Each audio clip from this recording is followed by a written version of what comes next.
I was born ready.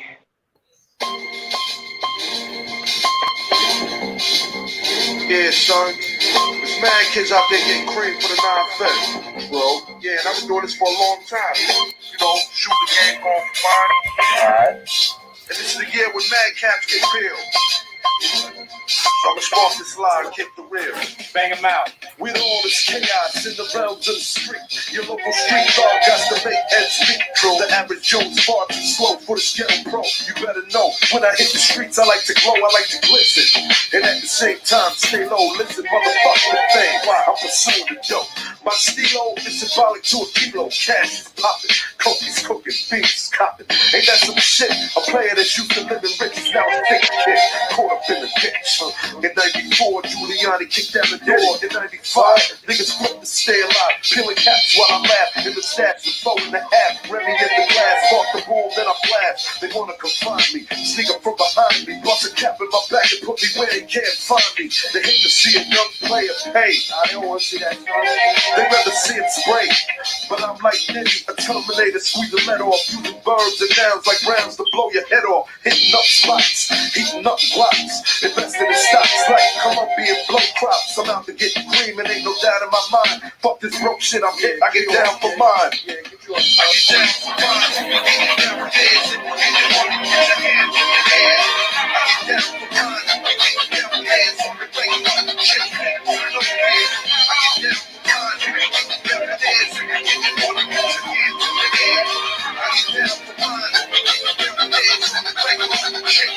I hear you wanna be a player. I ain't some place in black. Let's play a game of real nigga roulette. When this is DOA, as I spray the melee. Contact and punctuation is compared to AK. You in a day, overdose for pure funk. I'm fucking off like Tommy Kid. For karma's a booty smoke. Decapitated rappers in my trunk. I'm sick, pumping skunk, bouncing with my click, popping mega jump. I'm getting back when these clowns be zigzagging. When you talk about pulling keys, come on, you're nickel bagging. I'm blasting off wings and making doubters believe it. You see, I was packing heaters when jokers was banging cheerleaders. Ain't nothing changed, it's still the same in the rap game. I'm known for banging rookies out the frame. Y'all done forgot who was the pimp from the start. Sipping vintage wine, eating a la carte. I'm phenomenal from the abdominal. Far from comical lyrics that stick in the brains like barnacle. Never sleep. I'm bringing the drama to the street with techniques and rolling in bleach. Ain't nothing sweet about the street, so I'm poetically ill. I'm pure like cook up and lyrics shine like fish scale. I got the banger at your throat and you ain't showing no signs. Can't deaf, let them know I get down for mine. I get down for mine. I get down for this. I get down for mine. I get down for this. Break them up, shake it, baby. No fear. I get down for mine. I get down for this. I get down for mine. I get down for mine. Break them up, shake it, baby. No fear. I get down for mine. I get down for mine.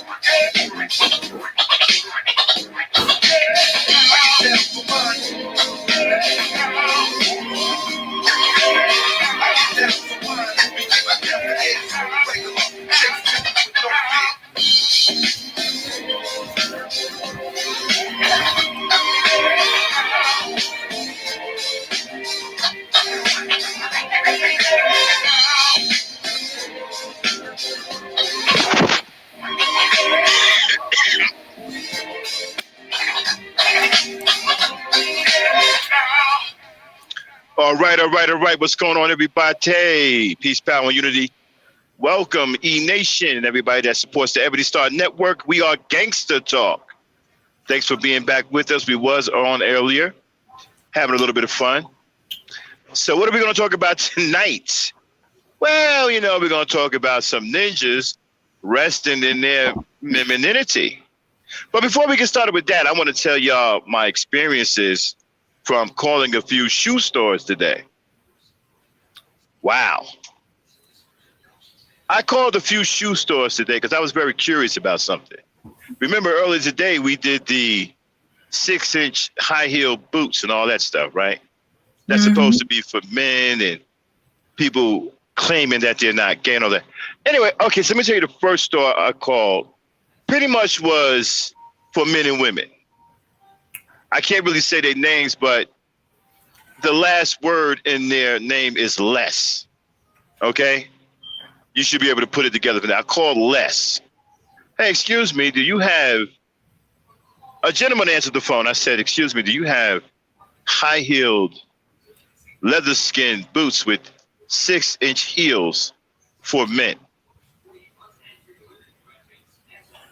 At first, he didn't say anything. Then he said, excuse me, sir? And I said, do you have high-heeled boots with 6-inch heels? Preferably snakeskin for boots. I mean, for men. No, sir, we don't have anything like that here, but I just want to say that we would like to congratulate you on your transition. Okay. They don't have anything like that there at Les, but he congratulated me on my transition. All right, so that called in. So he went to the next one. Called another shoe store. Can't really give you the name, but it rhymes with locker, right? Hey, do you guys have any high-heeled boots, preferably snakeskin, with 6 inches on it for men? At first, I heard somebody in the background saying, okay, is this some kind of weirdo? Sir, what did you just say? Do you have any high-heeled snakeskin boots with 6-inch heels for men? No, sir, that's not what we have here. And please don't call us again. All right, so we went to the next one. Now we went to a female store. And I called and Becky answered the phone. Excuse me, would you happen to have any high-heeled snakeskin boots with 6-inch heels? And the Becky was all too much to oblige. Yes, we do. Will you be getting this for your wife? You talking about the stiletto heels of the boots? We don't just have snakeskins. We have all kinds. Would you be getting this for your wife, sir? I'm like, no, this is for men. She said, excuse me? I said, this is for men. You know what she said to me? I wish I had it recorded because I probably could have a lawsuit. She said, no, we don't have any of those boots for men, and they don't come for men. What are you, some kind of weirdo? You sound like a sugar nigga. And she hung up. So I got called a sugar nigga and hung up on. Now, the first store, I was congratulated for my transition. The second store, I was called a weirdo. The third store, I was called a sugar nigga and got hung up on. So, what have we learned here? Apparently, mainstream people haven't caught on to the transition of women's boots being made for men. So I guess if you have high-heeled stiletto boots, most regular people are going to think those are for women, and they're going to think, according to some, that you are a transsexual, which dude congratulated me for my transition, a weirdo, or a sugar nigga, which is basically a homosexual. So, I'm not sure, how do you wear $500 stiletto boots and not be gay?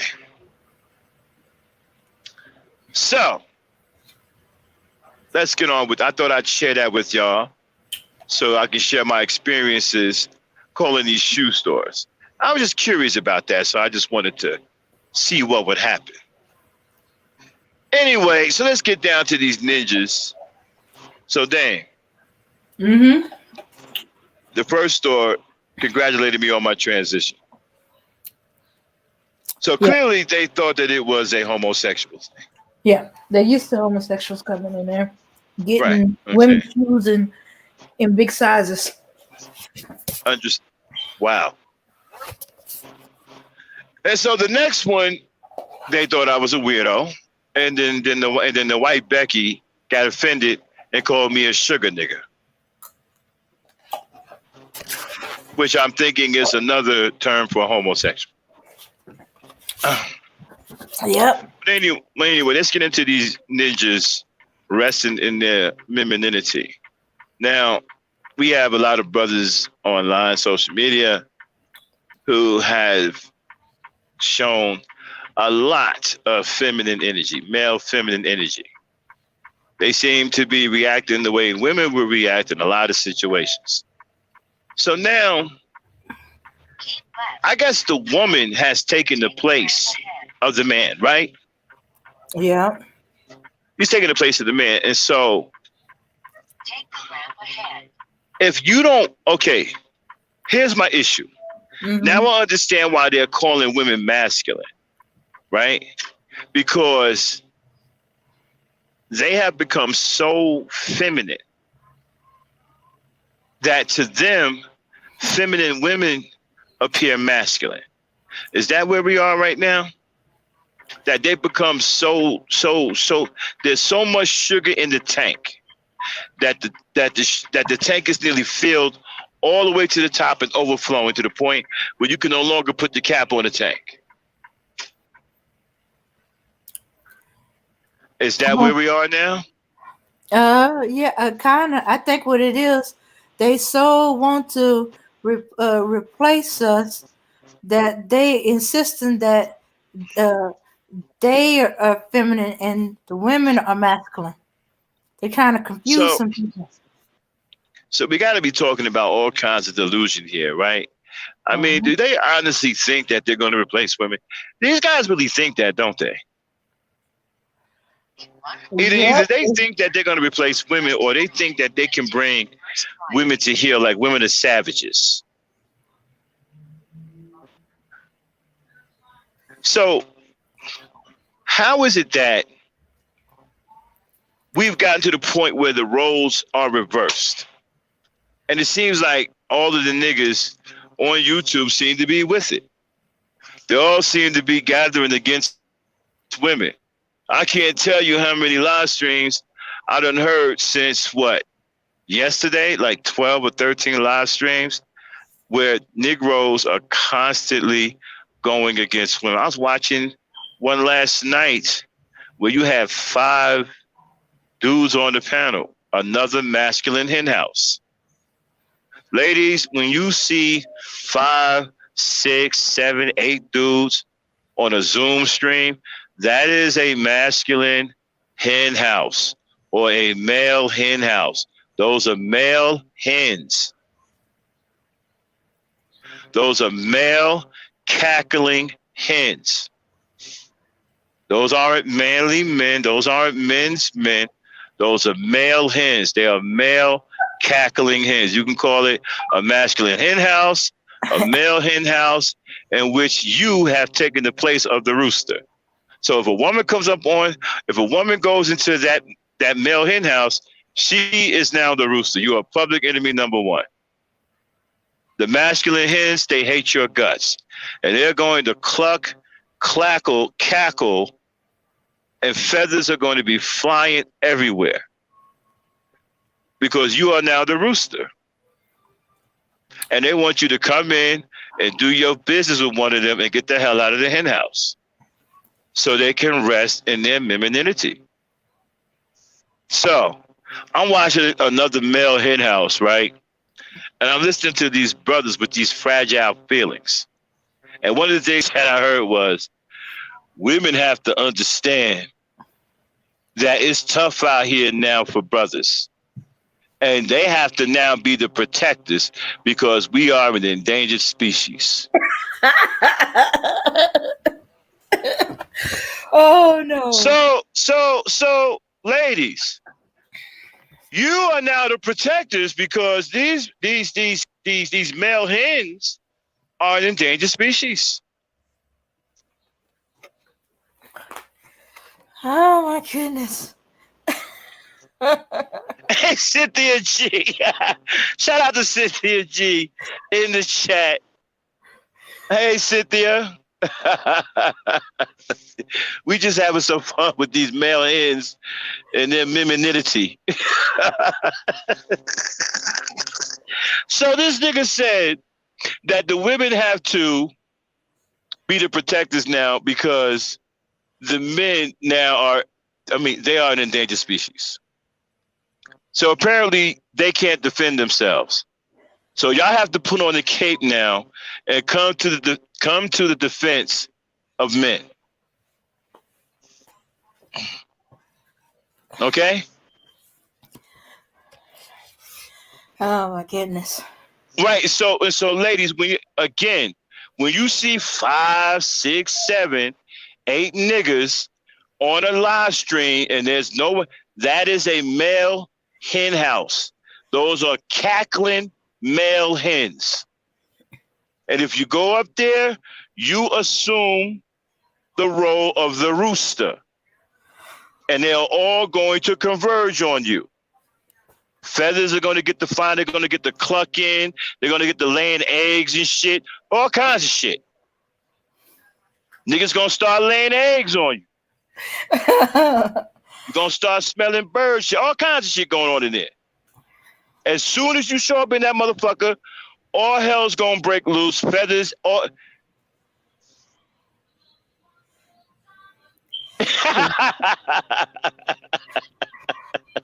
Oh.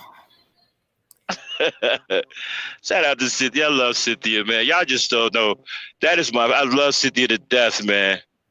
I get over there and support whenever I can. And I love it when she get on these ninjas. I'm all with it.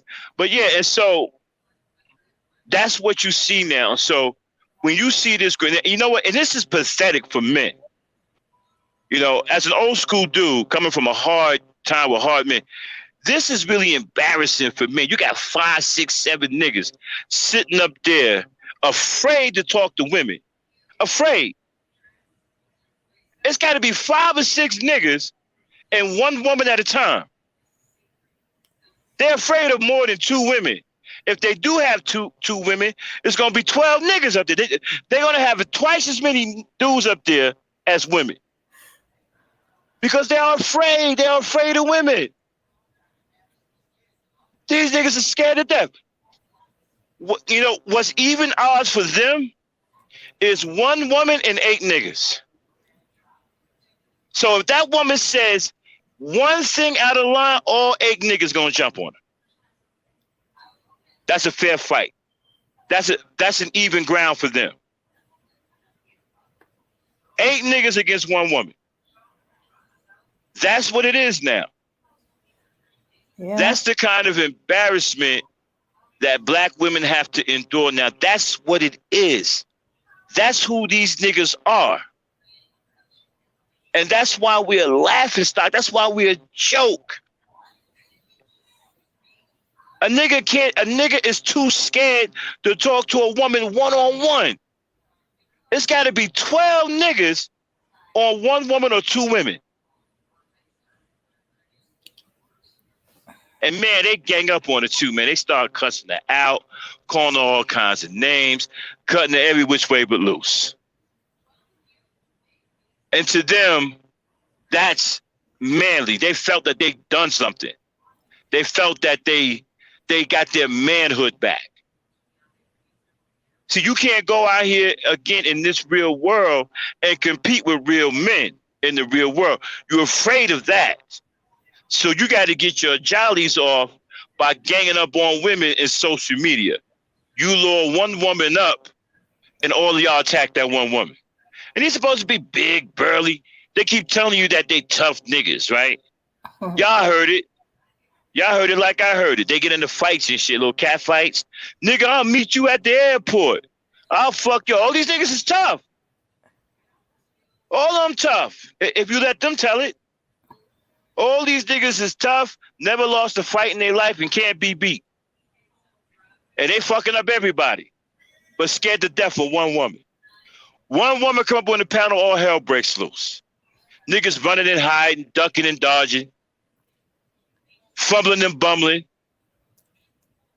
stuttering and shit, hiding, putting their fucking thumb in their mouth like little boys. Or they're trying to loud talk her. Yeah. Never get a chance to say anything.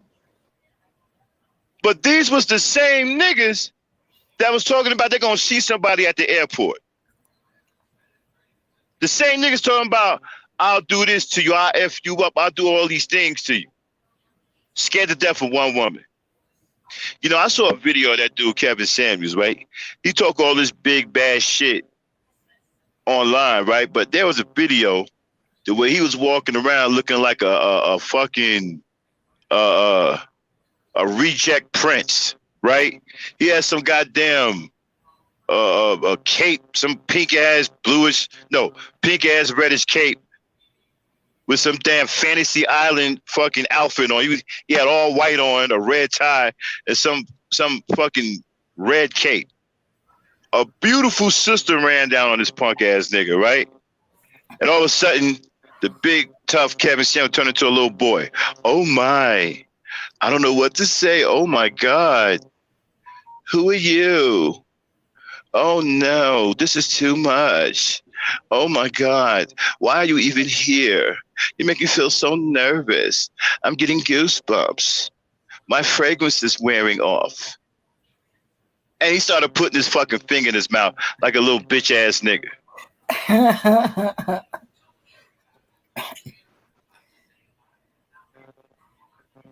All these so-called tough niggas, as soon as a woman show up, oh my God, who are you?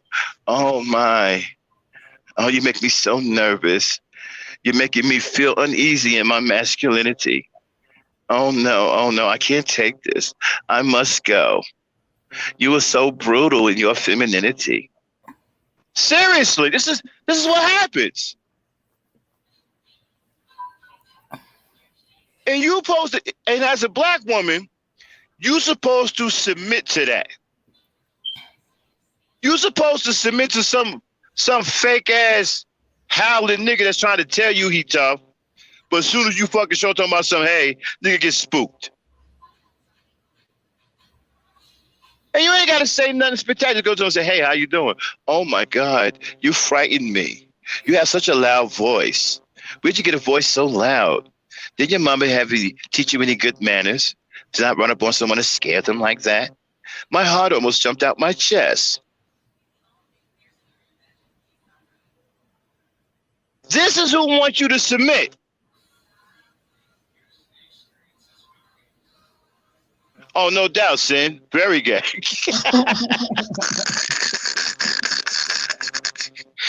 That nigga lead the gay parade. The gay See, I can't concentrate now. What people say, I love Cynthia. I'm trying to concentrate, yo. But this is who telling you that they want you to submit, right? You got 15 niggas on the battle, and all of them got to stand against one woman. And that's supposed to be mad. You're supposed to be impressed by that. You're supposed to be like, okay, these are the men that can lead it. These are our leaders. 15 scared niggas, right, are supposed to be leading us and showing us the things that they need to show us that will allow us to submit. Mm-hmm. How are you submitting to a motherfucker that's afraid of you? Where's the logic in that? These niggas are supposed to be smart, right? They're educated lames. They know everything in the fucking world. They well read and all this other shit, right? But how is this logic escaping them? How is a woman supposed to submit to you when you are afraid of her? Hey, Dan, you want to answer that question? Oh, I mean, would you submit to a nigga that's afraid of you? No. But apparently, I don't get it. These guys say they have degrees and they have these Rolodexes with these 45-syllable words. But for some reason, simple logic escapes these guys. You know, one of the key things to women submitting is protection. I mean, I know that. I don't know anything. I'm an old fool. Okay? I'm an old dog from the 60s and 70s. But I do know one of the key things that will allow a woman to even think about submitting to you. It's not the only thing, but it's one of the most important things is protection. If you can't protect her, Dude, you can forget about submission. But for some reason, that simple logic escaped these dudes.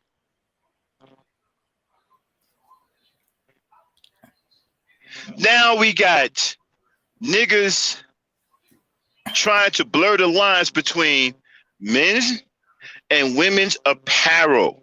You got dudes sitting up on panels in front of everyone saying that Kevin Samuels isn't gay and defending Kevin Samuels and saying that he wears high-heeled snakeskin boots with the 6-inch heel on them and he isn't gay.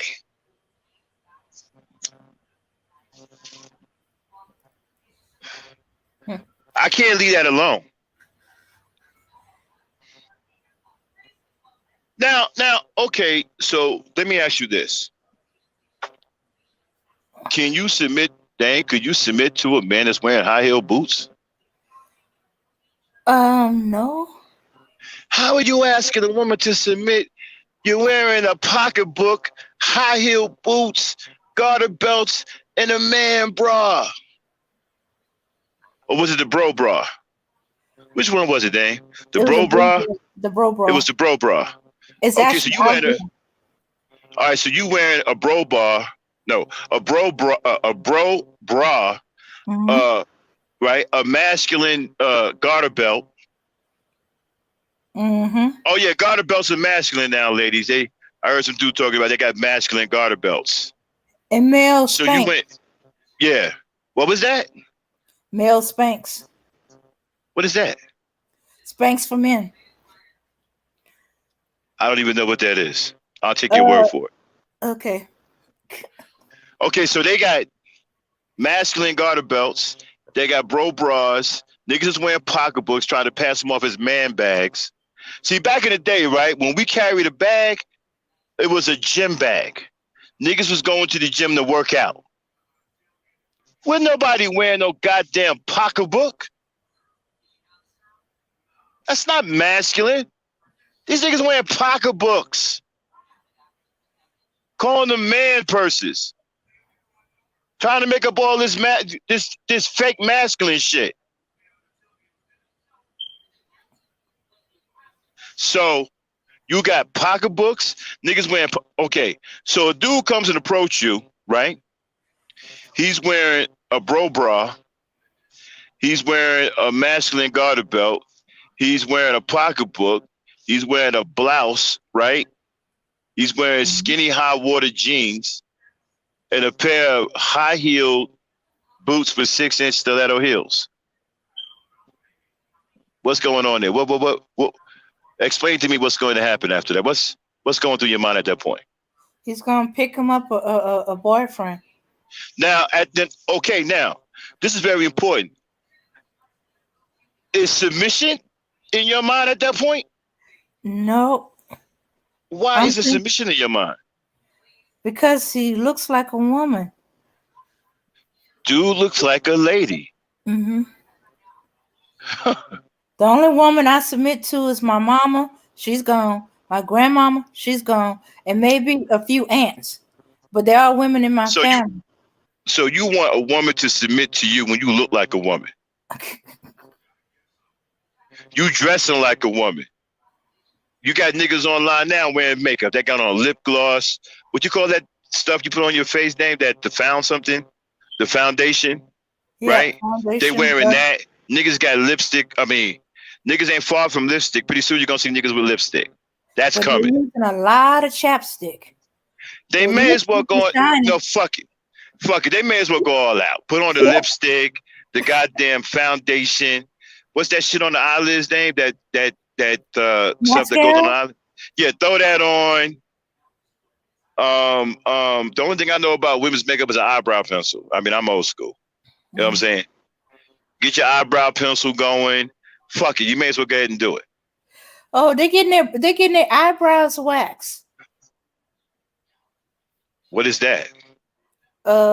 That's to remove the hairs, like excess hairs on your eyebrow to make them look more neat and feminine. Yeah, but doesn't that make you look crazy though?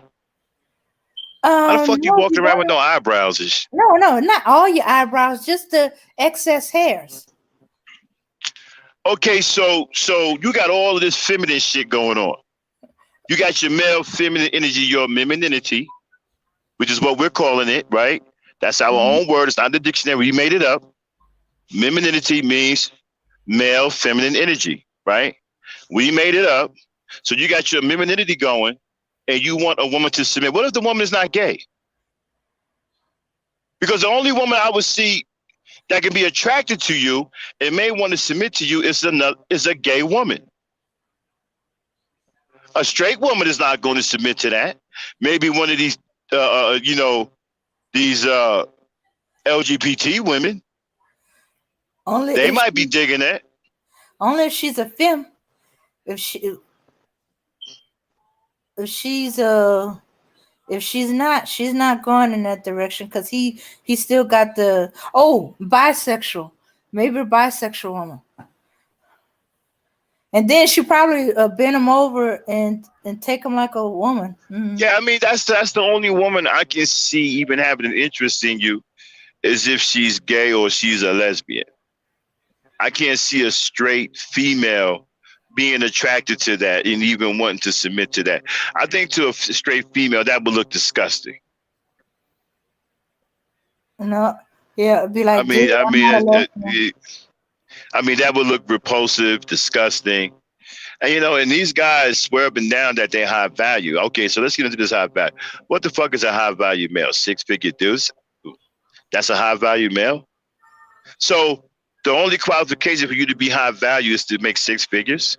And if that's the case, a lot of motherfuckers are 6 figures. I mean, you got some dogs that make 6 figures. Dogs. Did y'all know dogs make money? No. Yeah, dogs make money too. Maybe that's why I mean, Becky keep hooking their up. owners. Their owners are cashing the checks. But you got dogs that make 6 figures. Is the dog high value? Maybe Maybe that's that's why what Becky's Becky. hooking up with him. Exactly. Maybe that's why Becky is marrying dogs. These dogs are high value, right? So Becky is marrying her high value dog. You got dogs making 6 figures. Seriously. They either involved in these dog shows, they're making commercials, and their owners are getting paid. Their owners are getting these 6-figure checks. So does that make the dog high value? The dog qualifies, if the only qualification for being high value is to be 6 figures, then dogs qualify too. You got dogs out here doing, hell, you got dogs making more money than these niggas online. You got dogs making movies and fucking commercials. One of the richest dogs in America at one point was Lassie. Mm-hmm. Lassie was a her whatever it was, her Her and her handlers, descendants. yeah, Mm-hmm. Lassie was a millionaire. So was Lassie high value?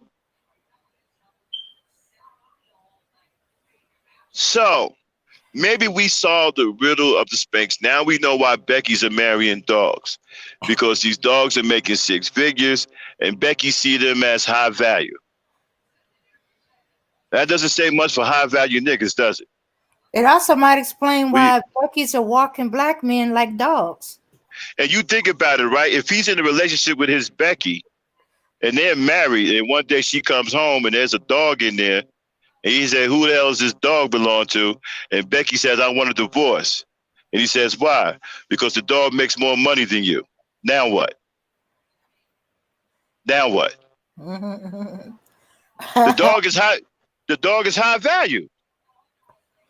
She gone with the high value motherfucker. The dog makes money. She found her a dog that does commercials, and they fell in love. And he's high value, and you're not. So she's leaving you for the high value dog. Now what?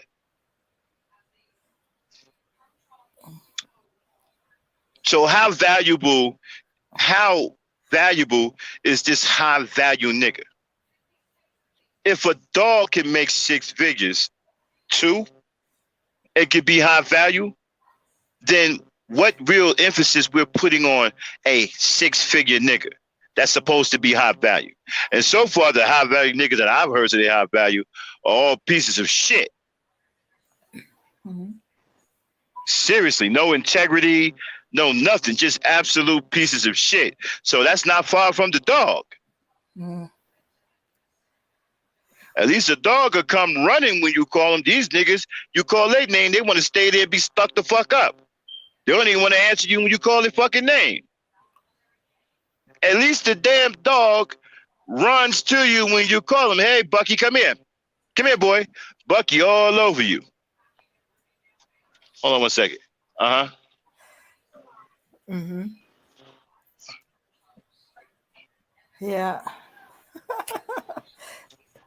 In fact, they be so in their video games they don't hear you, and then they tell you when they do, okay, I'm coming in just a minute, and still going. Right. So you call Bucky. Bucky come jump all over. Bucky high value. Hey, Bucky, come here. So Bucky all over you. You call this nigga on some who? Who the fuck you think you talking to? You don't know me like that. Wait a minute. You're supposed to be my boyfriend. So what? You don't call me. This nigga won't even come to you. So no wonder the Becky was dropping for the dog. At least the dog listens, right? So now that we know dogs can make 6 figures, how much is this? How much we put on this high value nigga now? And niggas act like making 100,000 a lot of money. Not today, it isn't. And depending on where you live, nigga, you still broke. Shit, in some places, 100 ain't shit. Especially in New York. You got to have a job. You got to have 2. You got to be making that money and have a job on the side. Hey, did you figure like this here, right? You've been reduced to just having a mediocre job, right? Mm-hmm. You don't care nothing about you don't care nothing about your manhood. You don't care how shameful you look to the rest of the world. You've been reduced to bragging about a 6-figure job. That's your claim to fame. You've done nothing else. You haven't built any infrastructure. You haven't done anything for black people. You haven't done anything for black women. All you've done is cause black women a lot of fucking hell and misery. But your claim to fame is that you work for the white man and the white man pays you 6 figures. That's your claim to fame. That's what you holding on to. That's what you get on these goddamn fucking streams and you brag that shit to the rest of the world. That's pathetic. That's all you got. That's all you got. That's all these niggas got. And then again, it's on social media. So we don't even know how true it is. Anybody can be anything on social media. Mm-hmm. I mean, if I want to be King Midas right now, I'm King Midas. You could be any goddamn thing you want. You could be a fucking dragon on social media. And they Come on YouTube one day and declare to the rest of the world, hey, I'm a dragon. And no one's going to say anything about it. The most you probably get is somebody to say, well, does the dragon have a name? You can be anything you want on social media. So coming on here talking about you a high value nigga and you a 6-figure nigga and there's no proof. Where's the receipts? We don't see any goddamn receipts. Kevin Samuels keep telling you that he did all this shit. He worked in corporate America and he worked. Where's the receipts? For some reason, no one has ever heard of him until YouTube. I mean, if you did all of that, somebody in the business world must have heard of you.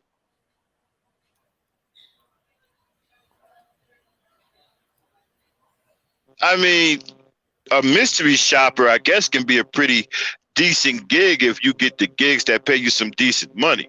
I've never heard of a mystery shopper that mystery shops for a car dealership.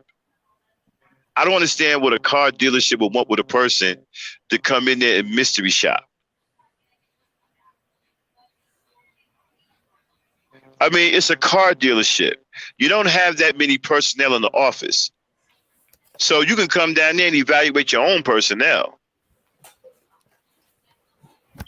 I mean, I wouldn't pay someone to come in there and fake like they're buying a car just to check out my staff and wonder why my sales are down. But I guess, hey, if that's what the man says, I guess he can be whatever he wants here on social media. Anybody can be whatever they want. I don't understand how you 6 figures and you don't never mention work. I'm working all the time. See, my job, what I do allows me to be on social media because I drive all day. I'm a truck driver. I'm a professional truck driver. I drive state to state. Okay? I'm making money while I'm on social media. I wonder what these guys are doing. I mean, it's not my business how you make your money, but I'm just wondering. I mean, like, you on here all fucking day and, you know, trying to figure out how you having time to be this 6-figure nigga unless you're your own boss. So how valuable, Dame, is this 6-figure dude? Mm-hmm. If he's down south where the cost of living is low, yeah, he's riding on the hog. As far as we're concerned, Shooks, we think a high mid-range 5-figure nigga is doing real good. So yeah, a 6-figure nigga. Oh yeah, he's balling as far as we're concerned down this way. But as I learned the cost of living in other places, nah. He's gonna have to be the high end of the 6-figure, finna roll over into 7 figures. I mean, you can be a 5-figure person and make scratch out a good living for yourself. Mm-hmm. Trying to tell somebody I mean, this sounds all phony and fake to me. Mm-hmm. Because you're telling people to make it in this world, you need to have 6 figures. That's not true. There's plenty of people making it who make less money than that. Hold on 1 second, Dan. Uh-huh. There's plenty of people making more money than that. Well, less money than that. And they're doing it. So I guess this is the way that they can sit here and say to you, right, that because you don't...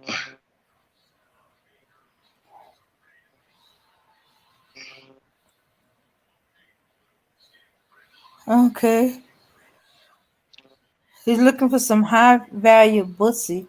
He's trying to get rid of the competition by showing black women who actually do well. Uh-huh. Right. And so my thing like this is this here, right? Okay, so you're saying that this high value nigga is the shit. Where's this nigga at? See, I don't buy into all of this shit. Being a real man, real men love women. I don't know any dudes that's going to act like he's the goddamn side. Act like he's the fucking king and the woman is the side. I mean, I don't know any niggas like that. Niggas is always chasing after women because women are the prize. Mm-hmm. Real men know that. Mm-hmm. And real men know what women bring to the table. You don't have to ask a woman what the fuck she brings to the table. That's a crazy ass goddamn question. You have to ask the woman what she brings to the table. That means you ain't bringing shit yourself. These niggas ain't bringing nothing to the table. You ever ask them what the fuck they bring? What do they bring to the table? Nothing. You can tell you, well, I work 40 hours a week. Okay, Aaron, that's what you bring to the table? Yeah. So nigga bringing 40 hours a week to the table. He bringing a car note to the table. He's bringing rent for his apartment to the table. Now understand, a lot of these cats that's asking you what you bring to the table, right, aren't real men themselves because they can't really provide nothing. They can't provide nothing for themselves. You see, renting an apartment doesn't mean that you have a roof over your head. It's just temporary shelter. If you want to bring something to the table, have your own home. Make your own money. So when they asking you what the fuck do you bring to the table, these niggas living with their friends, they on child support, they getting cars repossessed. Niggas is wearing skinny jeans with fake ass man weave beards. Nigga don't have a beard on Monday and got a full beard on Tuesday morning.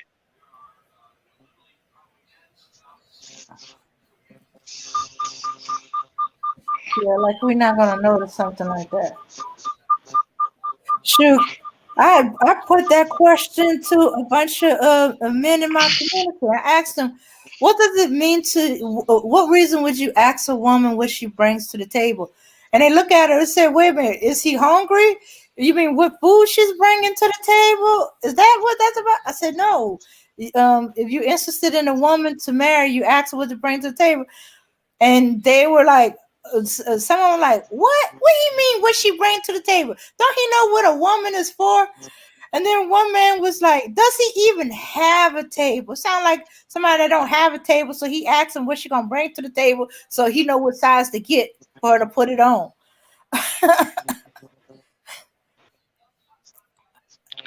Dame, I need you to take over for a few minutes. I have to take care of something real quick. It's an emergency. I'll be right Okay. back. Mm-hmm. So the men out in the real world, at least in my community, they every time I ask them a question about something these dudes said, they ask me if these dudes are gay.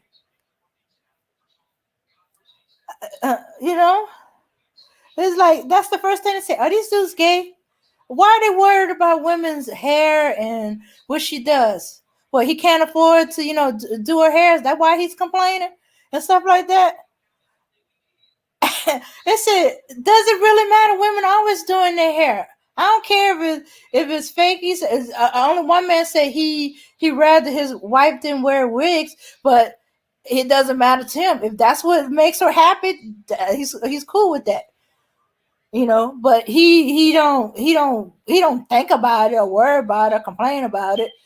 Only when I brought it to him, he said that, I really rather she not wear her wigs, but hey, if it make her happy, I don't care. And one man said he didn't care because then he don't have to worry about messing up her hair.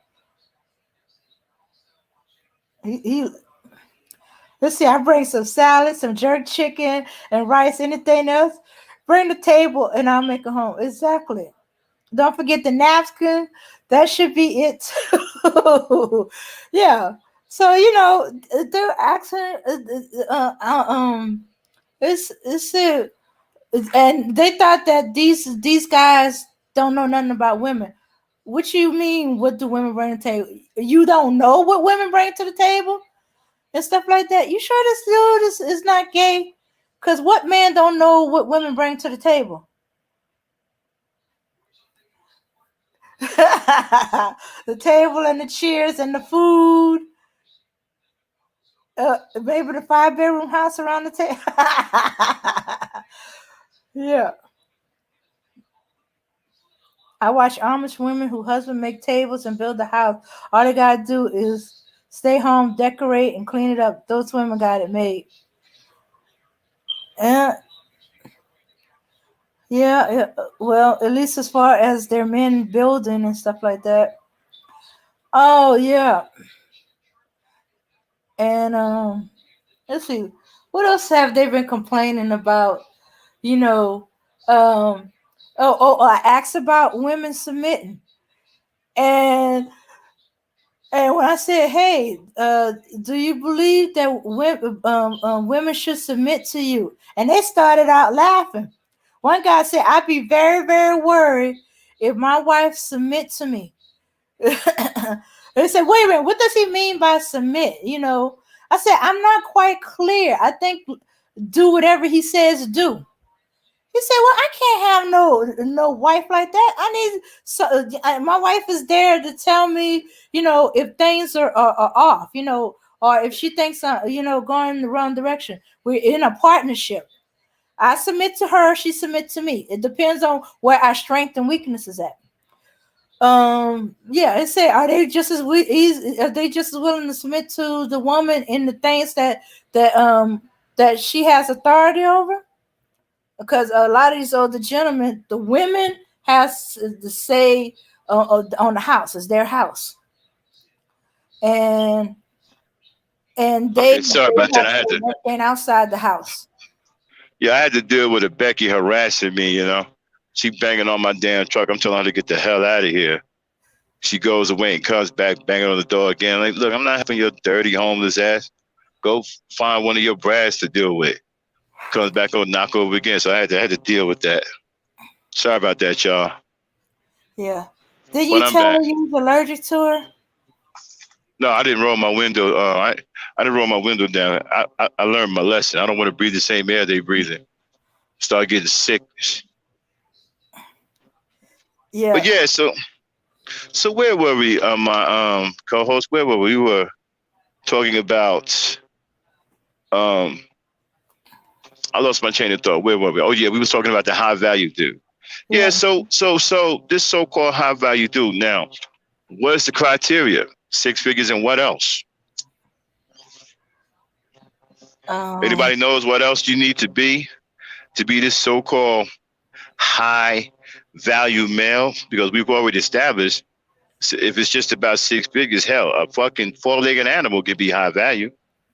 Well, Hell, you each got one has a different thing, but I think if he got money, he got expensive clothes. That seemed to be it. so a high value male is dude with money and expensive clothes. That's it. Well, there's another one that says you should have a business, have some property. You know, it depends on which Okay. what you're listening to. Notice that none of the things in there to qualify as a high value male has to do with love. Mm-hmm. And that's what you're going to need if you're going to strike harmony with a woman and be able to live with a woman. You're going to need love. Women need love. If love isn't in there, then you're not high value. You're actually low value. You're on the low end. Mm-hmm. If love isn't in that description, then a woman should see you as a low value dude, not a high value dude, because you are somebody that's incapable of loving her. And women need love. We need to love our women. Women need love. That is the key to relationships. Love. You have to love the woman that you're with. It's not rocket science. Uh-huh. So if love isn't one of the things that qualify you to be a high value male, then a woman should definitely see you as a low value male. Somebody she should pass up. And pass you up with all of your perfumes, all of your bunny buckle boots, and your high heel snakeskin 6-inch stiletto boots, your man weave, your Merces, all of that, your high value, your 6 figures. You need to pass all of that up because you are a low ball, low life, low value nigga. Because you are incapable of loving her and you will just cause her heartache and you will ruin her life simply because you don't love her. Mm-hmm. And when you don't love her, you won't respect her. And when you don't respect her, you don't care what happens to her. She's insignificant in the grand scheme of things as far as you're concerned because you're incapable of loving her. So if love isn't on that list, ladies, then these are low ball, low life, low value niggas that you should pass up. And don't ruin your life because they will ruin your life. They will sit there and try to rule over you. They will sit there and put you down. They will sit there and disgrace you. They won't respect you and give you the respect and the love that you deserve. They will only devalue you and demean your life by being with you. You will demean yourself being with a guy like that?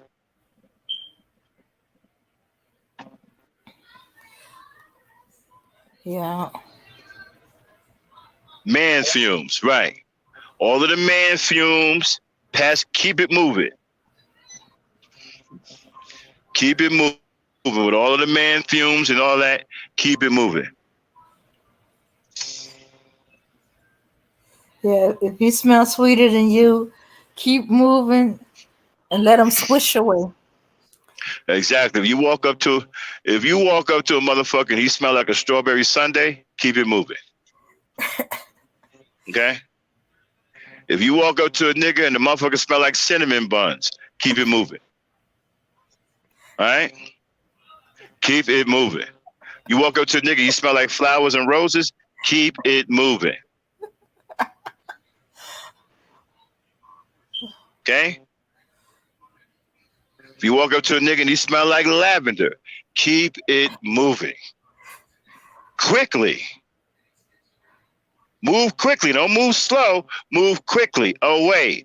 Out of this. Scram. Yeah, you don't want him Speedy following you home. Yeah, Speedy Gonzalez. Scram.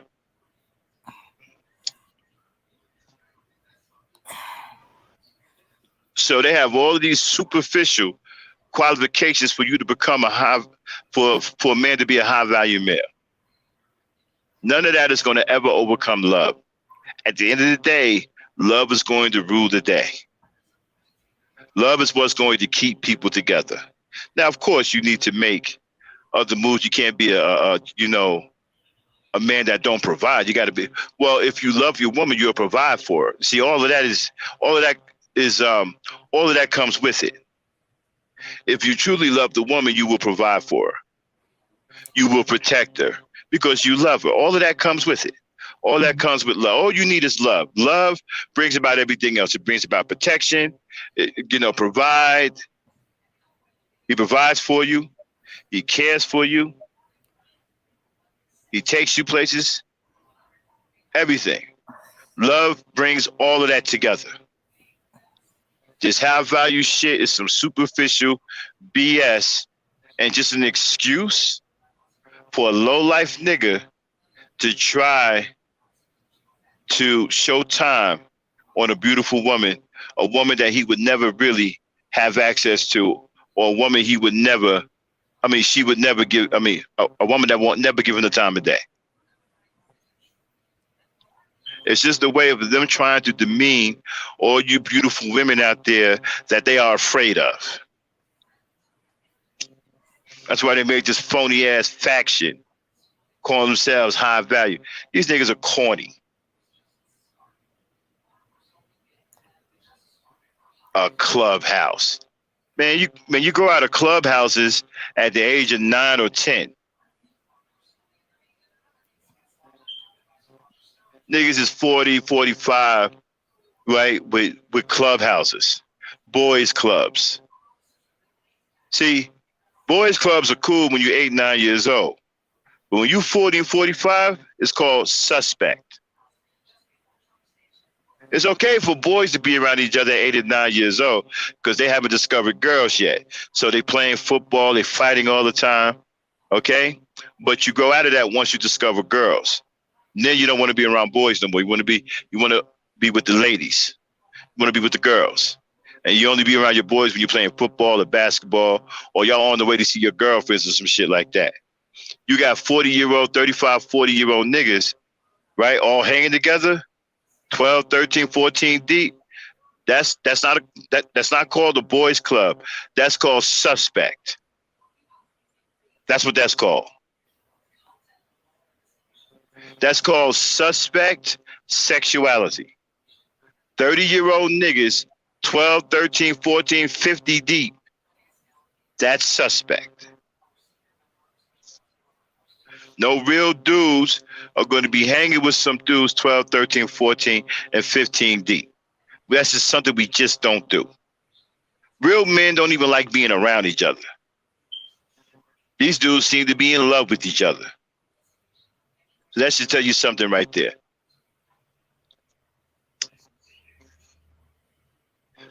They hate you, but they're in love with each other.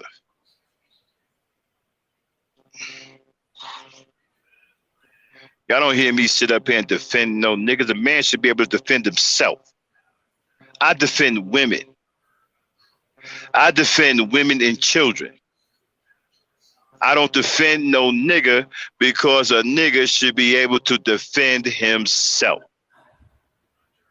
You don't hear me crying and whining when some dude, I don't want no nigga. I can defend myself. I defend women and children. Men should be defending women and children. As a man, you should be able to defend yourself. If you can't, that's on you. Don't come to me talking about we need to feel each other's pain.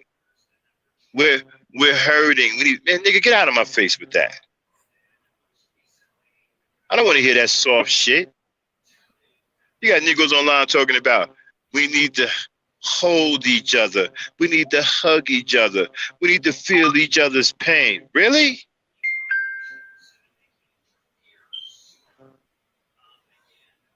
Hell out of here with that. They're always trying to make an excuse to feel on each other. Have y'all noticed that? They always got some excuse to feel on each other. We need to feel each other's pain. We need to embrace each other. We need to hold each other. Always make an excuse to feel on each other. Come on now. Real men don't get down like that. Dan, you heard my boy Justin. How did he react when I told him about the high heel 6-inch boots for men? He said that Negro is lying. And he said it with such disgust. He said it with extreme disgust. Nigga telling you he ain't gay. Yes, you are, Negro. You ain't straight.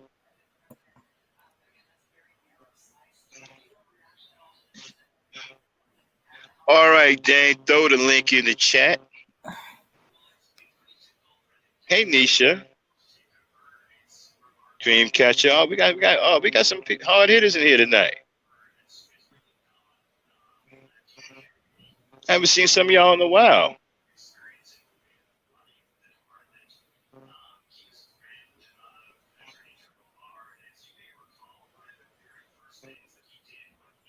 Hey, Marsha and T.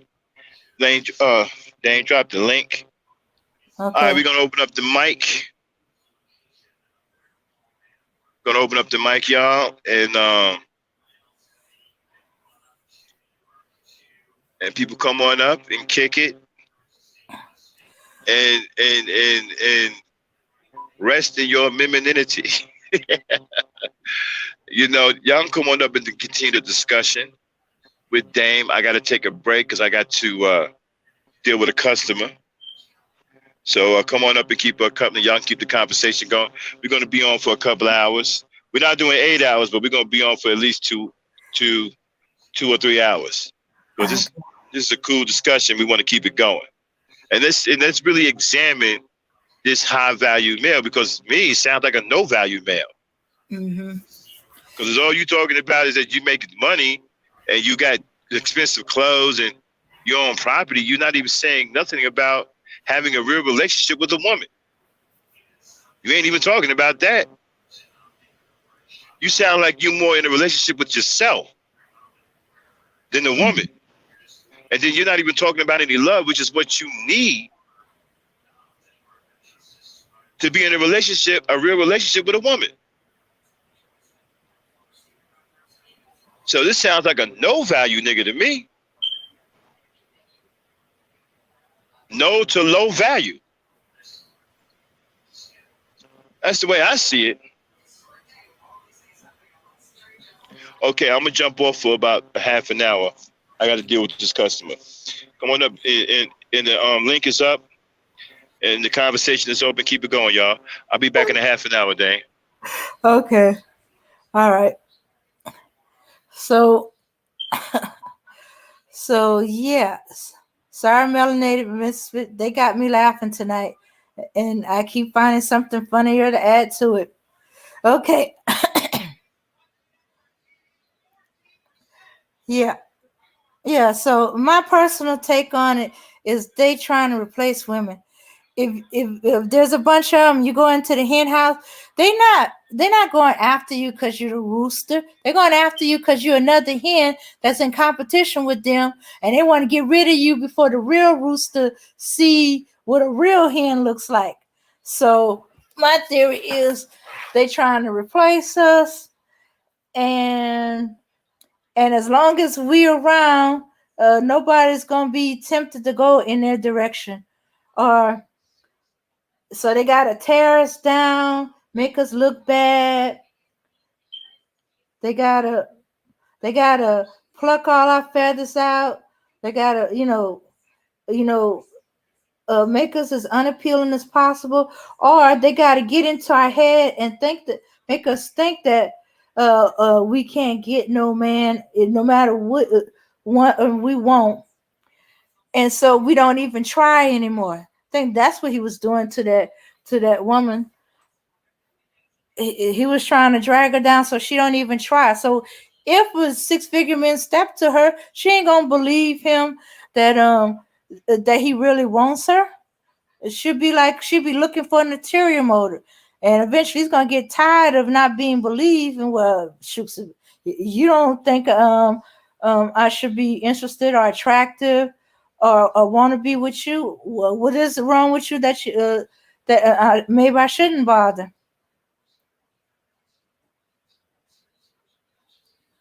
I wanted to buy the woman to buy him roses and take him on a date. Oh my goodness.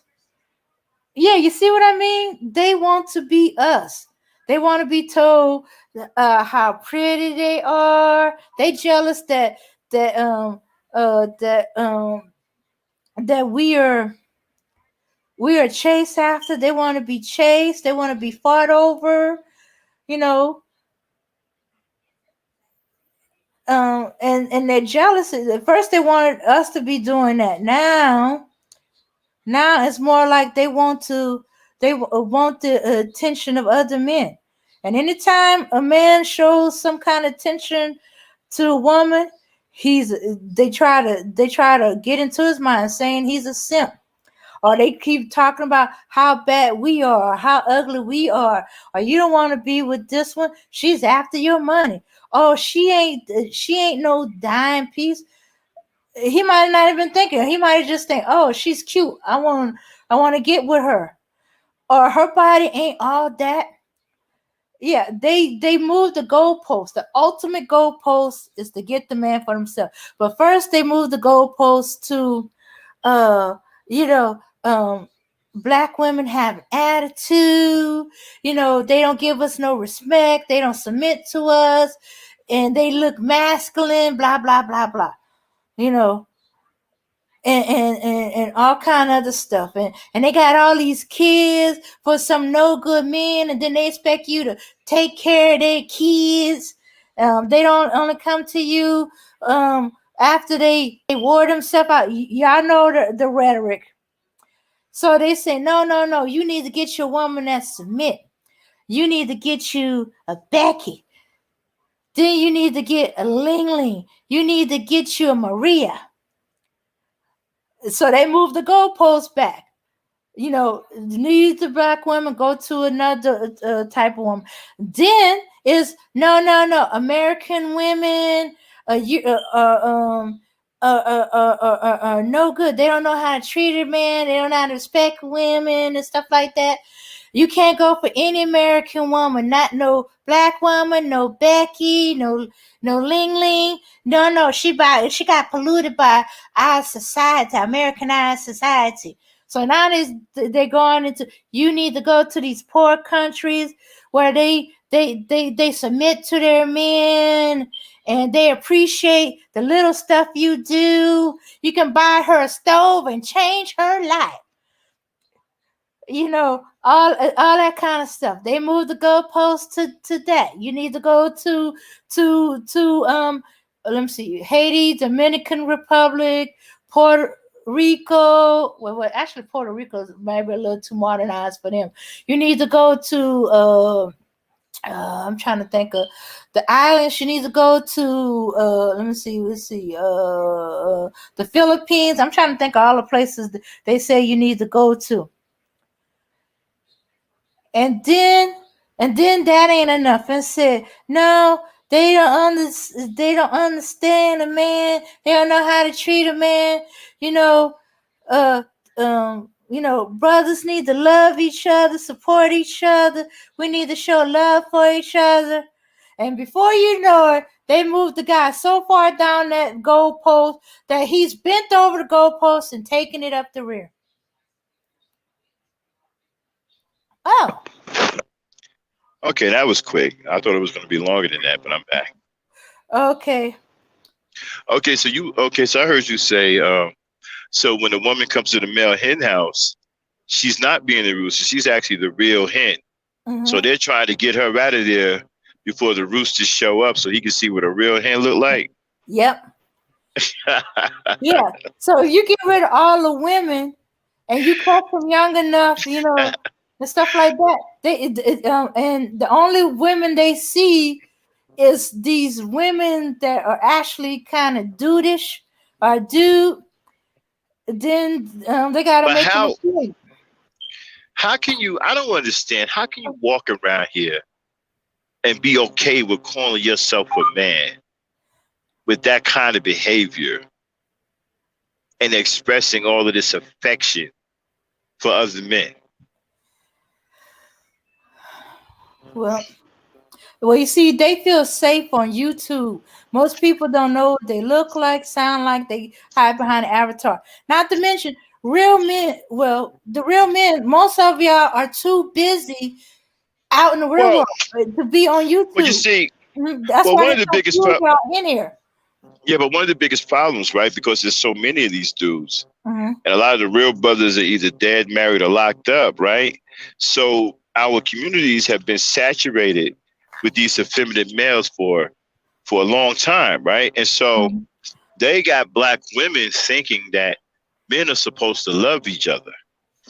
Now, see, when the real man come up here and tell you, I don't love men, y'all gonna think I'm crazy, right? Because y'all used to these homos expressing affection and intimacy and love for one another.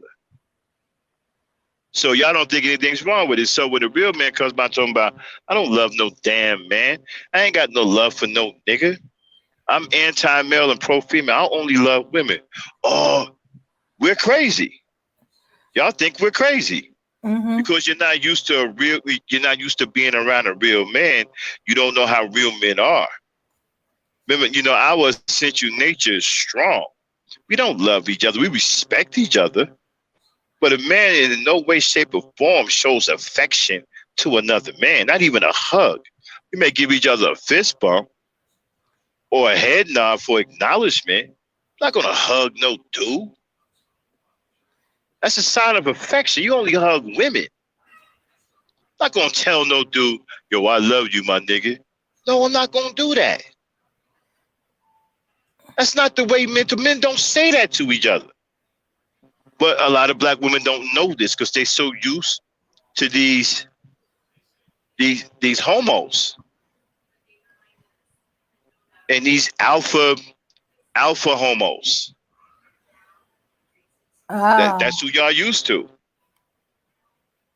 And y'all think that, it's okay for men to express affection for one another. You think it's cool that men should hug each other and kiss each other and all this other disgusting stuff. No. I love you, dog. That's not true. That's not true. I'm here to tell you right now, that's not something real men do. I will say this again. Real men don't even like being around each other. If you call two dudes in one space, it's got to be a female there somewhere. We can't even stand being around each other, let alone hugging each other, telling each other we love them. But we don't do that. The love that I was taught, that your love you have is for women. The love is for the women in your life. Your respect is for men. You give women your love and you give men your respect if they earn it. But you do not do the opposite. You do not give men your love and affection. That's not for them. That's for women. Respect is for men. I respect niggas. I don't love them. I respect them. People say, well, did you love your father? No. I respect my father. But it doesn't mean I don't care about my father. It doesn't mean that I won't do something to somebody who try to harm my father. My father didn't teach his boys love for other men. He taught us respect for other men. You respect other men. You don't love other men. You love the women in your life. And so a lot of black women don't know this because they're so used to these homosexuals. And they got you thinking it's okay for men to run around in broad daylight, hugging each other, feeling on each other, kissing each other in the mouth, kissing each other in the cheek. Okay. Y'all think that shit is cool. Yeah, stop drawing that imagery. I'm just saying. You know, and so like I said, when the real dog comes up and be on some, I don't love no niggas, y'all think we crazy. Because y'all not used to being around real men. Y'all don't know how real men operate. Y'all used to being around these homos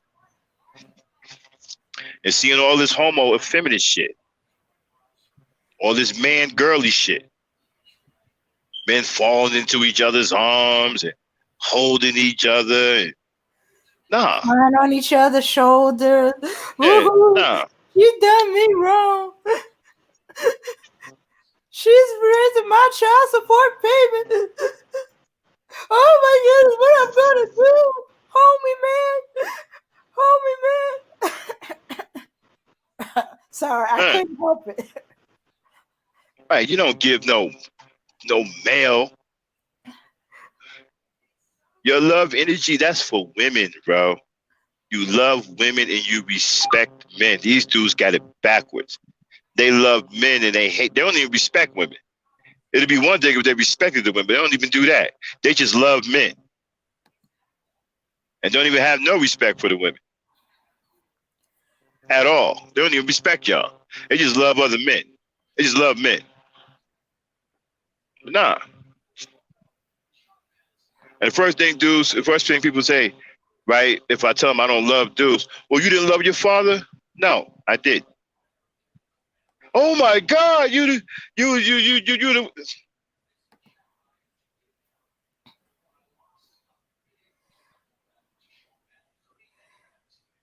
Yeah. Huh? Yeah. Yeah, I think that's why some of them get confused and think that you hate men. In fact, they think you so simpish for black women that you love black women to the point that you hate black men. They don't understand what you mean when you say you don't love men. You don't. I'm a man. I'm not supposed to love men. I'm supposed to love women. Now, from warrior to warrior, we acknowledge each other and we give each other respect. That is it. That's all that nigga get. If he earns that, he earns my respect. And my respect alone will allow me to come to that nigga's aid if he needs help.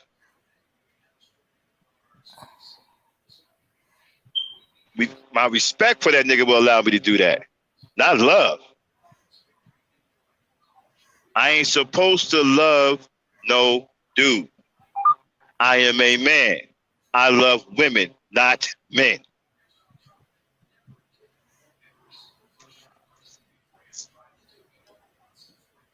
Men are not supposed to love men.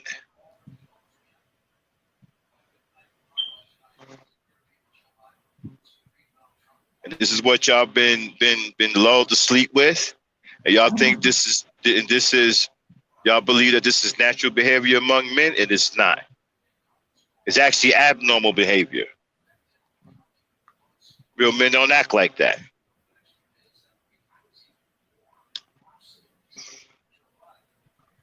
And they try to shame me. They try to shame a real man for being strong, right? A strong man show up. Well, you don't love your son. You don't love your father. You don't love this and that. Now, no, my sons are my sons. Do I care about my sons? Absolutely. Will I try to take you out if you harm one of my sons? Absolutely.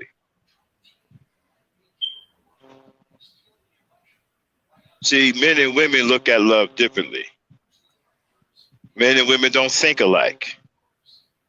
Men are supposed to be hard, tough, strong, not soft, feminine, and weak.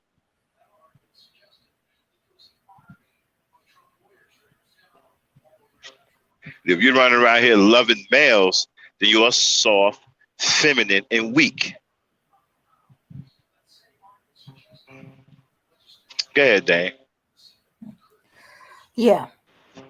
So that's the only reason why they've been okay, because there's a missing hole for some of them that says father, and the only love they receive from their mother, they assume that father's love is supposed to be just a masculine version of mother's love, that it's going to be nurturing and loving and soft, and because they haven't, they don't know, that fathers don't nurture like that. They trying to bring up No. men. My And they, father didn't teach his sons to love other men. He taught us to love women and respect women. He taught us to respect men. Care about your brother. Care about what happens to your brother. See, they think they got something when they say, well, you don't love your sons? No, I care about my sons. I don't teach my sons love for men. I teach them to care about their brothers, and I teach them to respect their brothers and their fellow man. And I teach them to love the women in their life, their sisters, their mothers, their girlfriends and wives. That's the way it's supposed to go down. And it's not going down that way. That's why you have all these flames and all these floozies and fairies running around here, because they got the game mixed up. They don't have the correct teaching. Their mind is screwed up. They've been taught love by men who are either gay or pedophiles. See, when you hear dudes talking about, oh, I love these boys, I love my boys, whatever, that's suspect right there.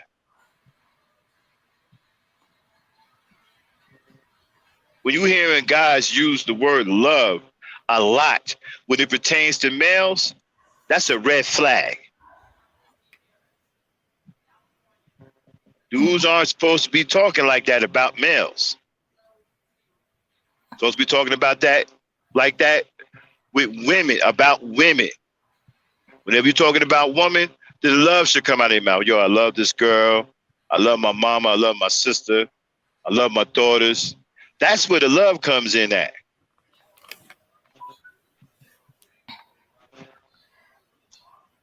And because the teachings are screwed up today, that's why you got all these fairies running around talking about masculine purses and wearing high heel stiletto boots and trying to convince you, right, that that's masculine.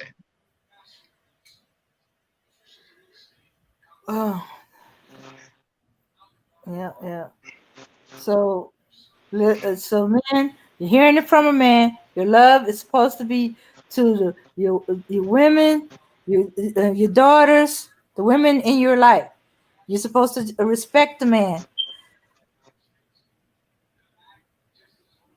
Yeah, because I get, I looked this sideways. There's some picture somewhere where this man kissed his son on the mouth.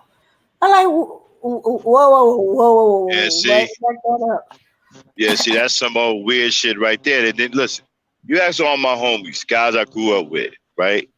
Like I said, I come from a hard time where you had to make your bones with your hands. We shot fair was in the street. Ask any of them dudes who they love me, they'll look at you like you crazy. Be like, what? You don't love no nigga? They'll be offended.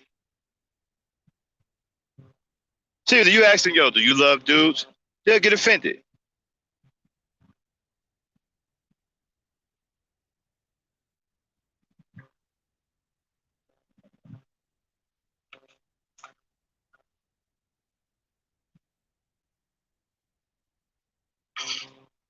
Got men kissing their sons on the mouth and all that craziness.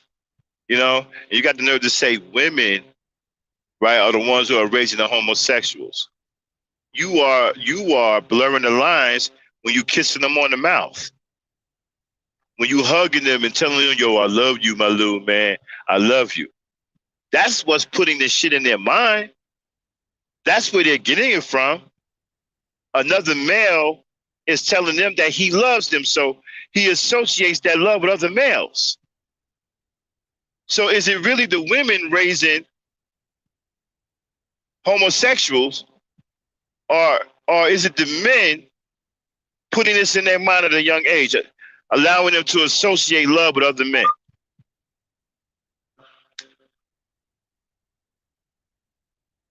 If you tell your boy, oh, I love you, you always hugging him and kissing him, right? Then he's going to associate love with men.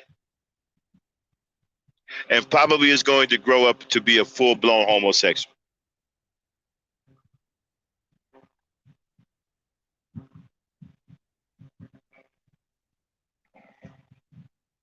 But they want to blame the woman when they're going around here kissing their boys in the mouth, holding their boys, hugging their boys like little girls, telling them, "Oh, I love you, my little man. I love you, my little man," and then kissing them and hugging them like little girls,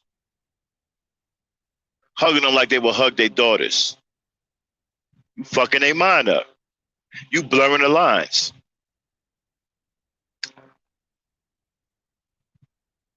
That's the problem. And they try to blame that on women, when in fact it's the men who are doing it. It's the men who are blurring the lines in the minds of their boys when it comes down to love. Men are doing that.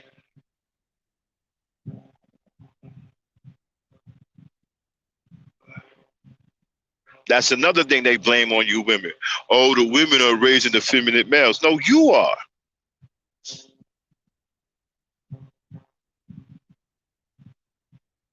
You don't want to run around here like a floozy, right? Wearing women's apparel, telling dudes that you love them, hugging dudes. They see all of that. They watch your movements. They learn from you. You don't see women running around here doing that. Well, the women can run around and hug men. That's natural for them. But what's not natural is you got grown ass men running around here groping other men, hugging other men in front of these boys. And so they're associating that with love. So they see grown ass men doing it, then they believe it's okay for them to do it. And that's how they get mixed up in the mind and associating love with men. Then all of a sudden, next thing you know, you start thinking, right? Oh, that dude is cute. Oh, he a good looking dude. That's where it starts, right? It's starting there. His rhetoric starts to change as he gets older. Oh, he's a good looking dude. Yeah, he's good looking. Then that dude turns to, oh, he's cute. Then, well, that's a fine man. It escalates in stages.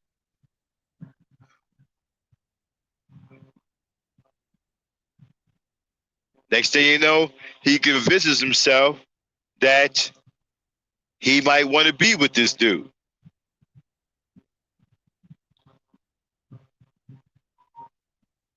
That's how that's not how it happens all the time, and that's not the only way it happens. That's one of the ways it happens. You cannot blame that on women when you guys are running around here effeminate and the young boys are following. You got the boys following you. They're watching you be effeminate to other males. They're not watching women, they're watching you. So where do you think they're getting it from? They're not getting it from women. They're getting it from you. Y'all running around here kissing each other. Writing each other love letters. Mm-hmm.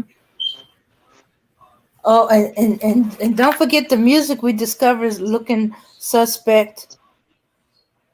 Now the love songs seem to be to their homies, their boy, their man.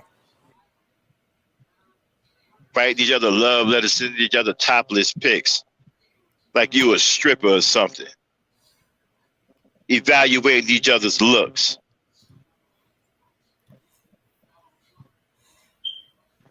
And you wondering why the boys are effeminate. They're getting it from you niggas. You niggas are paving the way. Y'all showing them that it's okay for them to love men and to be as feminine and as floozy as they want to be. They get it from you. So stop blaming the women when you are the one that's showing these boys how to be this way. It's not the women that are doing it, it's you. It ain't that the women are raising homosexuals and effeminate boys. You're teaching these boys to be effeminate. Because they see you doing it. They following you. So if you doing it, they gonna do it. They ain't gonna think nothing's wrong with it because you don't think nothing's wrong with it.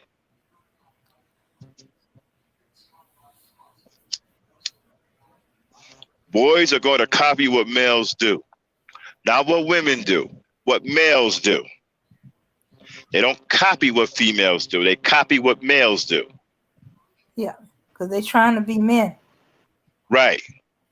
So you got the males running around here wearing man bags, high-heeled boots, earrings, wearing perfume, smelling like cupcakes and shit. They're going to think it's okay. They're going to do it too. Yeah, especially if you're not building or fixing anything, the woman has to do it. She's fixing the plumbing. She's making repairs around the house. She's doing work on the car. So they start thinking that that's women's work. That's what women are supposed to be doing because they don't see you doing it. Yeah, they hear their moms complaining, but they tune it out. Shoot, I had a tool belt by the time I was 9 years old. I had a tool belt by the time I was 9 years old. I had tools in it. My father taught me how to use all those tools, what they were for. I've been building since I was 9 years old.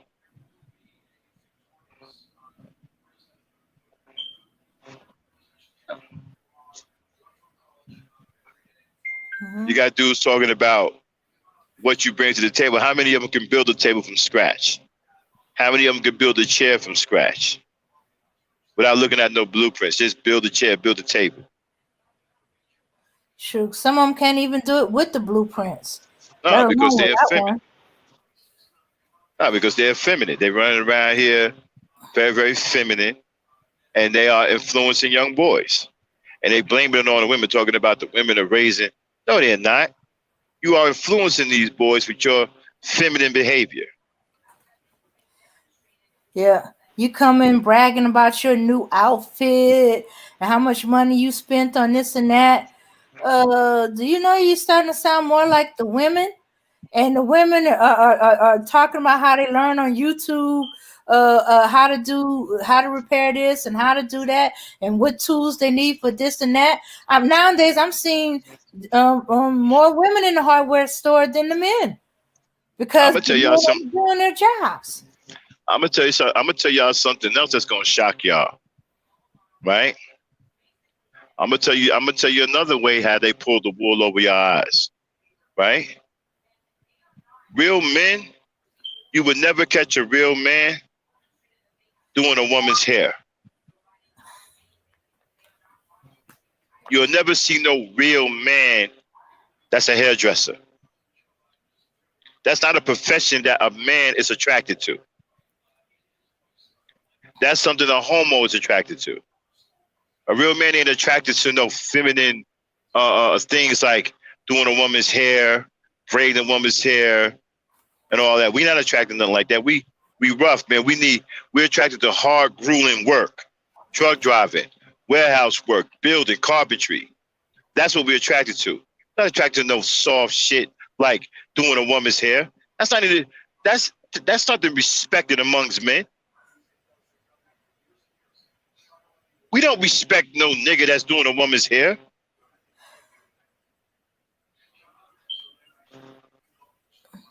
But a lot of y'all think that that's masculine.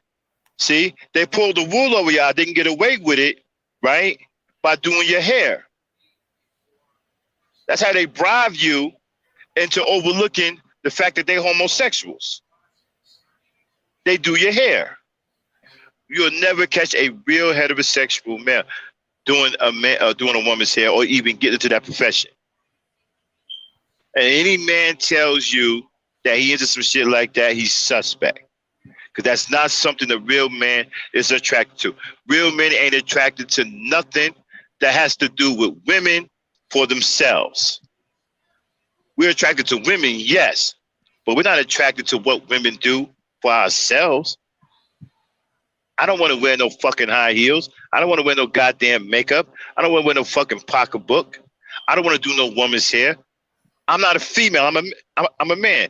I ain't attracted to none of that shit. That's feminine shit. That ain't no man shit. That's feminine shit. There ain't no real man attracted to no shit like that.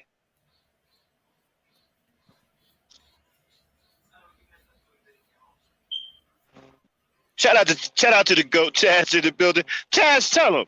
Ain't no real man attracted to no feminine shit. We don't get down like that. You find real niggas in the barbershop. You ain't gonna find no real nigga doing no woman's hair. We don't respect that. That's not respected amongst men. We don't get down like that.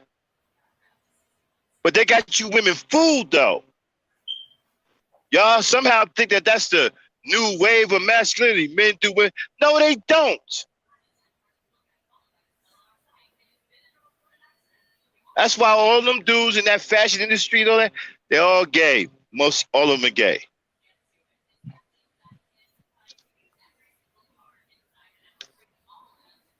You ain't gonna never see no. You ain't gonna never. Ain't no real man gonna be attracted to shit that women do.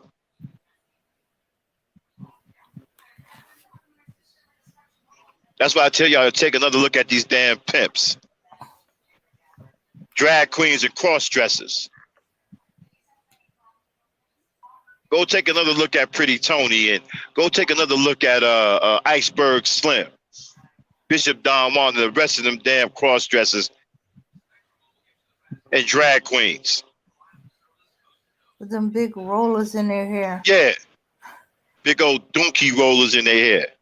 With their Gladys Knight hairdos and shit. That's feminine shit. You ain't gonna catch no real man running around no loud, soft shit like that.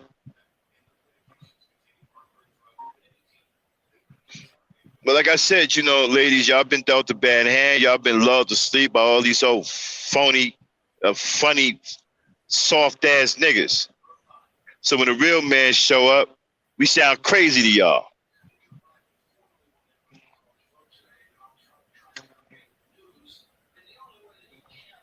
We sound like we don't even belong here. Like, where this crazy nigga come from? We toxic masculinity. Who do you think came up with the term toxic masculinity? Homosexuals. Why? To shame y'all for being with real men. They don't want you to be with real strong, brutish. A real man, a man is a fucking brute. We are brutes. We kick ass and take names. We knock shit out. We knock shit over. We come through, we knocking shit down. We brutes.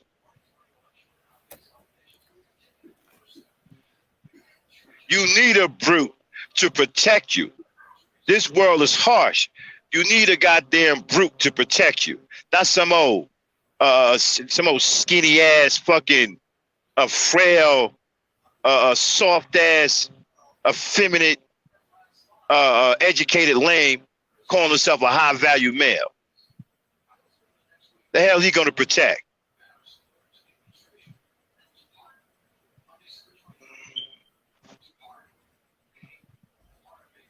You need a man to be a brute.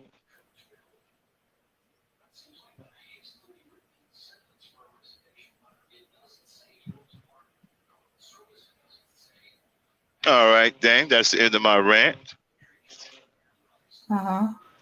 that being said, shout out for all the people that came through. Taz Exclusive, Cynthia G. You know what I'm saying? Shout out to my peoples. We really appreciate y'all coming and supporting us tonight. You know, much respect to y'all. Love out to Cynthia G. Much respect to my nigga Taz. See how I said that? Love to Cynthia G and respect to my nigga Taz. That's how it's supposed to be. See how I separated the two? Mm-hmm. I associated the love with Cynthia G and associated the respect to my nigga Taz.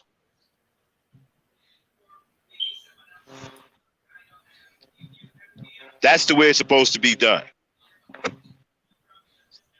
Love to the women, respect to the men. Not this bullshit they're telling you now. Mm-hmm.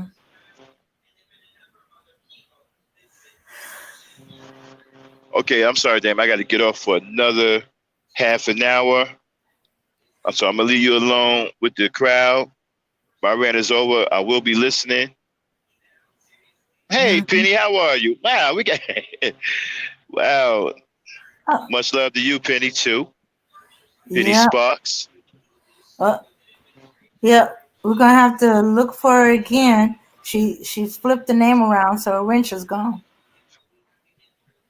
Oh yeah, that was his stepdad, Oh, Auntie. no problem. We can fix that. Mm-hmm.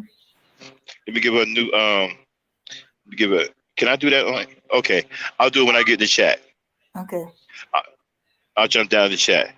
I'll be back in about a half an hour, 45 minutes, Dan. So keep the people company. Put the link out. The panel is open. Okay. All right. All right. All right. Oh, let me put the link back out again. Let's see. All right. All right. Okay. So, yeah. Auntie, that was Marvin Gaye's stepdad. Yeah, the gay-looking dude who killed him over a mink coat. Oh, I was upset, and I was a inherited Marvin Gaye fan. My mom was fans of his person because she was a fan. I listened to his music, and of course, I became a fan by proxy, or is that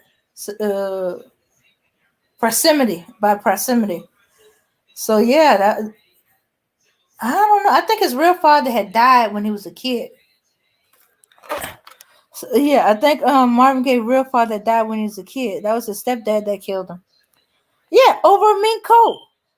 Supposedly Marvin Gaye promised him some mink coat or whatever and other, and he got mad. They had a fight. Next thing you know, he pulled a gun out and shot him. Yeah, Kevin Creed. Yep, he's iconic. So yeah, that was his stepdad. Either that or my information is incorrect. If y'all got something differently, my information told me that was his stepfather. Yeah. Or if that was his real father, he sure ain't claiming him. Maybe that's why I got the impression that that was his stepfather. Or the report that was his stepfather.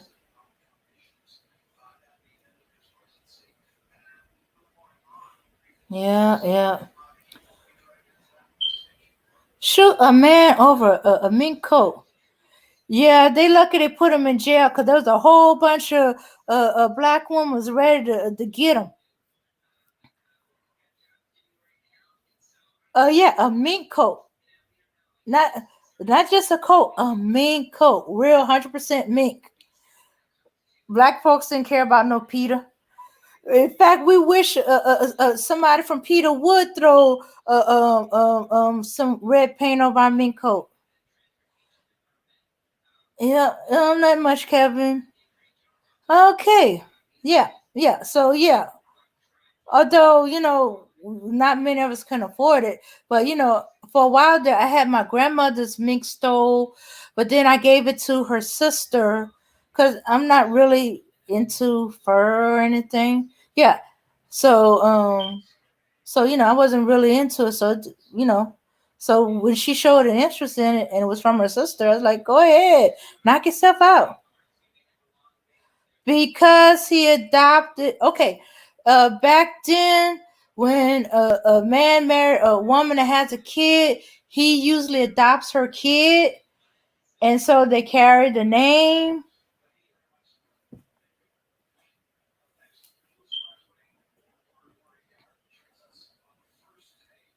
Him and Billy Stewart. Billy Stewart. Marvin Gaye used to come over my grandmother's house and play the piano. Oh, okay.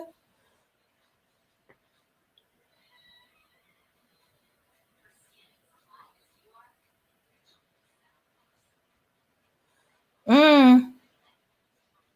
Well, I could be wrong. I won't go. I accept the fact there's a possibility I'm wrong. Yeah. Yep. So either that's not his stepfather and it's his gay father. He still was shot over a mink coat.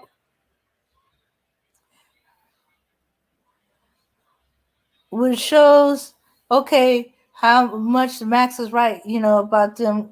Uh, they don't love their kids. He shot his very famous, well-to-do son over a mink coat.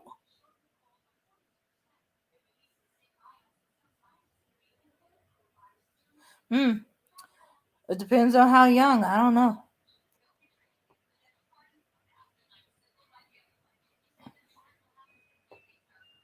But hey, we're gonna do some research. Okay, we're gonna go on the possibility I'm wrong. That I'm wrong. Okay. He did. Okay. Okay. All right. Shot him twice, if I'm not mistaken. Yep. Crime of passion. I'm so mad at you. Boom, boom. Yeah. Yeah. Yeah. That's why you should never have a gun at a family event. That way y'all can duke it out like family, bloody each other's noses, bust some jaws, break a bone. Okay, hold on just 1 second, y'all.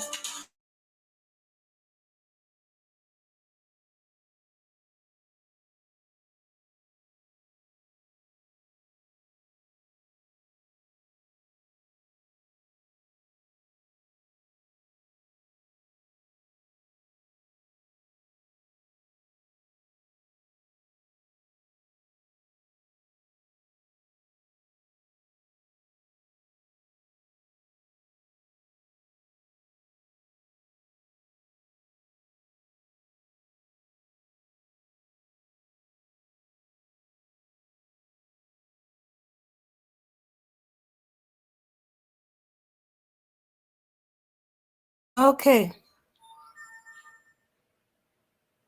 Jeffrey Osborne. I don't know. I'm trying to remember if I heard anything about that. But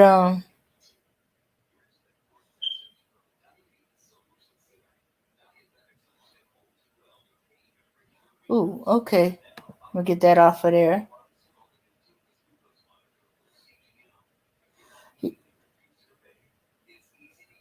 Okay. Yeah, that's why.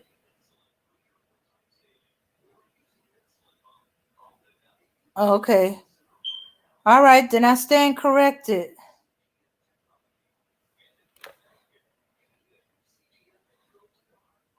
Then okay, then I stand corrected.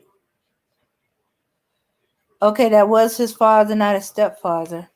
I had some misinformation.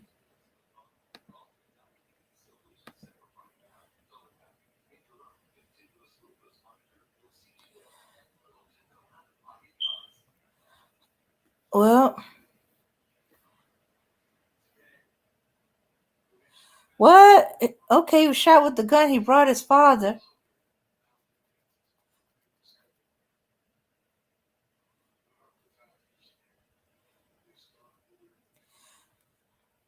Okay, so where was I?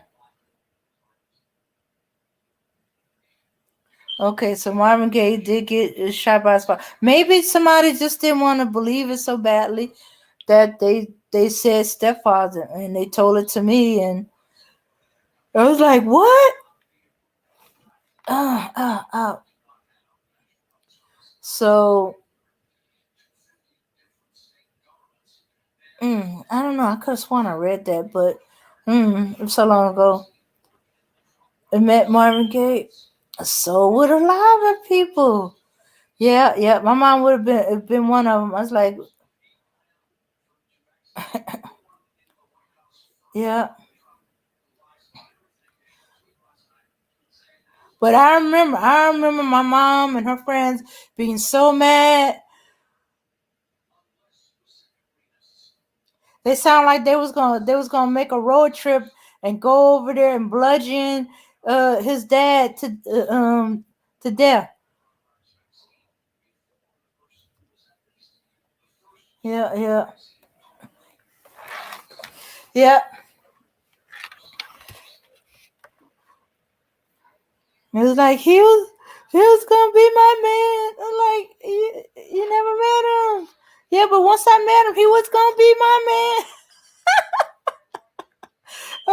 man. What was crazy was Marvin Gaye's mother was calming him down in the room when his dad retrieved his gun, point blank shot him. Whoa. Okay. Okay, we got kind of sidetracked here. Hey Max. Yeah, I'm back. My bad. I'm working, so I'm always working. Yeah. I keep hearing all of this stuff, right? All this negative things about black women, right? I don't never hear nothing positive.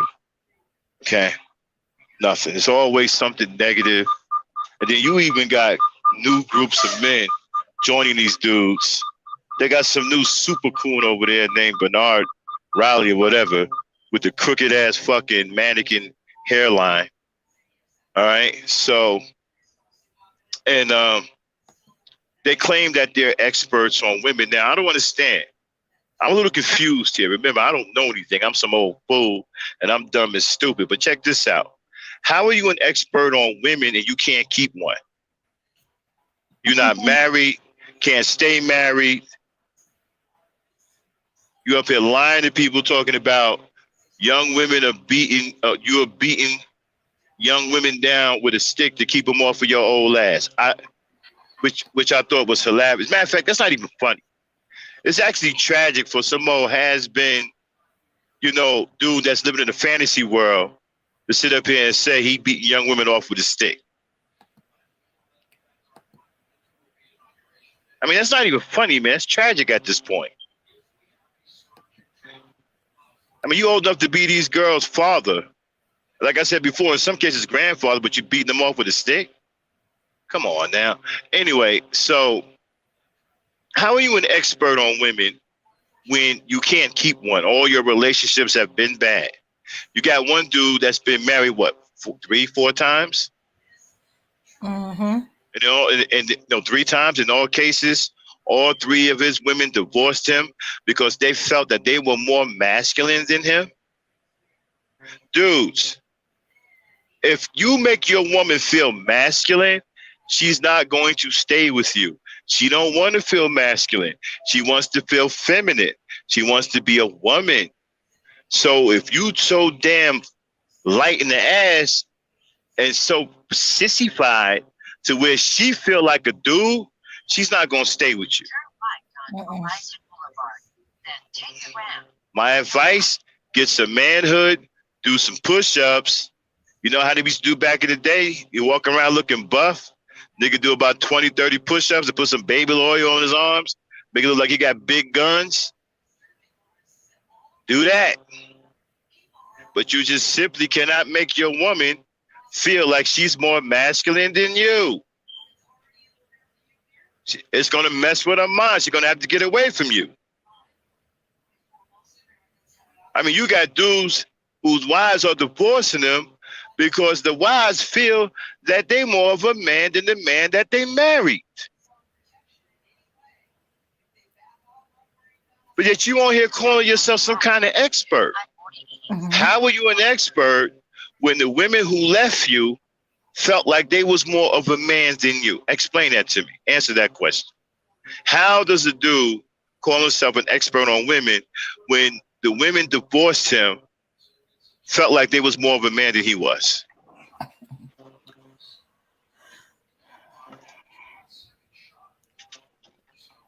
Yeah, Dame, answer that. Okay. Well, they probably was doing all the fixing and building around here. Um. Okay. Also, they were probably hanging with their boys too much, giving their boys much love. Their mans and them. And say, "I love you, man. She's not respecting me. She not treating me like she wants me. I mean, Oh, listen. Okay, so you married to one of these dudes, right? And okay. so you feeling some kind of way. You're talking to your girlfriend. She's like, "Yeah, girl, I don't feel quite right." But what's wrong? Lately, I've been feeling like a man. What? What? Why you feel like a man? I don't know. Ronald been acting like a bitch lately. I'm feeling, I don't know, I've been feeling kind of masculine. There's something wrong with my hormones? Yeah. What do you mean, girl? What do you mean? Ronald acting like he walking around here. I caught him wearing my high heels. He's trying to say it's the new masculinity. I'm doing all of the work around the house. I'm taking care of him. I feel like a man. What should I do? I think you need to divorce Ronald. Ronald making you feel like a man. Ronald turned into a woman and you turned into a male, child. You need to get rid of him before you lose you need to get rid of him before you lose your womanhood.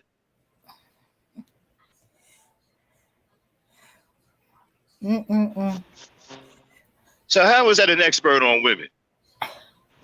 You can't even make your woman. You can't even make one woman feel like a woman. You doing it backwards. You making her feel like a man because you're more of a woman than she is.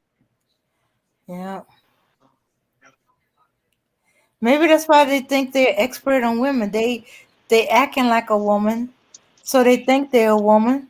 So they think they know better what a woman wants than a woman do. You know what I don't understand? How do these dudes know about feminine hygiene products unless they're using them? That's what I was gonna say. They must be using them. They gotta be. I don't know anything about no feminine. I don't even know what the hell is what. How do they know so much about feminine hygiene products? They got to be using them. Well, so you using fit, huh? Oh, I'm sorry. I was looking at something Dreamcatcher was saying. So you using feminine hygiene products, right? A man doesn't call, well, unless she's a Becky. I mean, I call Becky's nasty all the time because they are, right? Mm-hmm. But a real man doesn't try to be cleaner than a woman. Okay? How are you going to out clean the clean? I mean, the first person that taught us how to wash our asses is our mothers. Our mothers are the pinnacle of cleanliness. So how are you going to out clean the clean? So you're trying to become more clean than a female? I don't even know what nigga even occupies himself with that. You're supposed to be some rough, gruff, McGruff nigga. And you're supposed to smell like a dude, a hard-working dude. Not some soft-ass variety of flower. Nigga come picking you up, wearing a tight-ass motherfucking miniskirt, some high-heel boots, and smelling like peach cobbler.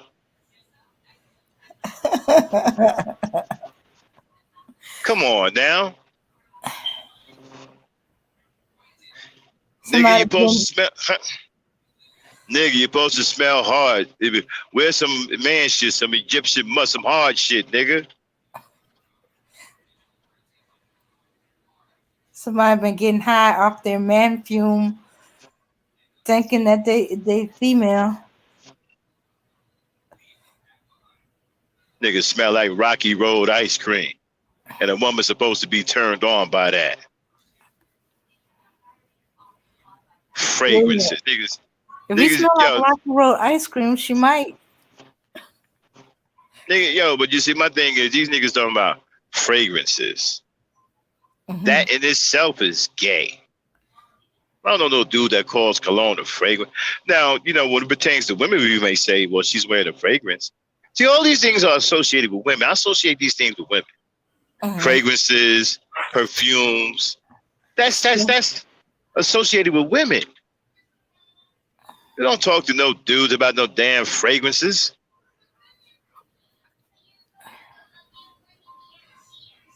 This niggas is crazy, man. You know, and so you got these guys who women don't want to be around. They're always arguing with. These guys are very emotional. Remember we had Mr. Research on here? Uh-huh. He was an emotional wreck. He was like a distraught woman.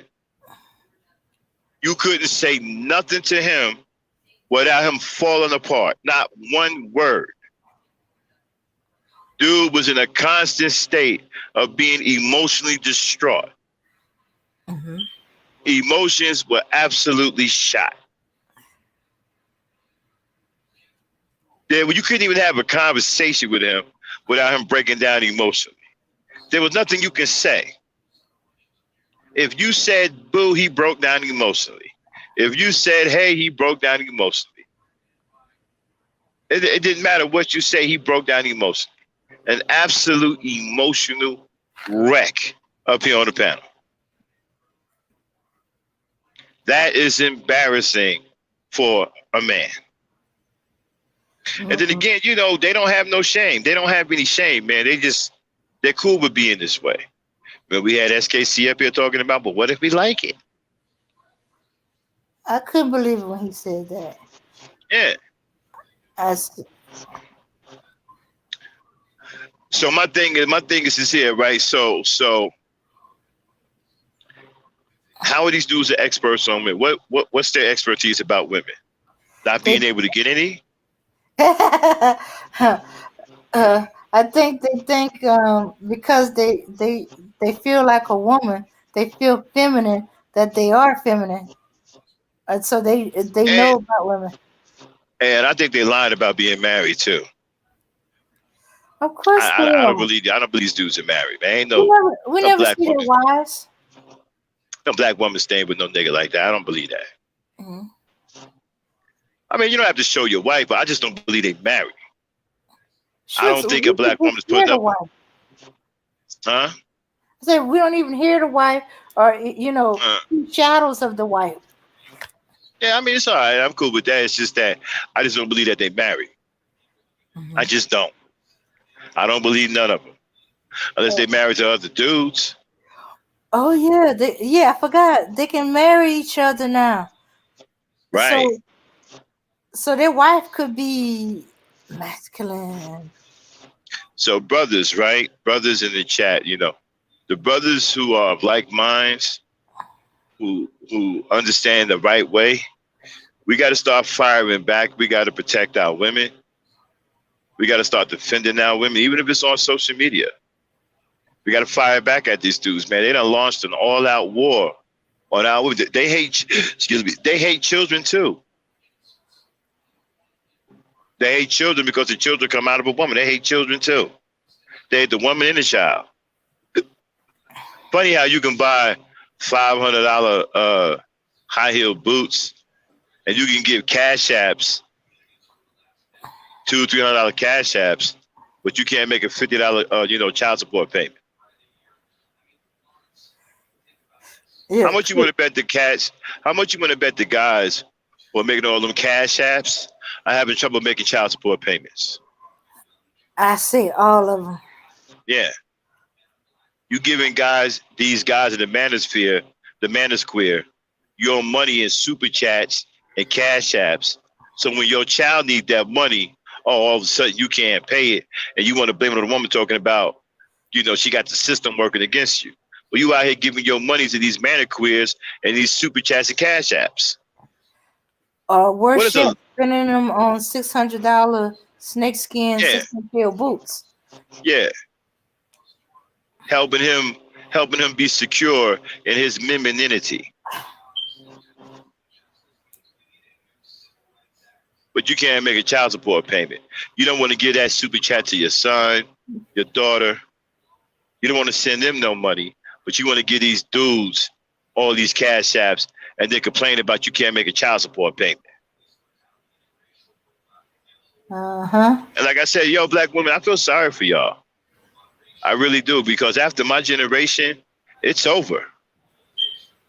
It's over. Maybe we can, the last of us who are still around, we can teach our sons and maybe grandsons, but that still will be a small number. But after we're gone, this is what you're going to be left with. And like Melanated Misfit said, y'all going to have to get with some of the ones who still got the teachings and build your own community and procreate with them guys as much as you can. Because the rest of these niggas here, these niggas are done. They gone. And been gone for quite some time.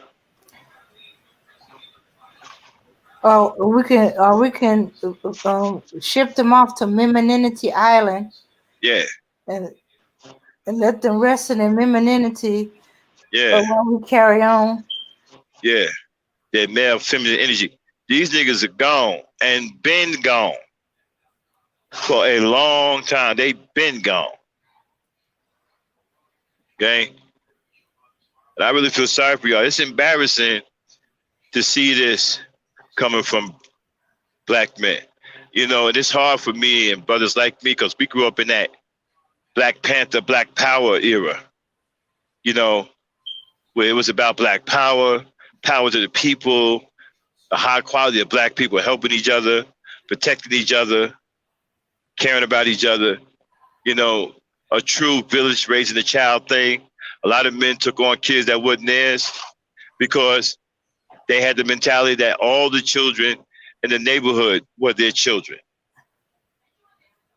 I come from a time where there wasn't any poor people on my block. Even if you couldn't work or whatever, and you had an issue, you were struggling, people on the block will come to your aid. They will give you money, give you food. They help get your kids clothes. They will do whatever to help you. All that's going, man. When you listen to these masculine hen houses, these male hen houses, they're not talking about none of that. They're talking about being select. They're talking about high value. They're talking about sex, and more sex. That's all they talk about. They think that whenever a woman is present, they get to talk raunchy and explicit. That's how they see women. They don't respect women as people. Okay? They only respect you as sex objects. That's it. They don't value your life any more than that. They don't value your life any more than that. As far as they're concerned, all you're here for is sex and to please them. They're not here to love you. But you know how they say, oh, they don't love those hoes. They're being taught by guys like Snoop Dogg. And some fool running around here, calling himself the best dating coach online. He's only the best dating coach online because he got a bunch of fools following him. If you 35, 40 years old, you need a dating coach, you done. You done. And I bet you none of you will have the heart to tell a woman that you're seeing a dating coach. How much you want to bet?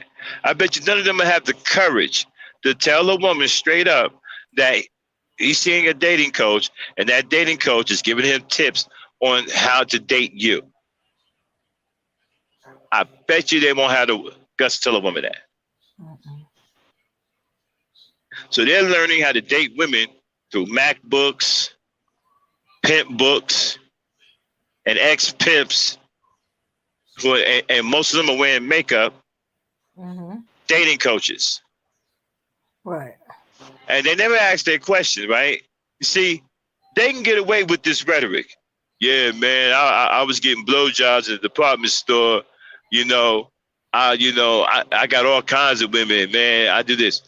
They can get away with saying it. See, they can get away with never having to produce a woman themselves. Because they already got that set up. The dudes ain't going to ask them, hey, man, where's your girl at? Nah, because he a high-flying dating coach. He a ladies' man. Guys like him don't have one girl. That's how they get away with that shit. So they can talk this shit and never have to produce a real woman, which I believe none of them can produce. Shucks. Not unless they want a real woman. They want sex dolls. Yeah, not unless they pay a woman. I can see them probably paying a woman to pretend, but they can't produce no real woman, no girlfriend. What woman is staying with a dude that every time you turn around talking about hoes this and hoes that? A destitute woman that's desperately selling her body. Come on now. Come on now. Think black women are stupid. Black women ain't stupid. Not gonna be with some dude that can't even do something basic and show her some common respect by addressing her by her proper name. So that's what you do when you go up to women. You say, look, I don't love you hoes. Is that how you asking women out? Man, I would love to see these guys in action. We're never gonna see that. How much you want to bet none of them got any real game? Nope. And they selling dudes pipe dreams. They ain't got no real game themselves. I seen one of them in action trying to talk to a woman on here, and she just ignored her. He didn't get the first base. He didn't get the no base. And he was supposed to be one of these hot niggas on here. That's a dating coach that niggas is following. He tried on a live stream to kick it to a beautiful black woman on here. I ain't gonna say her name, and she blew him off. Blew him off like he was nothing. He kept trying, talking about you fine, yeah, you fine. The nigga must have said you fine like 10 times in a row. You fine, yeah, you fine, yeah, you fine, yeah, you fine, yeah, you fine, yeah, okay. Yeah, see, you fine. That's annoying me, and he ain't even doing it towards me. Yeah. I've been like, don't you have nothing else to say besides that? You need to go play somewhere. He does. It's you fine. Yeah, you fine. That was his best game. Yeah, you fine. You sweet lady. You fine. Now he's starting to sound like he's special. That's the game now. That's what women are falling for. Damn. Shit. I mean, of course it didn't work. He was doing that? No. And he most certainly wouldn't beat her off with a stick either. So these guys got all these scams online going. These pathetic fools are following them. It's really embarrassing as a black man to see brothers this weak.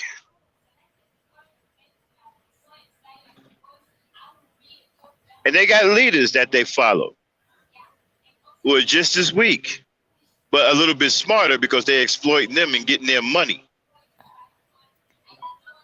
That's why these dudes some of them can't pay child support. Looking woman, I can't send you money to feed my child. I'm too busy using my money to get dating advice so I can get me another woman. So I Yeah. can make her a single baby mama too. Yeah, I need to buy this MacBook so I can learn how to deal with you hoes. People, man, okay, somebody wrote a book about Strags. Who the hell reads a book about whores? What do you Whore. want to know about whores for? Yeah, we want to know about prostitutes for. What man reads a book about prostitutes? One that's planning on being a John, a Oh, okay, all customer. right. Okay, well, you got me there. Okay, well, I bet. I okay, I didn't think about that. All right, I got to go with you on that one. I guess if you're thinking about being a John, you need to know what type of John you need to be. You got to read this book on how to become a professional John. You know what I'm saying? A super John. Yeah, it'd be like, Man, yeah, I ain't no regular John. I'm a super John. yeah. With this book, I can identify any type of hoe and know her going rate. I'm a super John. I don't love these hoes. These hoes love me. Yeah, it's and I'm so tight. I go for the $5 hoe. Get my money's worth. I ain't But spending no $20 on a hoe. let's be serious about it for a second, right? Okay. So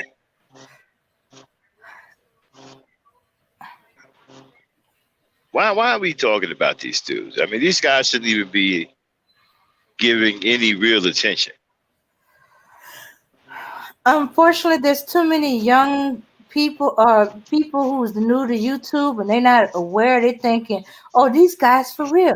Oh, he's wearing a nice suit. He's a consultant, an image consultant, and he seemed to speak well.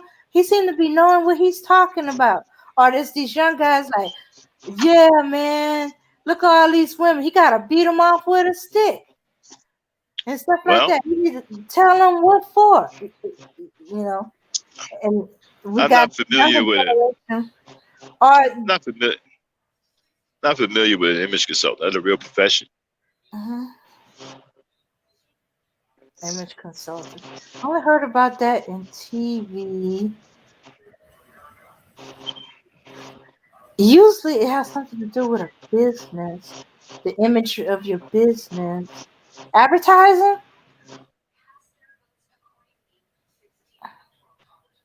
Hmm. Wait a minute. The only one I know of is Straight Eye No, for the gay guy. I tell you the funniest thing I heard on here about one of these dudes was Mm-hmm. supposed to have a big following, Mm-hmm. and he said the way he contributes to his people is that he's giving them information. Uh-huh. Yeah, that's his usefulness. That's his claim to fame.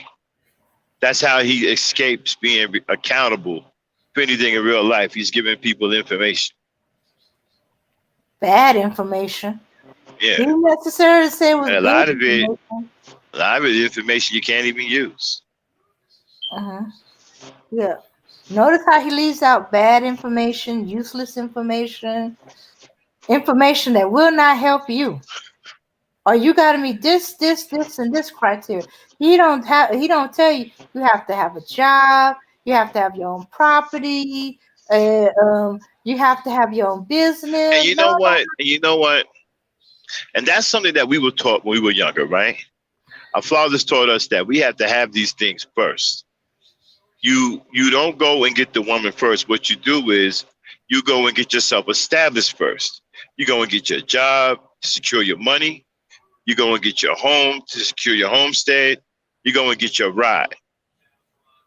Have those three things intact first before you think seriously about courting a woman and someday asking her to be your wife. So you'll be able to provide for her, have a home for her, have transportation, so y'all can get around with the kids. That's the way we were taught. Now, and you know what? And they don't teach these brothers that. Mm-mm. They don't teach them how to be Yeah, men, husbands, fathers. They teach yeah, them how to be boys, pimps, and uh, homosexual.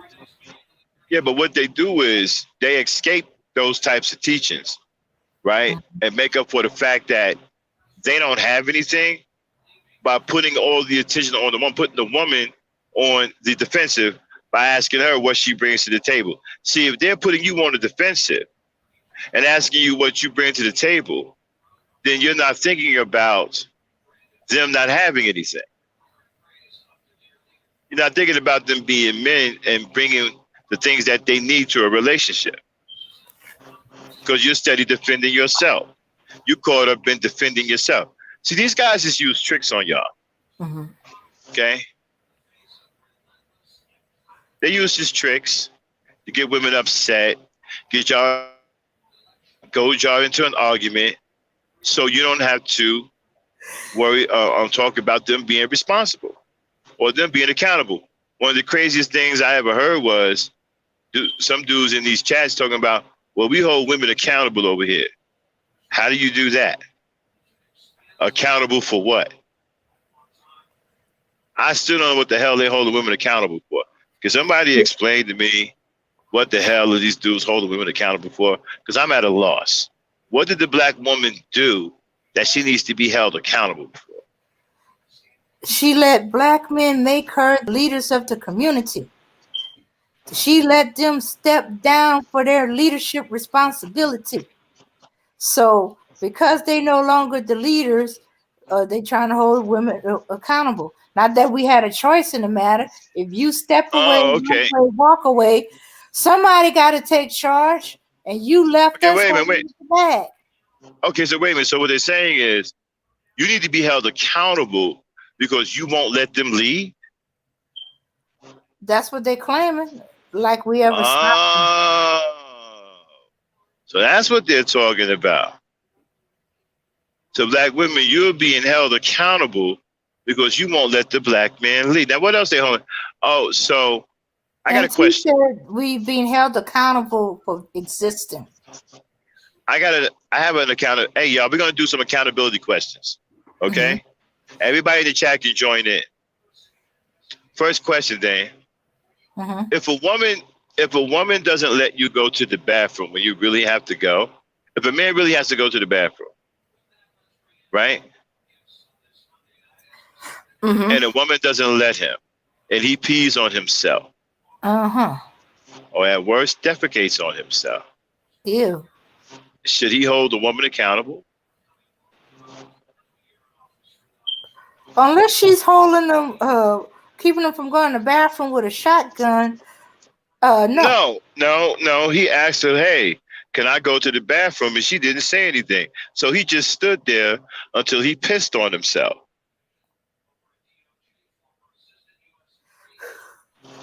Should the woman be held accountable? I'm just asking. No. She probably thought, I can't believe he asked me a stupid question like that. Why Okay, did but he wait a just minute. But hold on for a second.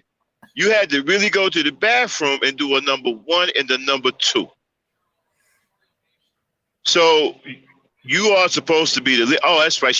Since she's not letting you lead, you need to ask her, can you go to the bathroom while you're jumping back and forth in one place trying to hold this massive exfoliation that wants to take place, right?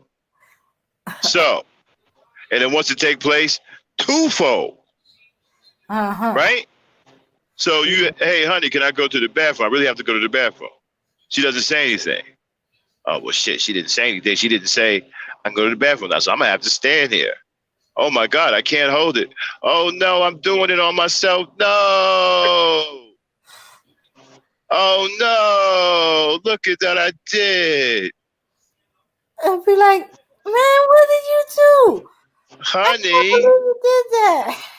honey, but it's your fault. I'm holding you accountable. I asked you, can I go to the bathroom? You didn't say anything. Man, I didn't think it needs to be said. Just go to the bathroom. He But you needs to know I ask can't. you. But you know I can't do anything unless you tell me. You are not a child. You're not no But baby. But I can't do anything unless you tell me.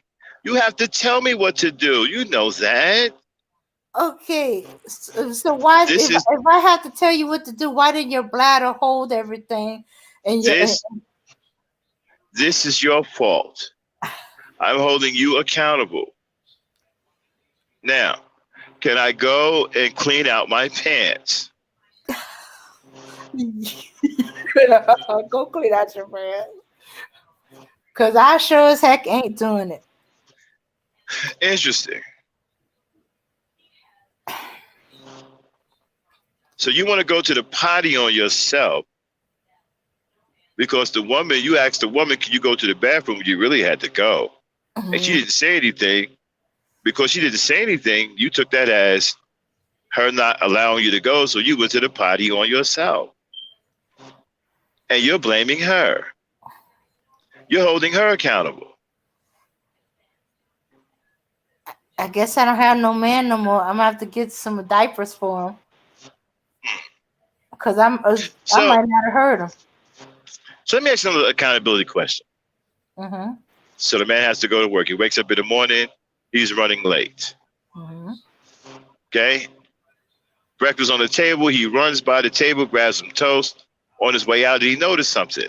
The door is closed. Now he has to get to work. In order to get to work, he has to open up that door and go out and get in the car and go to work. And so he asks his honey, can I open the door so I can go to work? And she doesn't say anything. So he just stands there all day. Then he doesn't go to work. Mm-hmm. The boss calls, asks where he was. And he tells the boss, well, I didn't go to work today because my wife wouldn't tell me to open up the door, which is what I need to do to get outside to go to work. The boss says you're fired.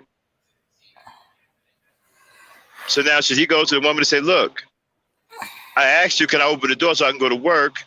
You didn't say anything, so I just stood there all day, and my boss just called me and told me I was fired.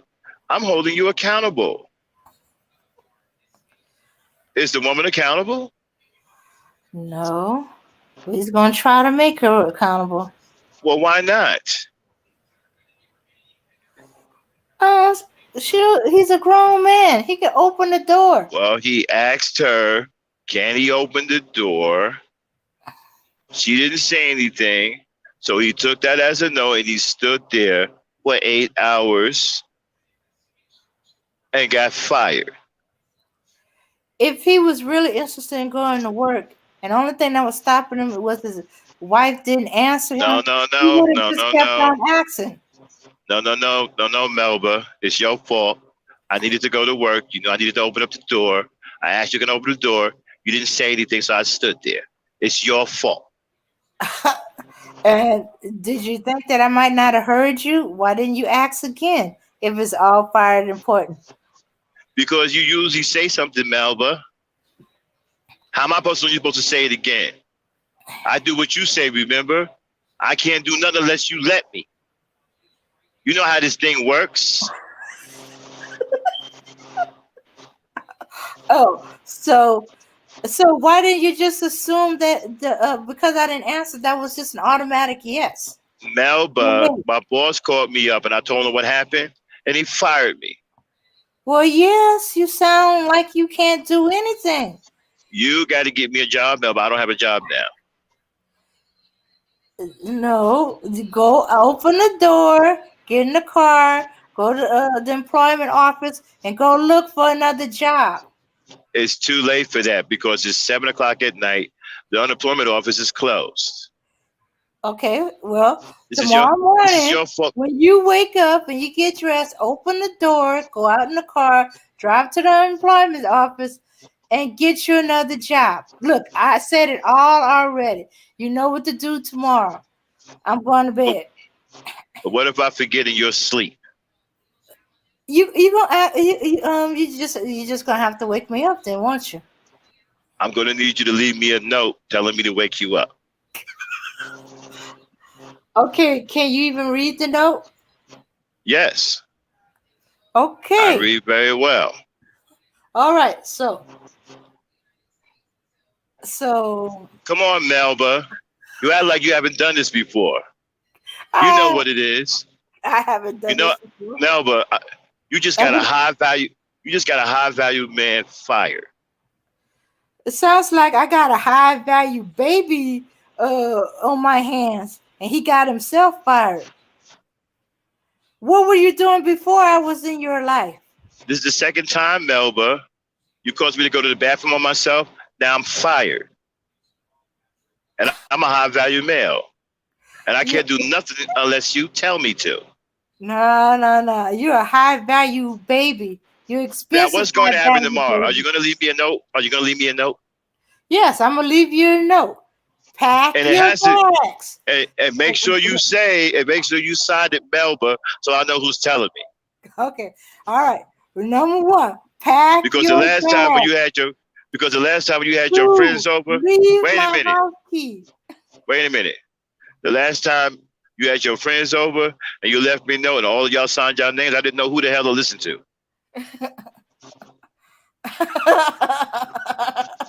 Okay, I'm leaving you a note and I'm going to sign my name. Number one, pack your bags. 2, leave my house key.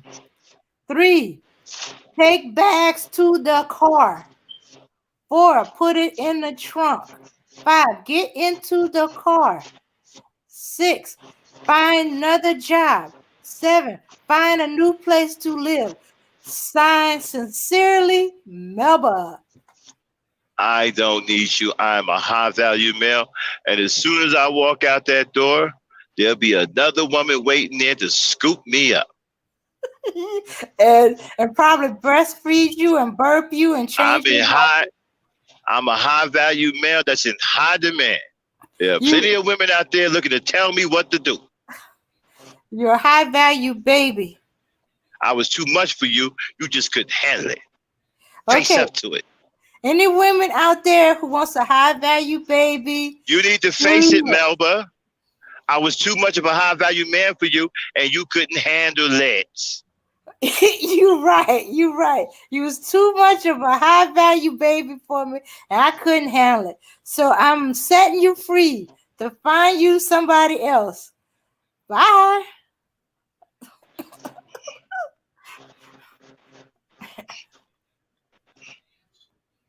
Hold on, I'll be right back. I got to deal.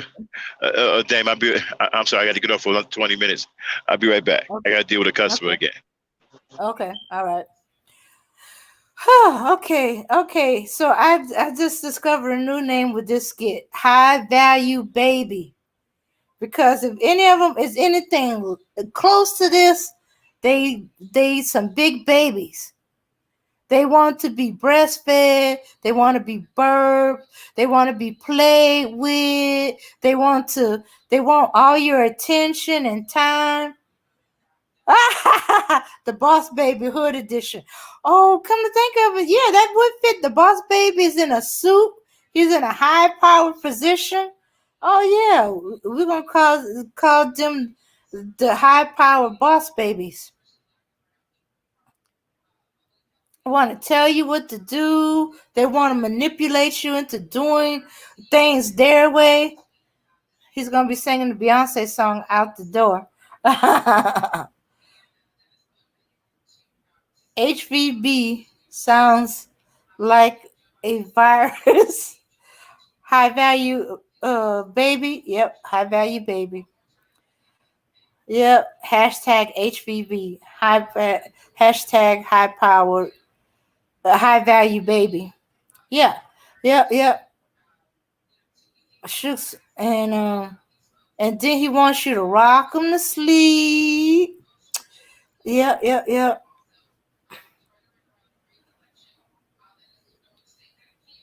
Yeah. Bring him some toys. Set up a play date for him so he can be with other high value babies so they can wrestle and kiss and hug.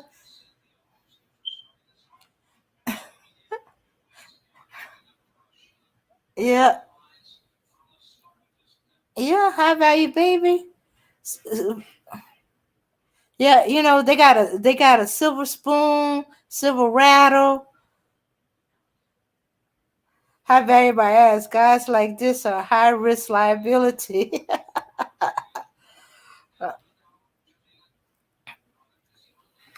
Yeah, gonna have to get some liability insurance on them.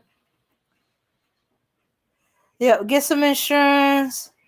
So in case they lose their job, in case they become unemployed, or in case they've been lying about what their high value is, you covered.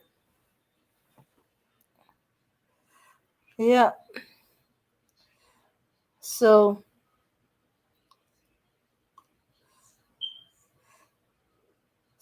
so yeah. So nowadays, men want us to baby fight them. You know why they don't want to deal with single mothers? Because their attention is on their kids. They don't want to share. They want all that motherly attention turned towards them. You know, they want you to be their mother, their lover. They want you to be their substance. That's why I said it, like to be breastfed. Um, they want all your time and energy. Okay, and so that's why they don't want single mothers, Okay, I'm back. because they're not gonna baby them or treat them like they do their Hey, kids. Oh, hey. hey, Dame, you know what? We Mhm. need to work on a few skits. Okay, people, we're gonna do that from that every now and then. Melba and her high valued male. You mean So high whenever we value baby? okay, well, high valued male slash baby. Okay, it's gonna be called. So look for the title. We'll do one every now and then. We want to make sure it's good and funny. So we're not gonna rush it. We'll develop it, and then we'll drop it in the title along with other topics. We'll let you know. And then also tonight, an episode of Melba and her high value male slash baby. So we're gonna do that from time to time. We're gonna develop some scenarios. Melba and her high valued male slash baby. Yeah. See, that's why they don't want single mothers for their How woman, the hell? because How the they hell are you a grown ass man? One right talking about a woman won't let you do something. shooks. I was tripping out over the one that said she didn't make me wear a condom, and she knew how much I didn't Oh, you want know what? to Matter of be fact, a check this father. out. Uh-huh. I'm glad you brought that up, right? Oh, y'all, listen to this, y'all. I wanted to talk this over with y'all, right? I heard on the panel yesterday, one of them male hen houses. Man, this dude said, hold on, let me get some water. Uh-huh. This fucked my head up. I never heard this before.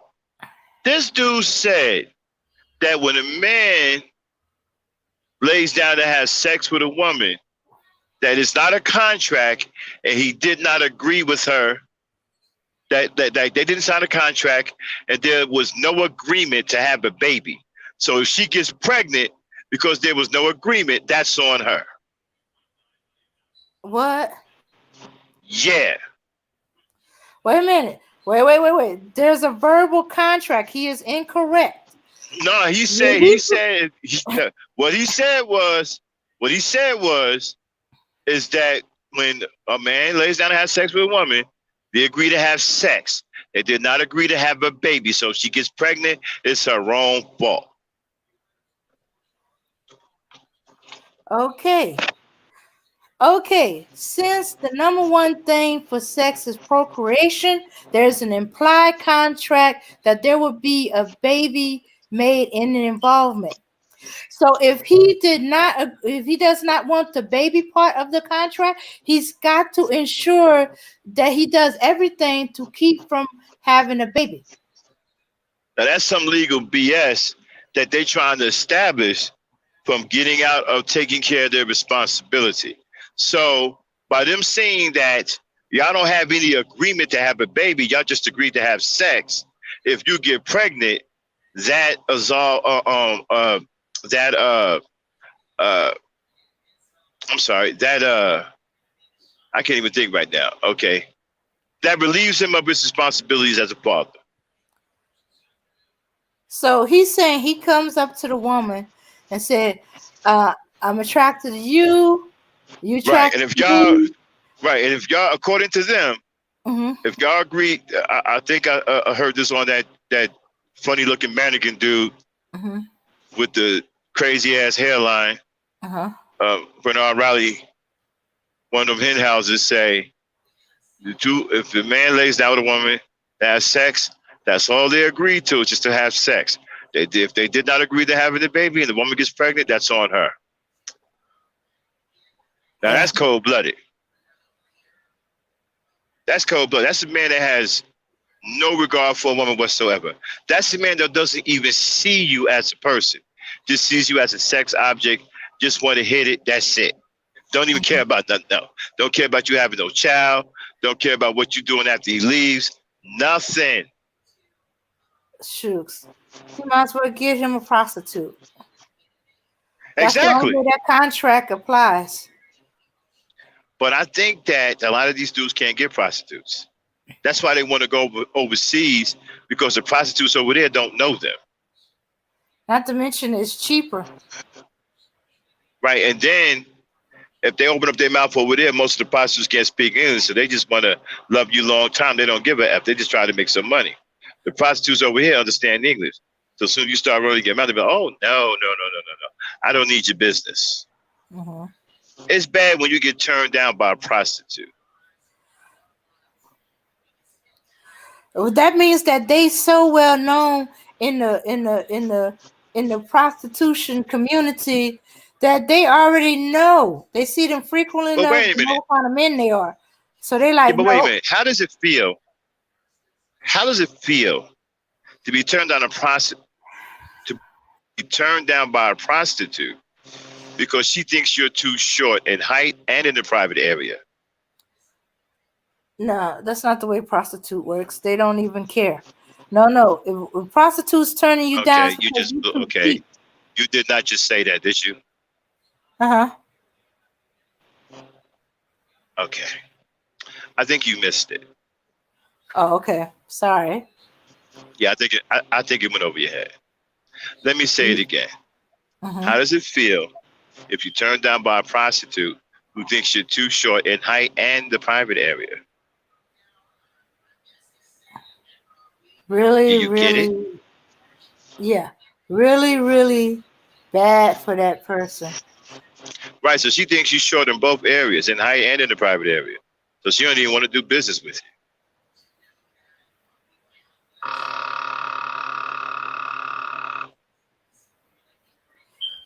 Mm-hmm. Yeah. Yeah, it's sad. She don't want to do business with you. So you're overlooking the guy that's talking about, hey, I make money off of prostitutes. They pay me to stay away from them. Oh, that's a good one. And that's also very, very sad.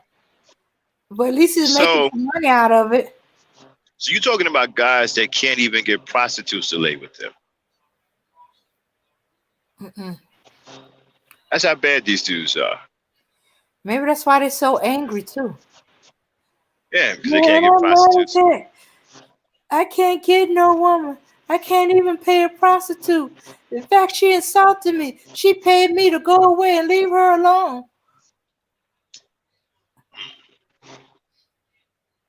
I tried to use it to get another prostitute, but it wasn't working. They all turned me down.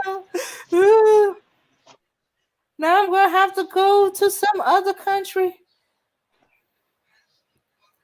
Have to pay some money for my passport.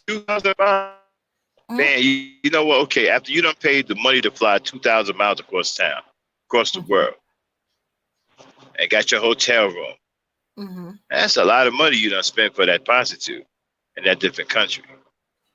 Mm-hmm. You got to talk about the flight, And now, if you even dare go now during COVID, the flights are like over the top expensive. I mean, straight over the top. So you paying some serious moolah. Yeah. So you paying some serious moolah. Huh? Then again, they might not be allowed out of the airport. So they got to pay extra money. Yeah, so you might not even be able to get into some of these countries. I don't even think you can get into Brazil right now. If you do, you're going to disappear. Yeah, I don't even think you can get over there right now. Besides, they don't want y'all over there. They've been trying to get rid of y'all left and right. That's why so many black men disappeared up there. And they damn sure don't want you in the Dominican Republic. Oh, no, they've been poisoning them left and right. Yeah, y'all showing up dead over there. So what's up with the sissy pins? Where are they going to go now? Shoot, there's a travel advisory. There's not too many places they can go. Nope. There's been a travel advisory. This was before COVID. There was a travel advisory of not going to the Dominican Republic. Don't go to Brazil. All these pages specifically towards black men, because those was dangerous environments for them. You know, some men they come up missing and they find them later in bits and pieces, or their organs gone, or have been eaten by the animal life in the ocean. Wow. You know how I feel about it. I believe that we are safer around each other. Black people, you're safer around your own people, you know. But, you know, we do have to get better with each other. A lot of hatred amongst each other. Some people online on social media are absolutely gone in the head. And there's nothing you can say to them. You can't do one thing. You do one thing to them, you're done for the rest of your life. So, you know, so we got some cuckoos online. Mm-hmm. A couple of folks have flown over the cuckoo's nest. Okay. Cuckoo. Yeah. So we gotta get better with each other. You know, we gotta trust each other. You know, we gotta start working together. But the thing about it is, these dudes don't want to work. They have accepted white supremacy. They've accepted their fate. They don't mind living on their knees because they call it buying in. Pretty soon they're going to be selling designer knee pads. I think they already got designer knee pads, right? Yeah. All you got to do is go into the well, they might not know where to get the knee pads because that requires going into stuff like hardware stores. Let me see, with these mechanical tool places, harbor tool places, you know, stuff that, you know, men use to build and fix and repair stuff. So they might not know where to get the knee pads. So they're going to have to do it the hard way on their bare knees. Masculine knee pads with the steel cap grip. Okay. Yeah, with a ball in their mouth. Something okay, that's disgusting. That's disgusting. That's disgusting. Well, shoots, they need something to put on. I don't want to know about it. Not that type. I don't want to. You know, you messed my mind up. Let's move on to another subject. You don't screw my mind. You don't blew my mind with it. All right, so okay, Dame. So we pretty much finished with it. Add something else to the topic. Huh? What else you want to talk about the topic? Let's see. Okay, they need to say, well, if these men say you are what your father is, we didn't agree that he would give me a baby. So drop the baby off at his doorstep. Yeah, but let's go. But let's talk more about this. Wait a minute. Let's talk more about. Okay, go ahead. That they're pushing now in the manosphere, that these brothers saying now that if y'all agree to have sex, y'all didn't agree to have a baby. So if you get pregnant, it's on you. Okay. Let's talk about that. We need to take melanated misfit advice that we never have sex with them. Yeah, because now they're saying, well, When they let her have sex with you, they agree just to have sex with you and did not agree to have a baby. That's Yeah, the new well, thing unless that they they're say pushing those now. words. Yeah, well, unless they say them words, because I don't think they bold enough to go up to a woman and say, "Look, No, I want to have sex with you, and that's all I'm agreeing to. And if you happen to have a baby, that's all on you." They well, ain't saying that. They this know is they're not something. stupid. Yeah, but this is something that they push into the women and try to get women to think about it and go with it because I doubt if they're going to court with that. I don't think that'll Mm-mm. fly in court. Yeah. Be like, well, Your Honor, we agreed to have sex, but we didn't agree to have a baby. You think that'll fly in court? You think that'll hold up in court? No. No. Because just the fact that you having sex implies uh, a contract, a possibility that you're going to make a baby. Well, they don't seem to see it that way. They in these these male hen houses talking about, yeah, and they support each other on it. Okay, I somebody mean, it's did their sex education on. it's embarrassing already that Mm-hmm, men are so these dudes are so fragile mm-hmm. that they got to get in groups like little girls and support each other. Y'all supposed to be tough and strong and rough.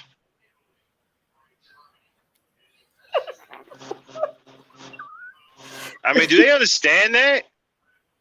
Do they understand that a man's essential nature is strength? Y'all supposed to be some rough, tough, rumble, tumble niggas. Y'all not supposed to be getting in the little man groups, little boy groups talking about stuff. Oh, she did me wrong. And she hollered at me and it made me sleep on the couch and threw me out with the dog and told me I'm not going to see my kids. Well, what did you do? Nothing. Why did you do anything? I'm afraid of her. Really? Is she bigger than you? Uh, No. okay, she's stronger than you physically. Yes. Okay, then what's she doing with you? If she can beat you up, Ever she. since she beat me at arm wrestling, she's been bullying me around. Oh, I'm surprised that she even stuck with you, man. Who on the panel, Dan? Who just came up? Oh, Ebony. Hey, Abby. Is she there? Yeah. Great. Just in time to keep Dan company. I got to step down. Yeah, Dan, talk with Abaddon. I'll be Okay. back. Let her know what's going on with the live stream and everything. Okay. I'm pretty sure people want to hear her talk and hear her take on things. I'll be right back, ladies. Okay.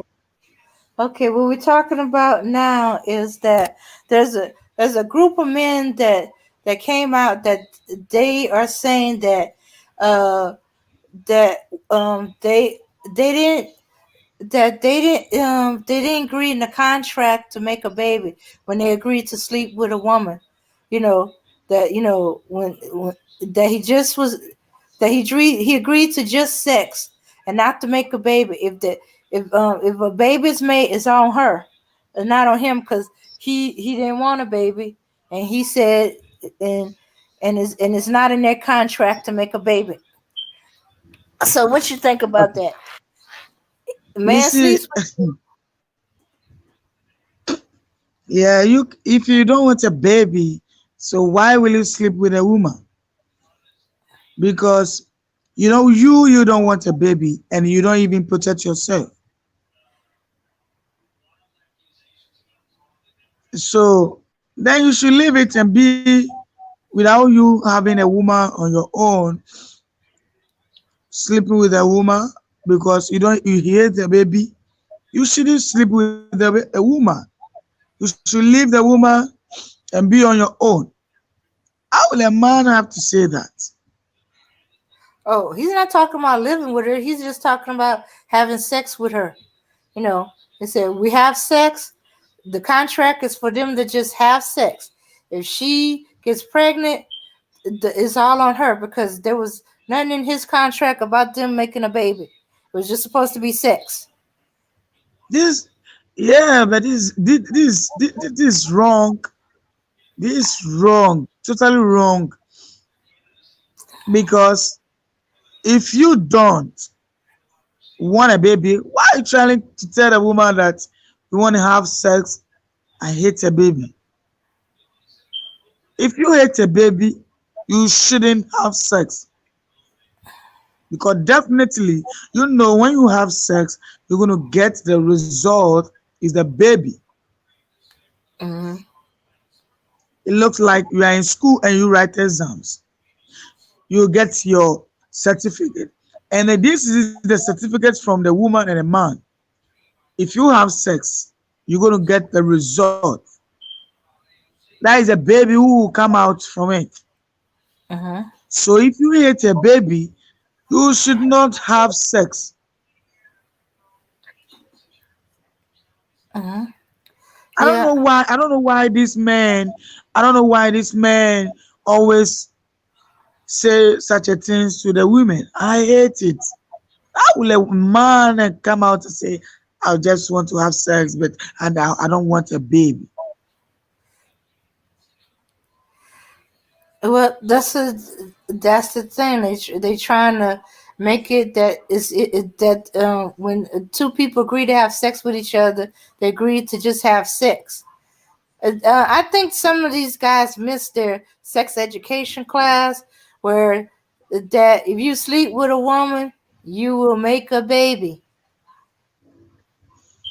Yeah, Yeah, you don't want a because baby under no circumstances. Don't have sex.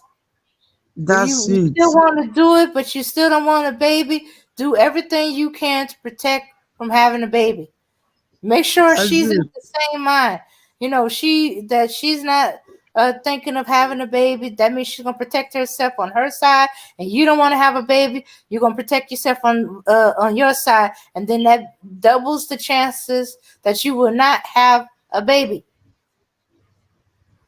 Yeah, Yeah, but because if you don't want a baby, if I. you don't want a baby, just stay one corner or protect yourself so that you cannot have a baby. And you see, these are the men who go out and sleep with a woman and they leave the babies for the woman to take care of. That's how we are having a lot of children who are street children Mhm. because the men supposed to sleep with the women without taking care of the babies. That's why now you can see the single mothers without having husband and then the children don't have a father.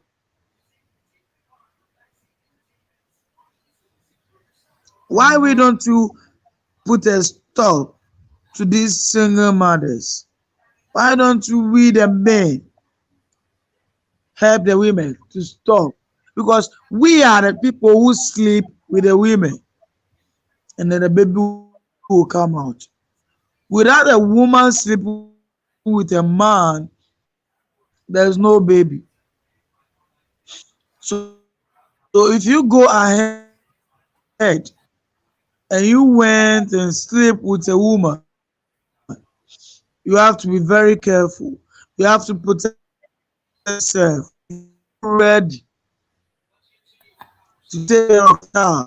Just take some time so that you not bring baby out without taking care of the Mhm. baby. Because if you do that, you have no child future. That's why now we have a lot of children who walk around having food to eat without even having water to drink because they don't have a father Mhm. and their mother is not having. So what will they do? They can be a street children. put a stop to it. This is destroying the blacks communities. This is destroying the black future. Because you see, we the blacks, we are different. We need to protect our children and our wife.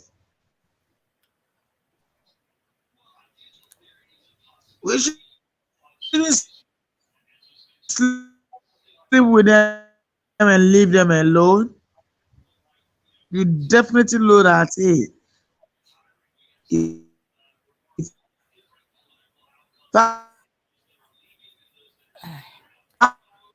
Okay. I'm like Eborgan. We didn't hear that last bit because you were Borgin, Abner. Okay. sex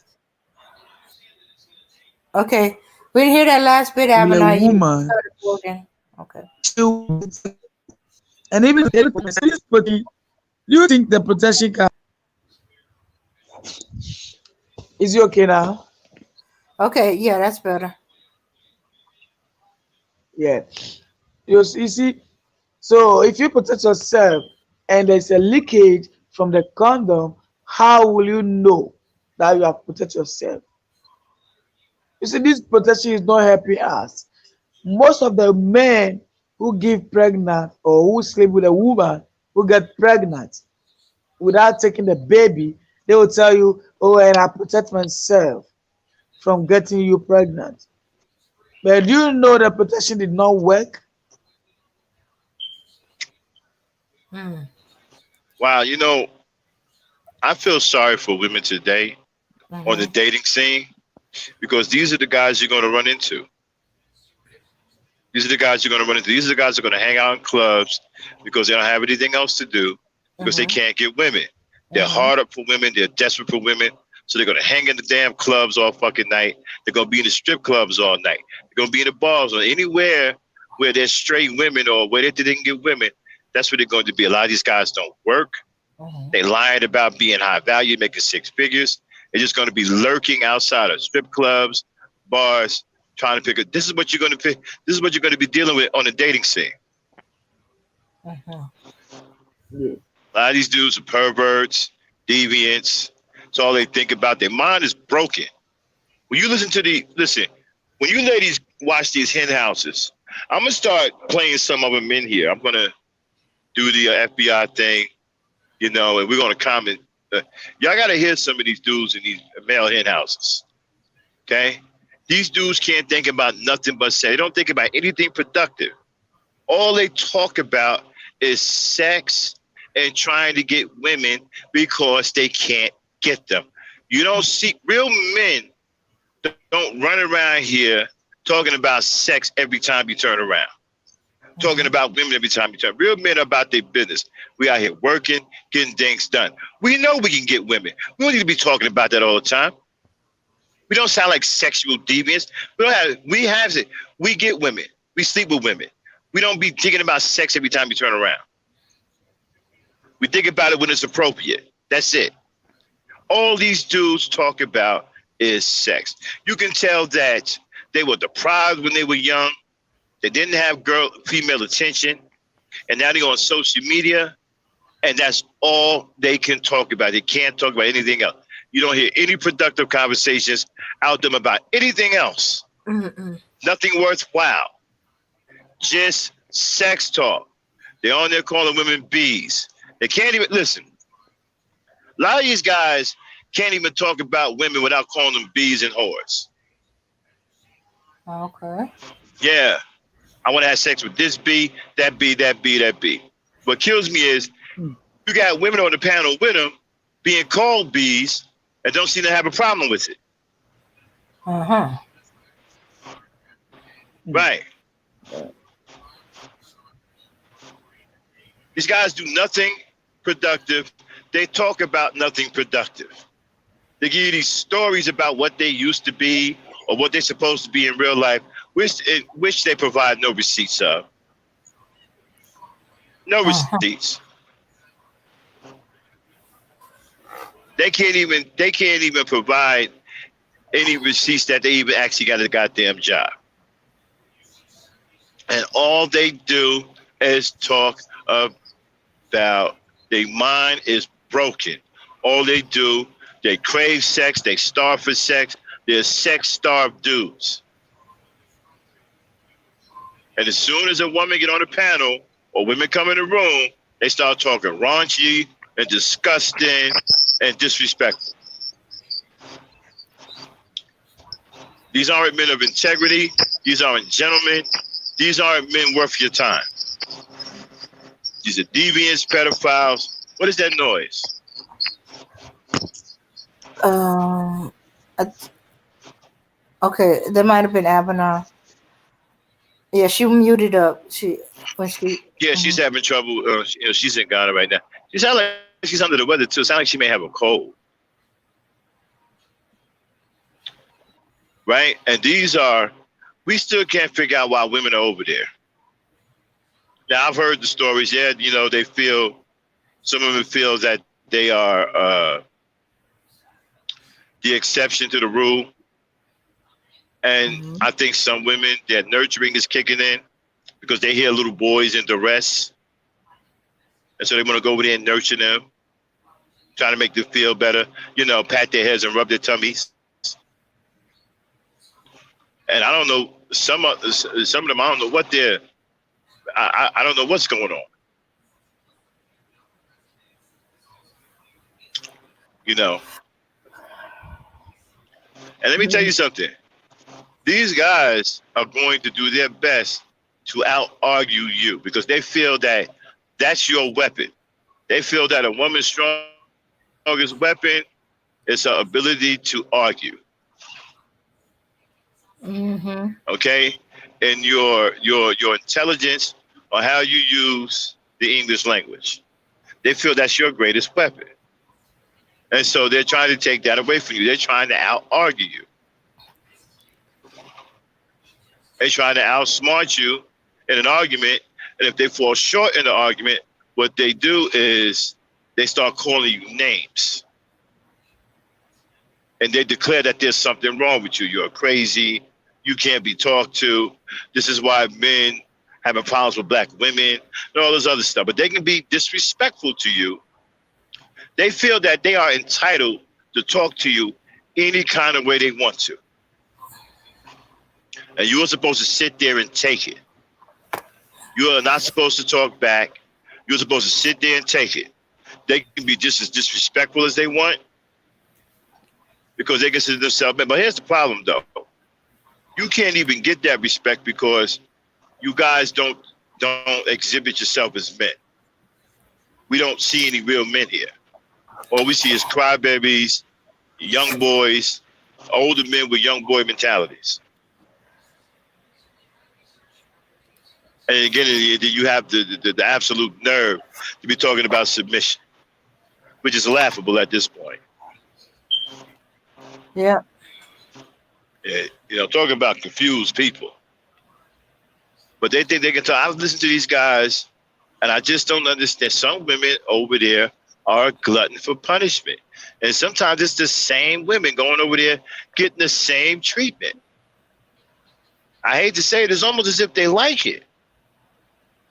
They like these guys being abusive to them, being verbally abusive to them. Me and Dane was talking in the back chat about that. I'm like, man, what is up with the same women going over to these same spaces, get the same reaction from these dudes? They're getting cussed out. They're getting called all kinds of names. They're getting screamed on. They're being declared public enemy number one. And they keep going over there. It'd be the same 2 or 3 women. Like they just don't get it. What do you think that is, Dane? I don't get that.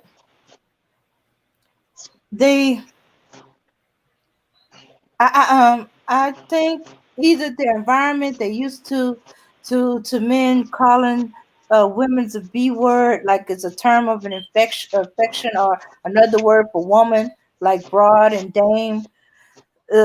they think, and they just don't hear it, or it's something that they is natural to their environment. I mean, I've seen two women get on the panel with these dudes and get called nothing but bees the whole time they was up there, right? Then you ask them later, well, did you hear them calling you a bee? Why did you? Oh, I didn't hear that. What? The whole time you was on the panel was calling you bees. What do you mean you didn't hear it? They'll tell you that they didn't hear it. Soon as they get on the panel, they're being called bees and hoes. Yep, that's why Well, you ask them, yeah. And you ask me like, hey, why are you standing up there being disrespected like that? They doing number calling you bees and hoes. Oh, I didn't hear that. Huh? I mean, YouTube, YouTube is a funny place, man. Like, I have to admit, I've never seen Negroes like this before, so it is interesting because it is different for me. All of the backstabbing that goes on YouTube, all the jealousy and the infighting, and the scams. A lot of scams are being pulled.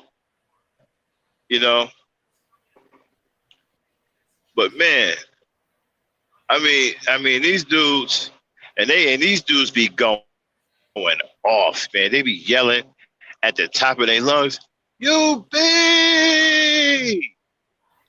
I mean, you think about it, Dame. How long can you hold your breath, right? So you take this big, you take this long breath. You be!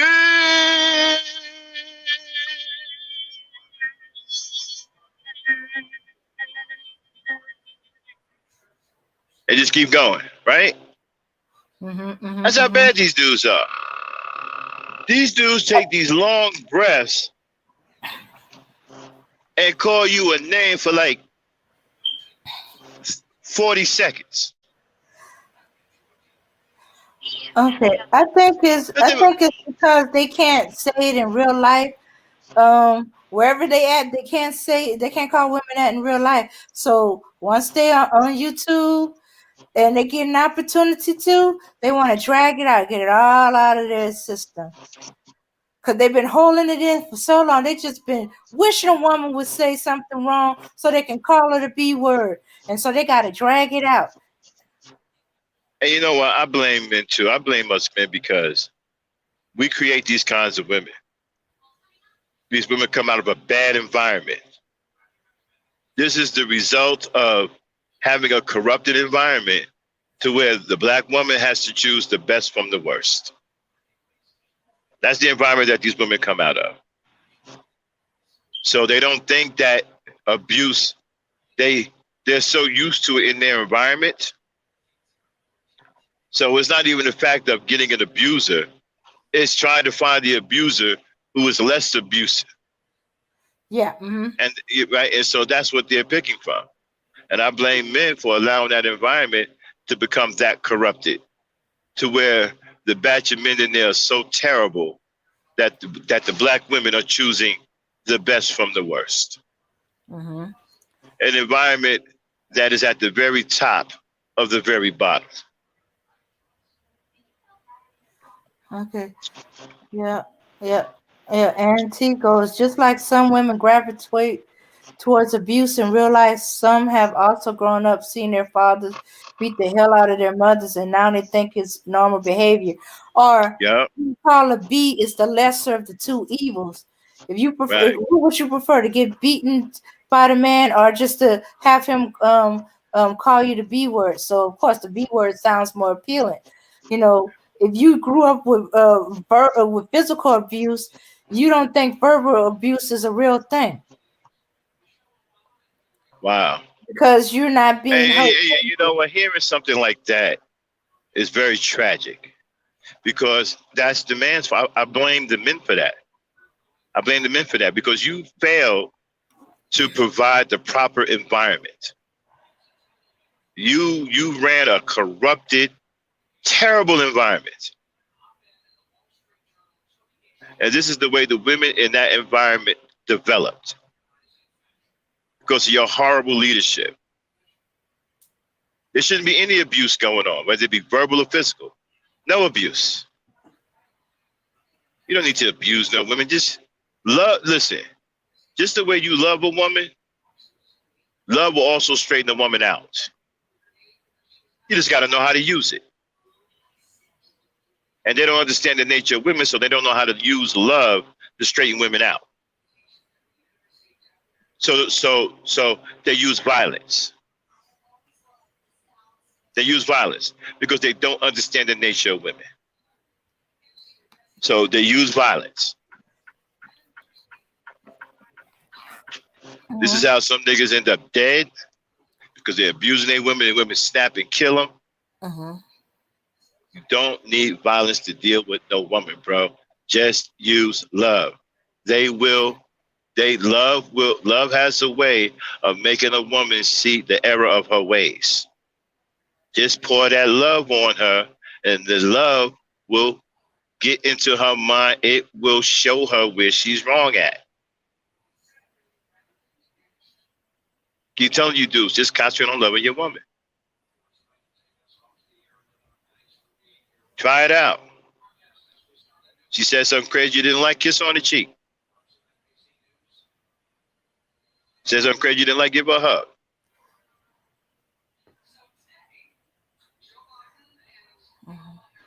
She'll think about that shit. The more love you use on the woman, the more it's going to make them think.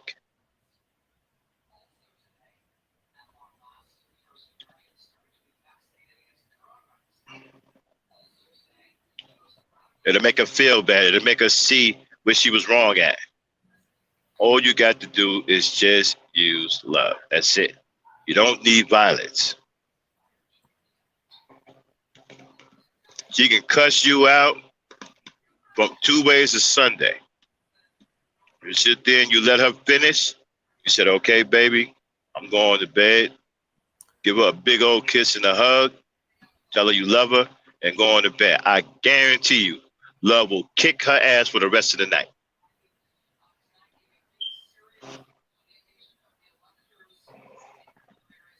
All that screaming she just did on you, all that whatever, and all you did was kiss her, hug her, and tell her you love her and then went to bed, I guarantee you she'll have a change of heart. If not the very next day, the day after, because she gonna think about that. Yeah. You might get apology sex, breakfast in bed. You don't need violence. Deal with women, bro. Love. That's all you need. Oh, well, JR, if that's all true, then half the manosphere is going to hate you because you become a select male. What is a select man? I don't even know what that is. What is that?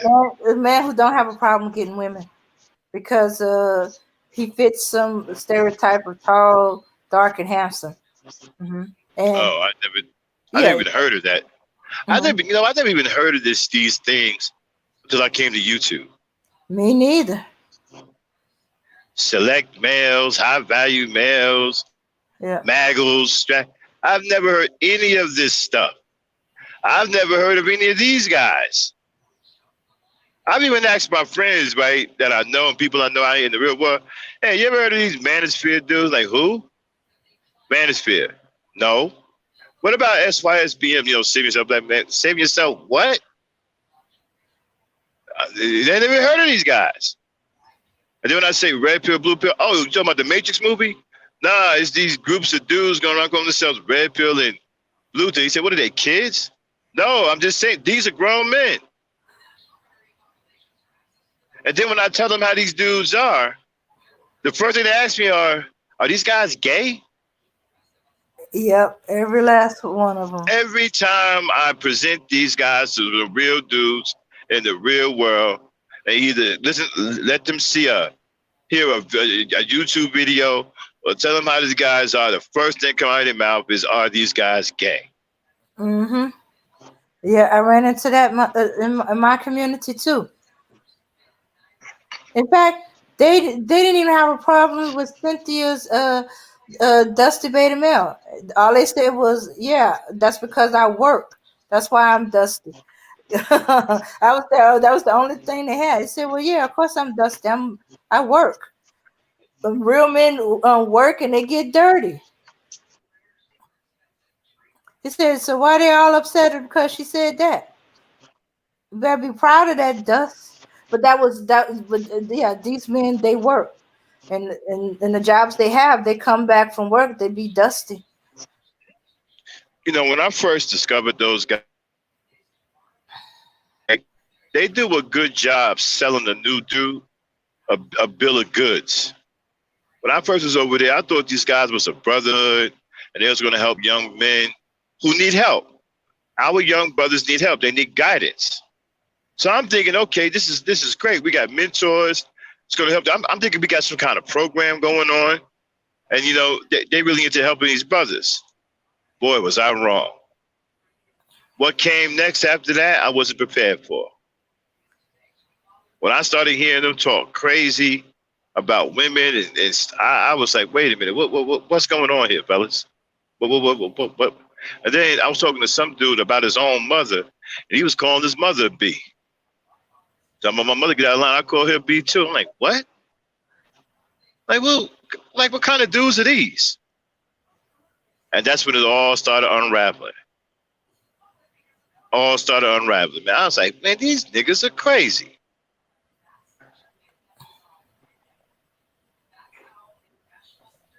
Well, I got the hell away from them real quick.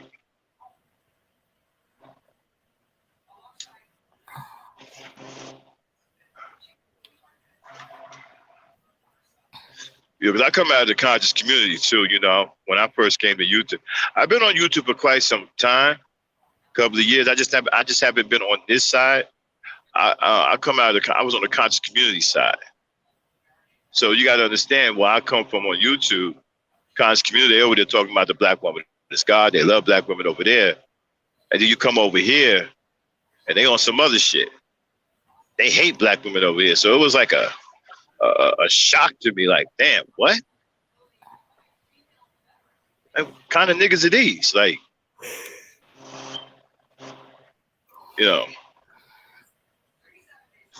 so it was a shock.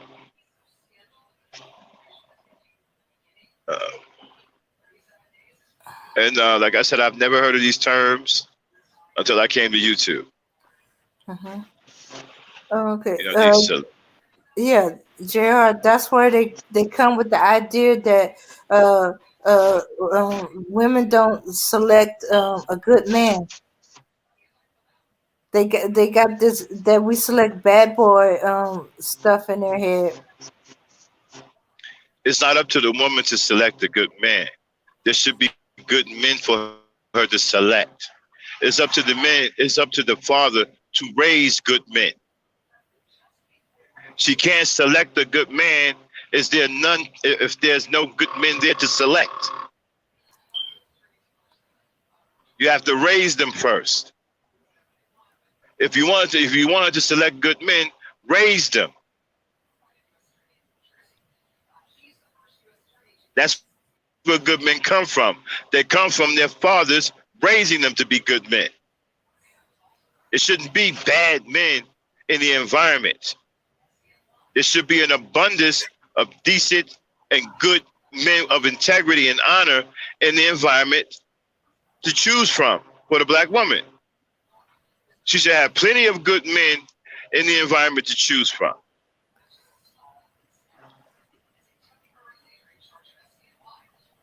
You want her to choose good men, raise good men. And then we won't have. Don't raise a bunch of bad men. Max, your volume dropped down. Can't hear you. I barely hear you. Let's see. All right. Well, if a woman is viscerally cruel and rejecting a guy, that's usually mean that that he either wasn't accepting the nicer rejection. I'm not interested thank you, but I'm not interested. I'm flattered, but I'm not interested. And they keep coming at her. So finally she gets harder, and she might get all right vicious, or she get these guys that if you don't come down on them hard, they keep coming back. So she's either been dealing with those type of guys, and she reacts to all guys when she's rejecting them that hard. But for the most part, most women don't want to hurt the guy's feelings. Not to mention it's gotten dangerous, you know. But you got to get him to understand that you honestly not interested, you know, and to let you go and not try to kill you because they can't handle that she said no.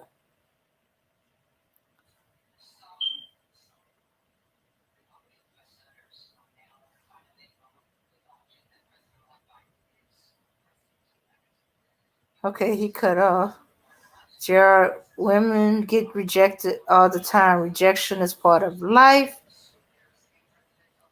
But that is no need to start being negative and hateful. That is deep-rooted issue from from that individual childhood. Therapy works. Yeah. Sorry about that. I had an incoming phone call. All right. Now, fellas, there is times where you have to sit down and have a talk with your woman, because sometimes if things get a little bit too much, then you do sit down and have a conversation with her. But you don't go crazy on her, get violent, stuff like that. But most of the time, you know, when they just fussing or whatever, man, just give them a kiss on the cheek, just give them a hug, they straight. They'll cut all that out. Even if they roll down on you, you know, talking crazy on you about something, and they might be wrong about it, whatever, right? Just let it roll off, man. Like, all right, baby, you know, you're wrong about that, but you know what? I love you anyway. Kiss her, hug her, and chill out. Let that love put that love on her, and that love will make her think about it. But there will be times, realistically, where, you know, depending on what situation it is and how deep it is, that, yeah, you have to sit down and y'all have to talk it out and have a conversation. You understand what I'm saying? But you even handle that like you got some good damn sense. And have a conversation with her, not a goddamn argument. So you guys are too, one thing I notice about a lot of you dudes, you're too emotional to have a conversation with a woman. Because as soon as a woman raises her voice or whatever and gets emotional, you get emotional too. That's not the way it's supposed to work. You're supposed to understand her nature. Her nature is to get emotional. So you don't pay that no mind. If she starts getting emotional and getting loud, let her. You just remain calm and continue to talk to her in a calm manner. She will eventually calm down. Women get in their emotions a lot. That's what they do. They're women. They're supposed to do that. You guys are taking it personal, like it actually has something to do with you. It doesn't. That's just women. They get emotional. They're going to get loud. They're going to raise their voice because they're in their emotions. As a man, you are supposed to understand that and handle that the correct way. You don't get emotional. You're supposed to be the strong one. You remain calm. You don't get all emotional and then get in an argument with her, because then she ain't gonna never stop. Because you're gonna keep triggering her emotions. And she's gonna get angry and gonna keep arguing, and the argument is going to get worse and worse. And she's not going to stop. You know why? Because you keep triggering her emotions. Don't trigger her emotions. That's not the way you deal with them. That's why you niggas can't keep no women, because you don't understand them. Because she gets emotional, you don't get emotional too. You're supposed to be the man. Let them get emotional. That's normal. You remain calm and handle it like a strong man is supposed to handle it.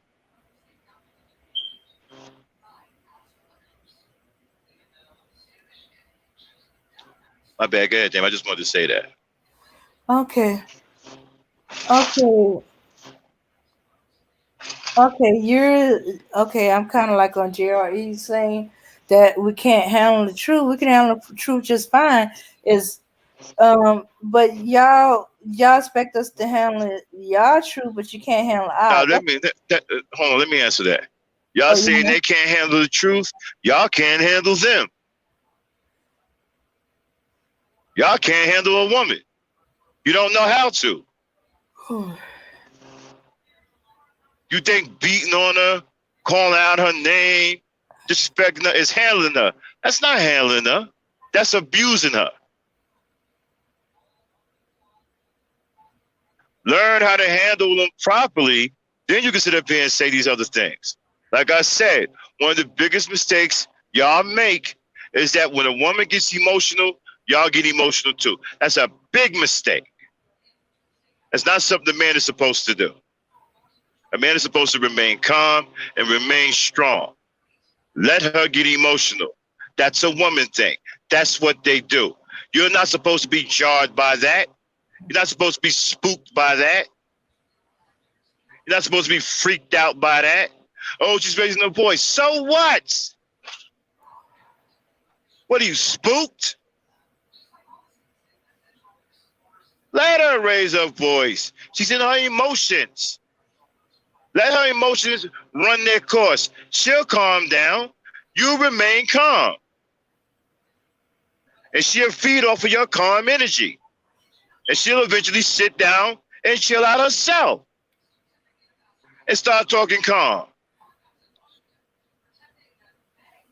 You got to feed her the calm energy. Feed her the male energy, the calm energy. You don't get emotional with her and then feed her more feminine energy, because that's what you're doing. And the more feminine energy you feed her, the more you're going to trigger her emotions. You're going to get angrier. Going to start saying some wild shit. Going to start talking about your mama. Going to start saying the craziest things to hurt you. Because you don't got her that mad because you don't understand that you keep triggering her emotions. You're supposed to feed her calm energy, not feminine volatile energy.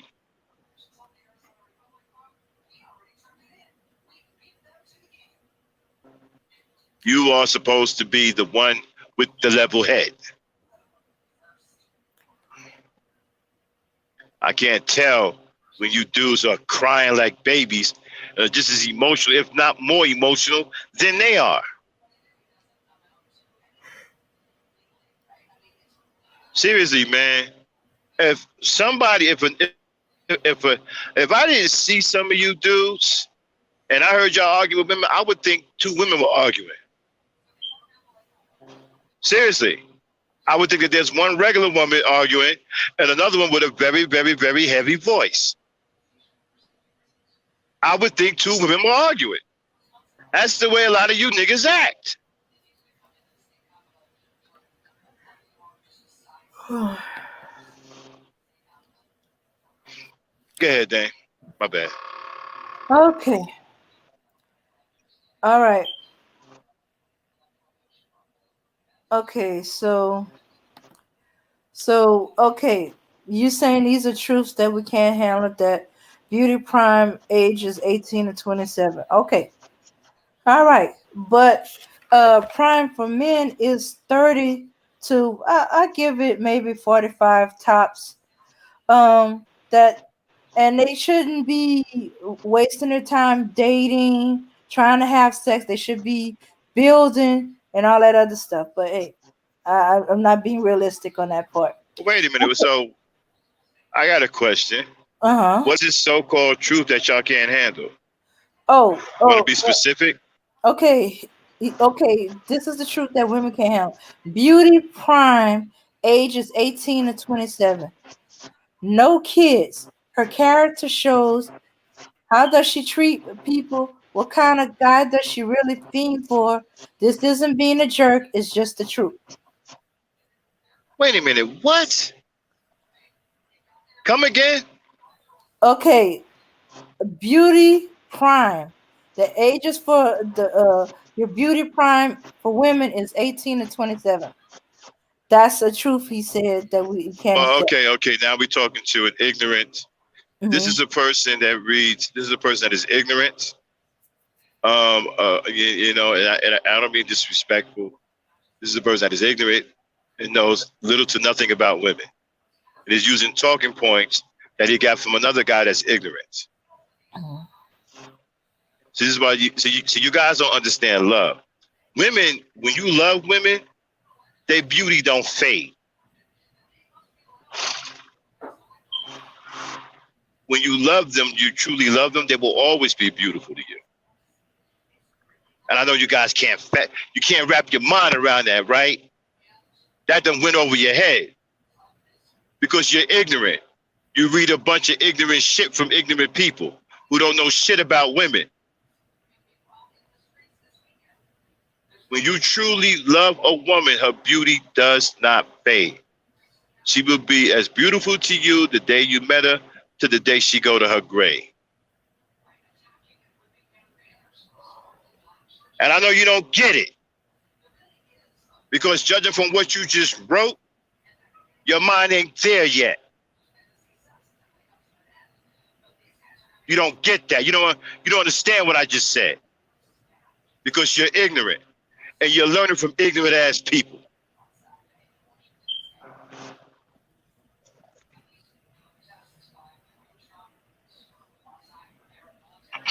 I learned that from old heads.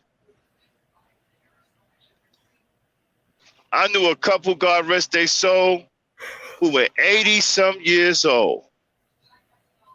And he loved his woman until he died. She was as beautiful to him at 80 some years old as she was when he met her in her 20s.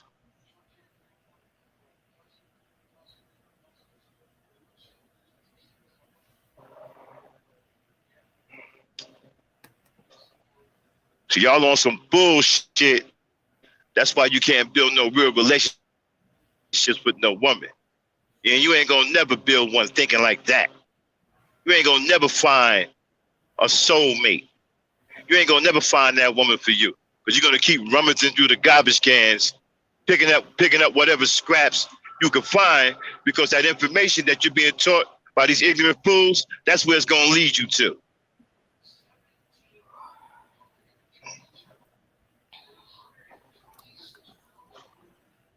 Why do you think some people are married for 60 and 70 years?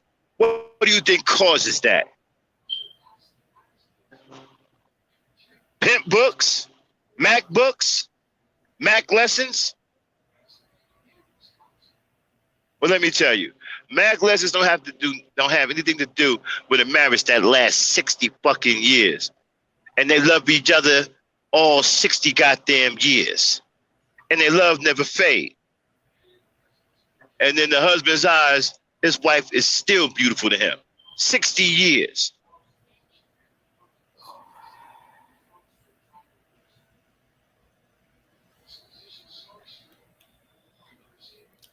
Okay. That's too much for him, right, Dane? They don't get it, do they?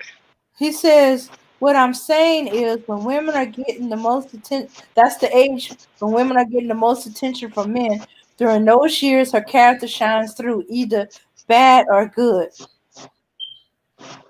Again, this is ignorance. This is ignorance. A woman has no limit on which she gets attention from a man. There is no number. I can show you 71-year-old women that are getting attention from young men.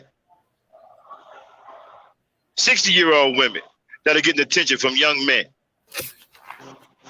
Yeah, I can point them out too. Again, ignorance.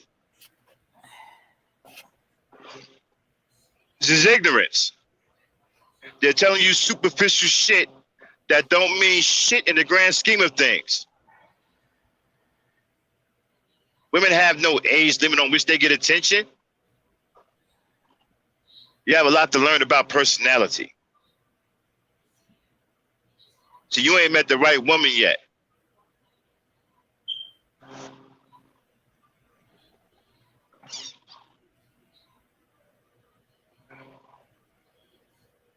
Listen to this ignorant shit.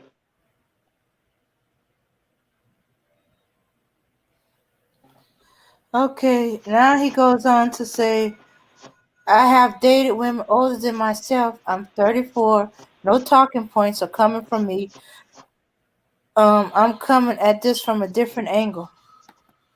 What angle is that? I've Uh, heard nothing but it.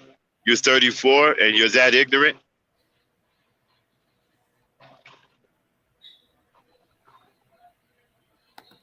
And at 34, what are you doing dating? Where is your wife? You haven't figured it out by now? Maybe that's why you're ignorant, because you're unmarried. And you're looking for a quick fix. So with these 30 and 40-year-olds that know absolutely nothing about nothing.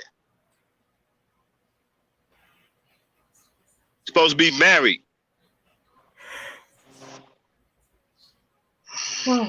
That's why men prime years start at 30. Right, and you want to go around here and let it swing low, right? You want to go and hit as many vaginas as you possibly can. Because you think that at the age 30, it's cool to behave like a teenage boy rather than a grown adult male who's looking to settle down and build a family with one woman. So that's how you niggas make it to 40, talking about you non-select. 40-some years old on YouTube crying about not being able to get a woman, crying about a black woman's choices. But you in your 30s let the swing low like you 18 years old. When you should be serious about your life, have yourself established, and be courting a woman that you think is worthwhile, building a family with. Not running around here at the age of 30 plus like some immature, irresponsible 18 or 19-year-old.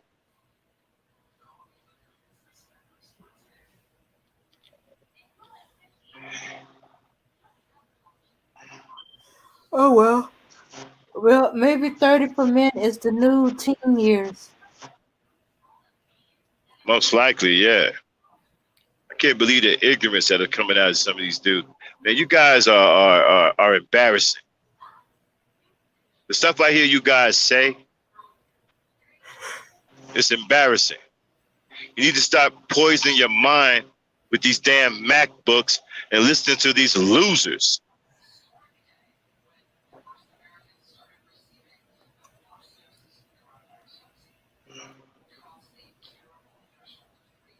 You want to learn about women?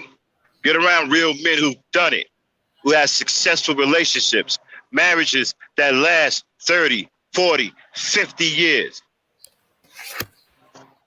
Now they can give you some real game, some true game.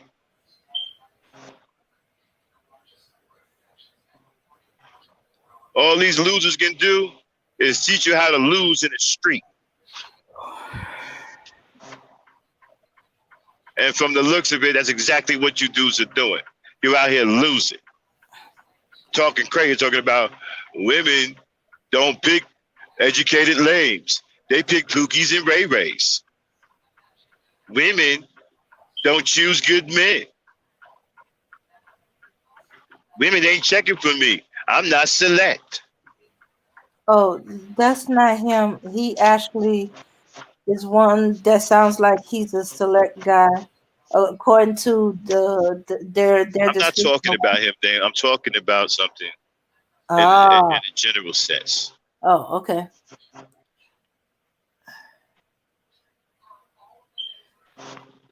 Well, he got down now. Both men and women alter their behaviors based on their situations in life. Some women are more pleasant towards men because they have to be. A good example of this is when women are single moms. Okay. I don't see Well, that okay. happening that way. Okay, well, here's the thing. You see, it's the man that needs to alter his behavior because the woman follows the man because the man is supposed to be the leader. And yes, they're probably friendly to men because women are natural survivors. They're going to take care of their children, something that men don't want to do. So you see, you can't point fingers at them, especially when you don't want to take care of your children. And they follow you. You set the tone for the behavior. You're the leader. The woman is following the leader. So if they are acting a certain way, you may want to check yourself. Okay. Now he's quoting Kevin Samuels. We cannot Right. always be wrong. Be objective to both sides. Do me a favor. Explain to me why single mothers go out of their way to avoid single fathers. Go ahead. I'm listening. Wait a minute. What did he say? Say it one more time. Okay. He's doing a quote from Kevin Samuels. Just tell me what he said. We cannot always be wrong. Be objective to both sides. Do me a favor. Explain to me why single mothers go out of their way to avoid single fathers.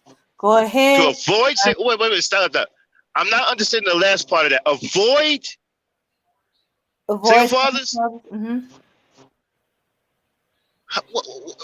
That is, I'm sorry.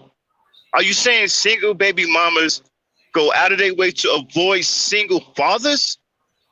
Oh, that's what he's saying. That don't. Okay, you're gonna have to read.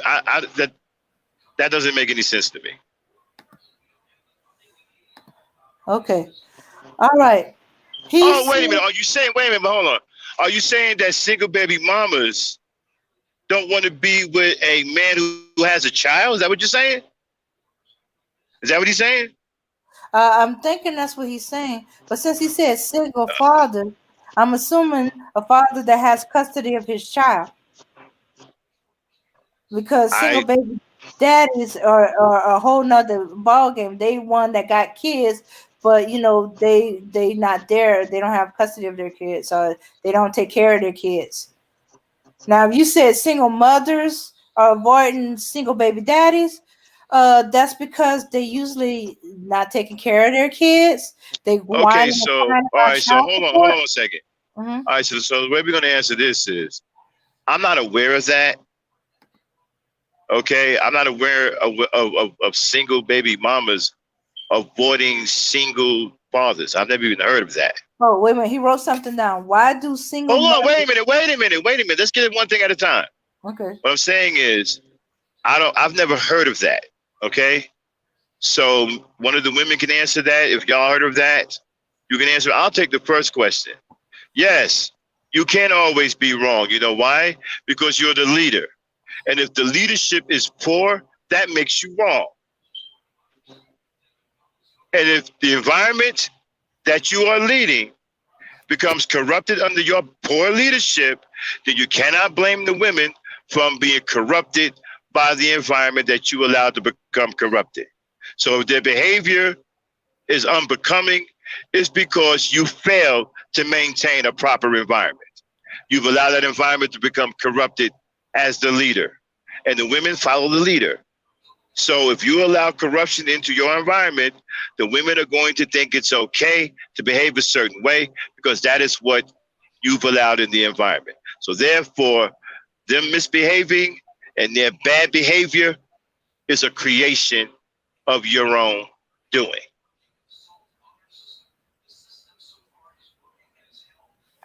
So then you can answer the second part. Okay.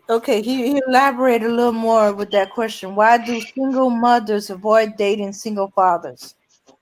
Okay. Now, I don't know anything about that. That's out of my way. I've never even heard of a single baby mama avoiding a single. What? Where do you even get that from? single How, mothers wait a avoid. minute. How did he even find that out? What is that? Some kind of CBC statistic? Okay, well, he seemed to be answering his own question. But wait a minute. Hold on. Wait a minute. I'm Mhm. questioning how to even come up with that. How the hell did you even find that? Maybe Where from do his y'all get? own. Yeah, where do y'all get that from? I've never even heard of anything like that. Mm, Either they're getting it from their own experience, or maybe a few of them are baby Maybe it doesn't have daddies, anything to and the do. mama told them they want. Maybe it doesn't have anything to do with you being a single father. Maybe you're a bum. Maybe she had a conversation with you and realized that you're not the one she wants to be with.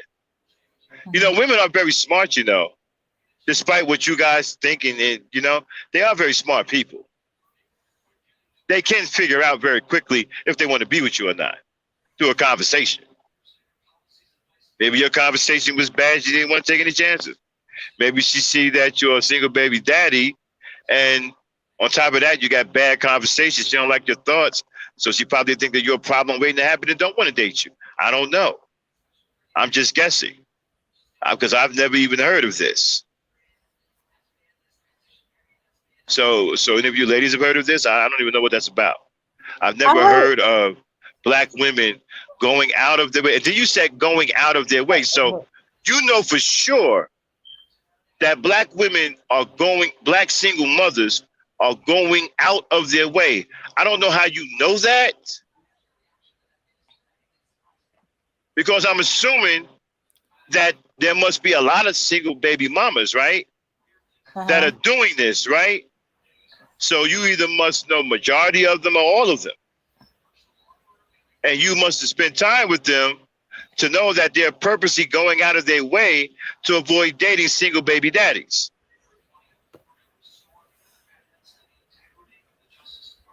I don't even know where y'all even get that from. Where's your proof of that? Where are the receipts? I don't even think that, you know what, I'm willing to bet that's not even real information. Where are you getting that from?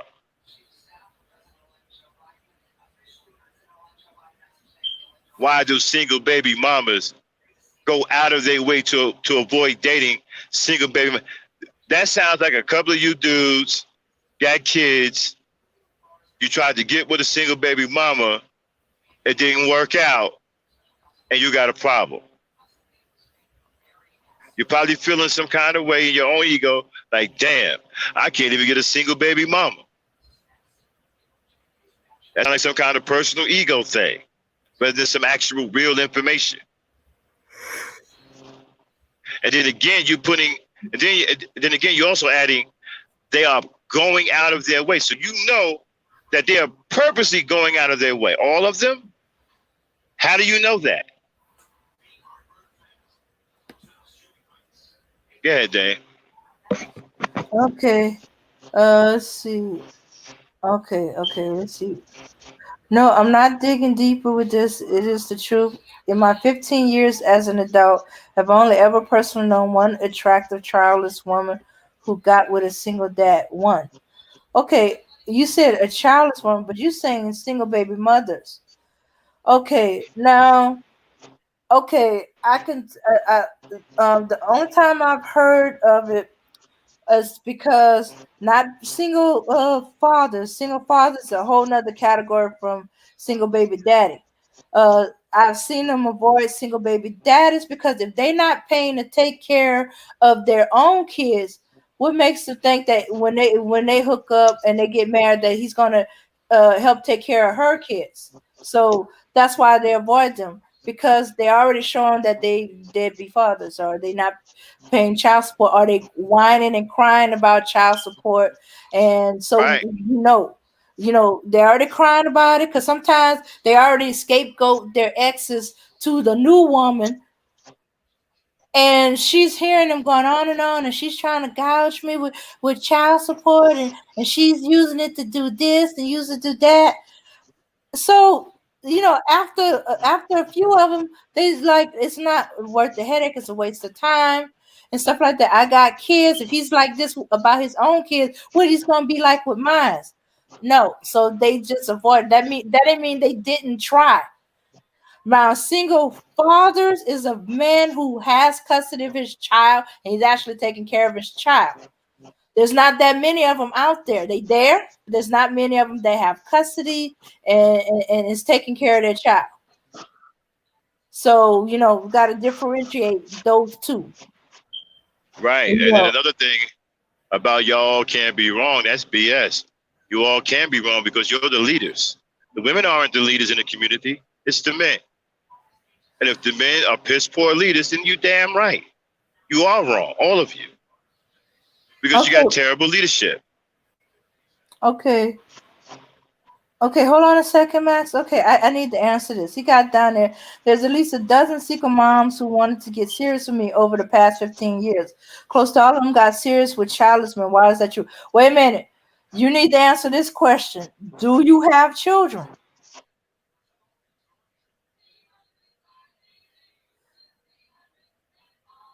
I don't even know if that's even real. I never heard of nothing like that. Now, I've heard of it, but that's after the experience with baby daddies. Especially if the woman is getting with you or trying to get with you, and you work at Walmart and you're already struggling to pay for one child, okay, women are very, very caring. They're not going to put other stuff on you. They probably feel that, right now you're struggling and they don't want to put a burden on you. Black women are very caring people, I know y'all don't think that. You listen to these bums who fill your head with poison that make you think that they're evil, but they're not. They're actually very beautiful and caring people. And they're very considerate. She's probably considering you, looking at your situation. You probably don't have, a job that's conducive enough to take care of yourself, your child, her and her kids. So she don't want to put an extra burden on you. Okay, he said he don't have any children. Okay, so you asked these women. Did you ask her why she didn't get with a single father or a single daddy? Well, if you don't have any children, why are we having a discussion about? I knew women with children who did get and married with a man who has a child. But it's usually a child. She had a child, he had a child. They got together. He had child support. They learned to deal with it the way they dealt with it, But that wasn't because he wasn't trying to pay child support. It's just that the way his job is, he'll be working half the year and then he'd be off half the year and he'll get behind. But he was perfectly happy with his tax return going to his child support. And he caught up. He'd be caught up. Yeah, so the ones I've seen that said no is baby daddies. And that's the ones that's whining and crying about the child support. Are they down in their exes and they tearing the ex down and in the tearing down the ex to the new woman, they're talking about how she's trying to gouge him with child support and how she ain't using it to take care of the kids. She's using to get her hair and nails done and buying new outfits. Hey, Dan, I don't want to go into a long thing. I want to see what else he's saying. Oh, okay. What is he saying? Okay. I love this conversation. It's very intimate. Okay, what things in the manosphere do you think are true? Nothing. Next question. Okay. Let's see. I don't know. He got his fingers pointing up. I guess to Latanya. There are plenty of women out there with no kids. It ain't that rare. Oh, yeah. The way he's talking, it can sound like every woman is a single baby mother. See, that ain't true. Here's the problem, right? You listen to the manuscripts. You're talking about, have you ever once considered that these men are irresponsible men? All jokes to the side, throw the women out of it for 1 second. Be a man and just look at the situation. Did it ever cross your mind that these are irresponsible men? These are men without integrity. These are men that don't want to be held accountable. Has that ever crossed your mind?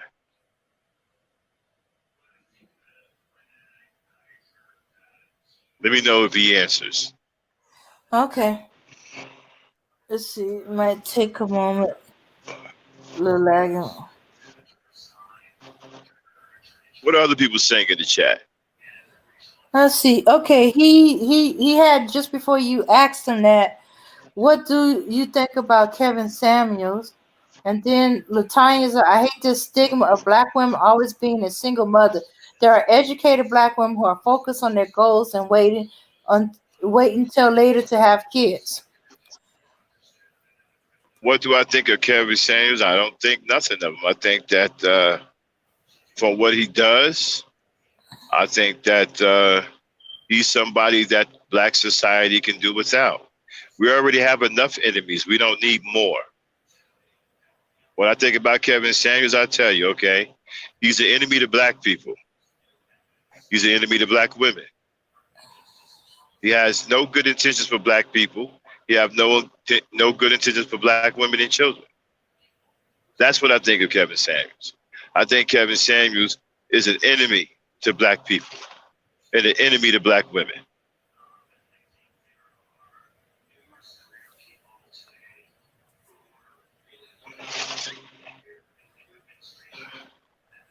Okay. I think both men and women are causing issues in the dating area. Men do No, not no, wish to no, marry no, no, no, only. no. Stop. No, it ain't no both nothing. Let's be real men are responsible. Real men don't blame women. Real men knows that it begins and ends with them. It's our leadership. They follow. I don't know how you guys. I don't know how many times you got to keep telling you guys this. Women follow the leader. You are the leader. There is no, it's accountability on both sides. No, it's accountability on your side. When you get your side together and you're leading properly and you're setting the correct precedents in the community and in the environment, and that environment is a salubrious one, so that your women and children can thrive in the proper way under good leadership. Then if the women start, veering off and all that, then you have a case. Because you put the proper things in the environment. But when you leave the environment corrupted, leave it in shambles, you don't raise good men, you allow your boys to raise themselves, because many of you are absentee fathers. Let's just face it. A lot of you don't even know your kid's name half the time. You don't even remember your boy's name because you haven't been in this life for so long. You don't take care of them. You don't raise them. A lot of them grow up to become animals. They become murderers, killers, drug addicts, and effeminate. That's what you've left in the environment. And you've given the black woman, in many cases, the only option to choose the best from the worst. And so you cannot blame her for picking bad men because you didn't raise any good ones, which is your job, to raise good men, to further protect the environment and maintain the environment and be good husbands and fathers. That is your job. Okay. All right. You want me to finish what I was started reading what he's saying, or you want me to jump down to the thing he's saying? Okay. He said men do not wish to marry only fans, selfie taking women, and women do not want to marry men who cannot be financial leaders of the family. Okay. Latanya was trying to tell him Kevin Samuels is not professional. He's not a person you take advice from. He's been divorced twice, doesn't have the credentials for what he does. Why don't people research? He's a fraud. Now, he's answering. Okay, let me, Dame, please, Dame. Mm-hmm. You can't keep running. I got it. There has to be a back and forth, okay? Okay. The first part of that, read the first part of it again. Okay. Okay. After you said, I think both men and women are causing issues in the dating arena. Men do not wish to marry only fans, selfie taking women, and women do Okay, not want. stop. Okay, that part right there, that's childish rhetoric. Get to the next part. And women do not want to marry men who cannot be financial leaders. Okay, now I got it. Then let me respond, please. Okay, they're not supposed to marry men that aren't financial leaders. Women are natural consumers. They need resources. It takes resources to raise children. It takes resources to run a household. It takes resources to maintain a husband. She has to take care of the kids, maintain a household, and take care of you. She needs your resources to do so. She is a natural consumer. It's not in her best interest to marry a man that is not a financial leader. She must marry a man that is financially strong. That is what she is supposed to do.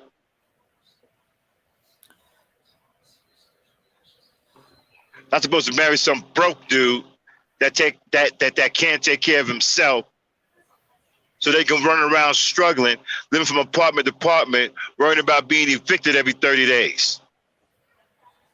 She must marry a man that is a strong financial leader and provider, because it takes resources to raise children, maintain a proper household, and to take care of a husband.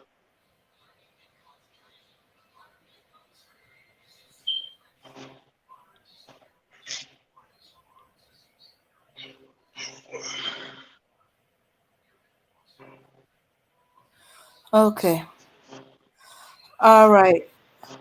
Okay, so Latanya was trying to answer him about Kevin Samuels is not a professional. He's not a person you take advice from. He's been divorced twice. Doesn't have the credentials for what he does. Why don't people research? He's a fraud.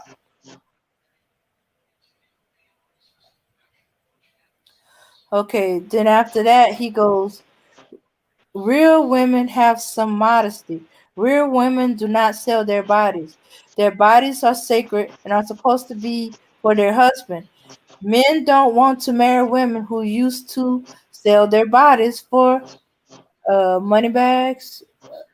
Okay, well the simple answer to that is don't. What are you telling us for? I mean, it's not rocket science. If you don't want to marry a woman that you should sell her body, then don't. Mm-hmm. Yeah. Are you saying that women who sell their bodies are twisting your arm? Are they holding you hostage? Or do they have a gun to your head? I mean, I don't get it. It's a very simple answer to that. Don't be with them. Don't marry them. Yeah. Just Next question. Mm-hmm. Okay. Now this is him answering Latanya.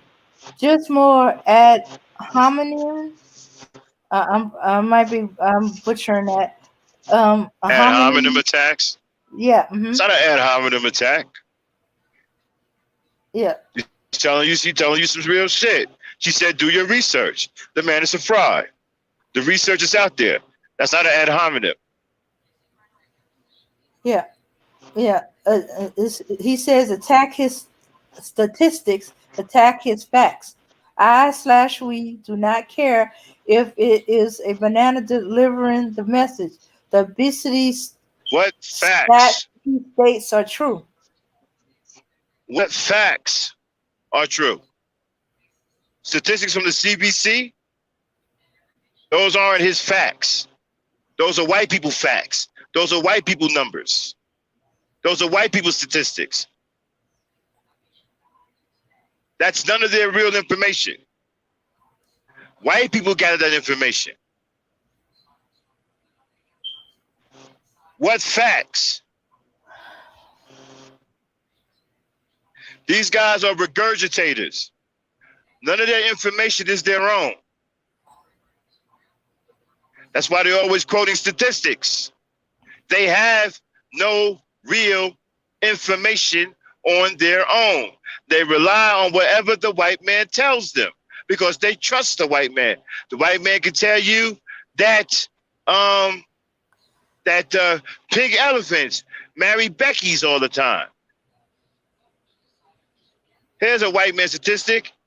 8 out of 10 Beckys marry pink elephants. And you're going to believe it. Why? Because a white man told you.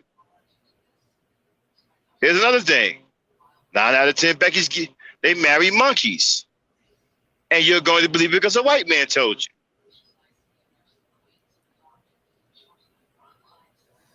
I wonder why you guys ignore the statistics about how many Beckys kill black men and get black men killed. I don't never hear you guys talking about those statistics. Since you want to regurgitate the statistics that the white man came up with and all.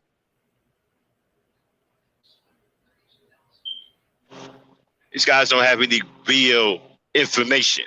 They're just regurgitators. What? Okay, this is interesting. I went to scroll down.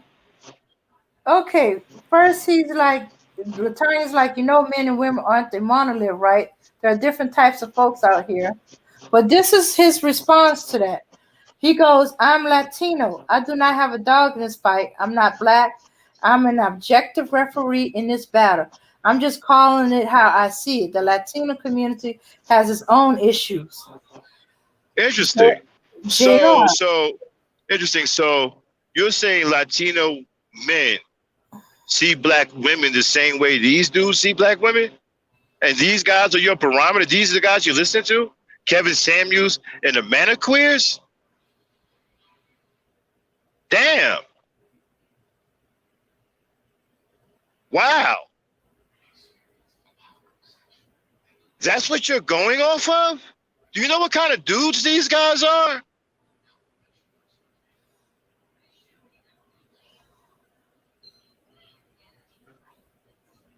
Wow. Okay. So you're Latino. Okay, I'm gonna go with Latanya. Latino, mestizo, Afro, or white? I appreciate you coming by, checking us out, though. It's cool to have different. I like to hear opinions from different races of people. What's his name? He just got JR in there. I appreciate you coming by, JR. Good looking, man. We appreciate your support. You know, we like to hear different opinions from different sides for a change. Yeah, but stop refereeing. You cannot act as a referee. No. He's a Latino. This is what he sees. I think it's very now that I understand his questions. I think it's very interesting that this is the way they're painting this picture, even to Latino men. So they're corrupting Latino men. So pretty soon you're going to see Latino women reacting the same way black women are reacting because they're also corrupting Latino men. Yeah, because he's walking around with a lot of misinformation. Right, exactly. So you're being corrupted. So soon your women will start to act and sound like black women because these dudes, these poison pills are poisoning you too. They're corrupting your mind too. Yeah. And you're going to take that garbage to your women.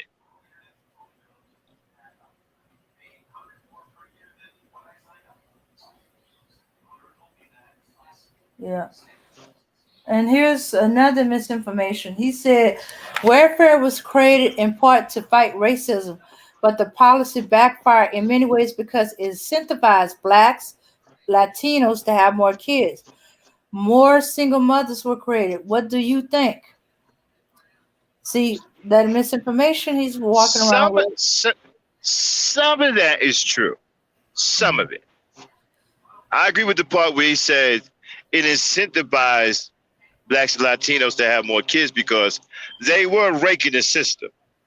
I mean, they were killing that system because back then it was a system. It was a numeric system, right? The more kids you had, the more money you got. Oh, they was absolutely killing that system. So I agree with him there. I think that there's some truth there, but that's not ultimately what it was created for. You're wrong on the other part, but I'll give you half credit on that last part. That I do agree with you because I actually seen that take place myself. Because of the money, it was a slot machine. When they realized the government was giving out all this bread, man, people was playing the Isley Brothers, Teddy Pendergrass, turn off the lights. They were making babies left and right. They was killing that. They was killing that system. Yeah, But what I do don't have you? but you know what? What I have a problem with is why do we care? It's the government's money. Why do you care? Let your people get that money. Don't begrudge them that money. The government wants to give it out like that. The government want to be stupid like that. That's the government's problem. You know, why talk down to your people because they getting that money? Let them get that money. Yeah. And welfare wasn't created in part to fight racism. No, it wasn't. You're Definitely wrong. not.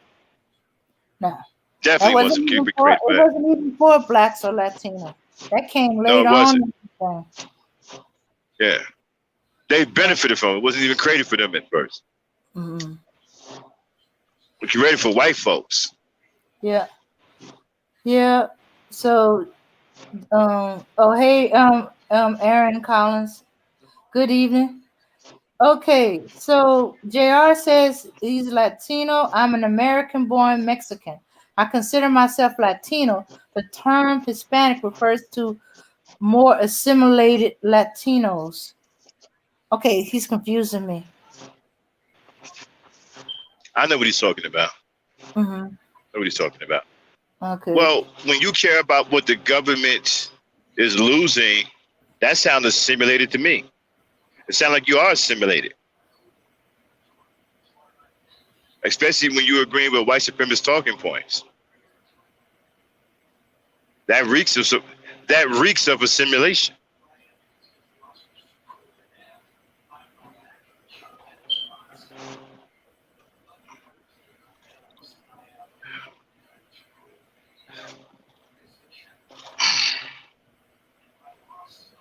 I got a lot of respect for Mexicans, though. You know what I'm saying?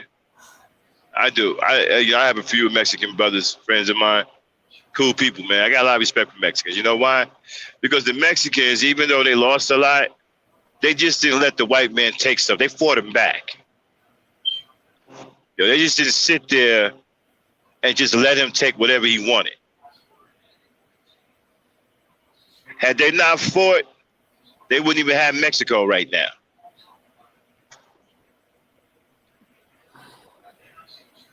Truth. And the thing about it, my Latino brother, you are taking a stance against us when we are the same. You don't think you have African blood running through your veins? Do you even know your own history?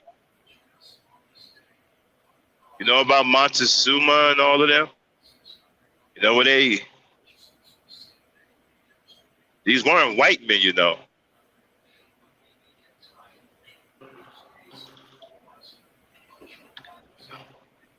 Never understood why some Mexicans are racist. All I know is that you've been brainwashed somehow. I know a lot of cool Mexicans. They ain't nothing like, they ain't no racist or nothing like that, man. They realize we all roll together. But the Mexicans that are like crazy racist, I don't get it. You know, they don't have no love for you. Do y'all actually think that they care about y'all? They don't care nothing about y'all, man. You a nigga too. Yeah. Until the civil rights movement, that's what they were Yeah, calling y'all. Y'all were all colored, just like yeah. us. I can show you papers, right, from 20 years ago when Latino men would commit crimes, they called them black guys. When they were clearly Latino. The papers called them black guys anyway.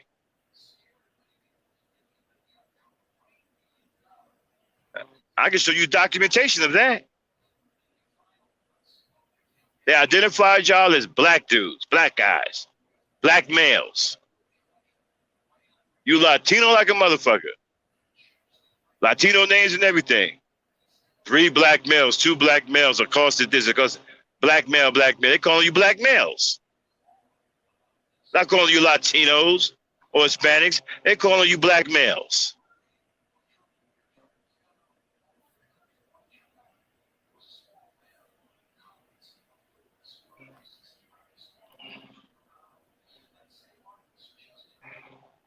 I can show you newspaper clippings of when Latinos commit crimes, they identify you as black males.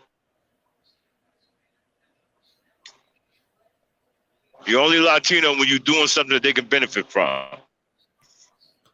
But when you're committing a crime, you're a black male.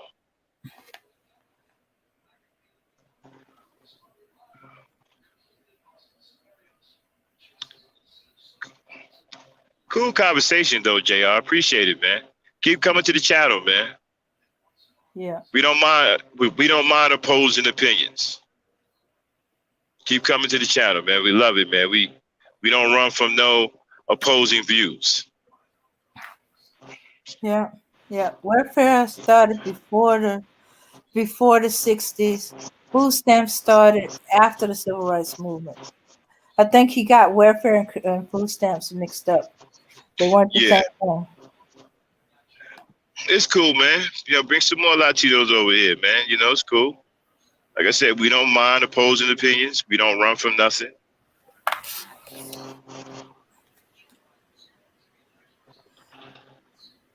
We cool with it. All right. Cool discussion, JR. Appreciate it. Like hearing people from different, and it's cool because you get to hear people from a different background. You see that? He's influenced by these dudes. He's Latino. Y'all hear that in the chat? Yeah. They're corrupt. This man is Latino, and he's being corrupted by these fools. And they're going to take that back to their women. They're going to take that foolishness back to their women. I'm glad you heard it here tonight. This was a great discussion. Now you can see the influence these dudes have on men. You heard it for yourself.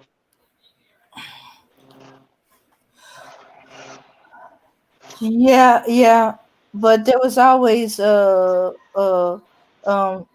racism on black from much earlier than that. Yeah, that was just anti-immigrant racism. I don't understand why Latinos are racist at all towards blacks. What did we do to y'all? Didn't do anything to y'all. They You was can't being confused with us. Yeah, you can't find anywhere in history where we actually did anything to y'all. I don't even understand y'all racism. Y'all racism is the most confusing and the most baffling of them all. What are y'all racist for? Y'all niggas too. That's why they racist. They trying to differentiate themselves from us. We're not colored. We're not nigger. We Mexican. Listen, we Latino. We're not the ones classifying y'all as niggas. That's not our fault. Don't be mad at us. Take your hatred out on white people. They're doing that to y'all, not us. We don't control the system. We're trying to make ends meet just like you. We're working hard trying to provide for our families just like you guys. We're not out here stealing from you or trying to harm you. Which hell, we're trying to make our own way. We're not doing anything to you guys. That's why y'all racism to me is the most confusing of them all. I just can't. What are y'all doing racist against us? Yeah. We've done absolutely nothing to you. And unfortunately, some of us went to bat for you. That's why you were able to get in this country. Exactly. Y'all wouldn't even be in this country if it wasn't for us. I know y'all don't want to acknowledge that, but that's the truth of the matter. If it wasn't for my people fighting for civil rights, you wouldn't be here.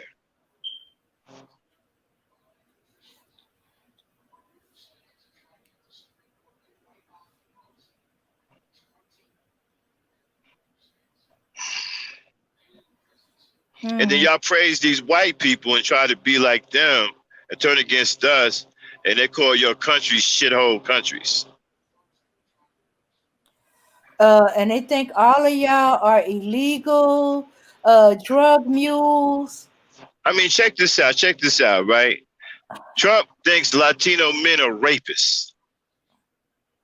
And you still had Latino men voting for him. Is he still in the chat? Is he still there? Yeah, he said, I'm not racist towards black. I have 3/4 close black friends. No, I'm not saying you are. I'm just trying to figure this out because you're Latino. And I always wanted to ask this. Y'all, I don't get y'all racism. I don't get it. It makes no sense. We've done nothing to you and have done everything for you. My people paved the way for you to even come to this country. You can even ask your own people that, those who want to be truthful with you about it. And Trump thinks all Latino men are rapists. And that was before they voted for him. And then on top of that, did you see how he shitted on Puerto Rico? When Puerto Rico's power went out, he took a big, soupy, runny, diarrhea type shit on Puerto Rico. Y'all had no power. He came out there and gave y'all paper towels. Let me say that one more time. The power went out in the entire island. Dude showed up with a bunch of paper towels. Talking about, oh, they're not just any paper towels. They're beautiful paper towels. They're beautiful paper towels. Dude, you got no power throughout the whole island. No power. Dude showed up with no money. Didn't show up with anybody to fix the power generator. Didn't show up with any food. Dude showed up with paper towels. If that's not taking a big, soupy, runny crap on a people, I don't know what is. That's what he thought of you and your Latinos. Oh, and then he also further iterated by saying that Latino men are rapists. And that's who you're defending. That's who you over here trying to be like. So y'all racism, I don't get it. Okay. All right. He said, okay, let's talk about this. I'll take this question. Yes, that's correct. Some Latinos are racist. Or something. But for what though? That's what I don't get. Yeah, I know some of them are racist. A lot of them, but I don't understand for what. That's what's so confusing. What are you racist for?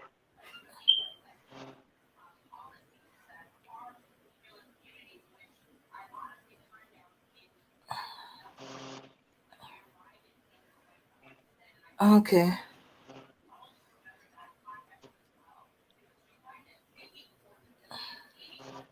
He said, but racism exists among all people. Yes, I saw Trump toss paper towels in the crowd.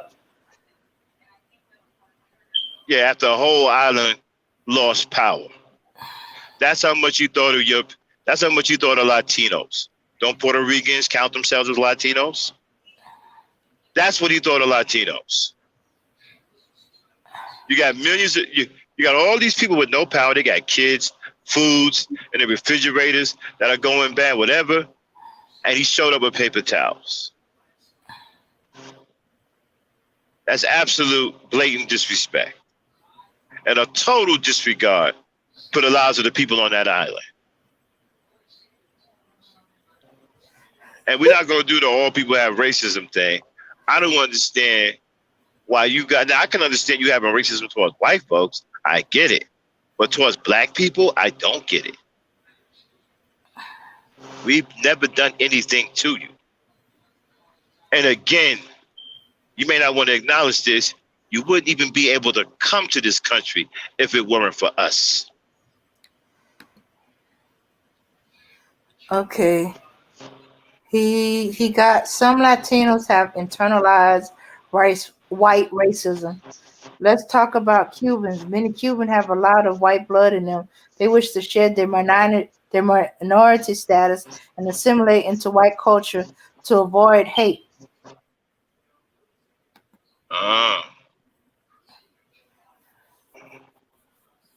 Okay.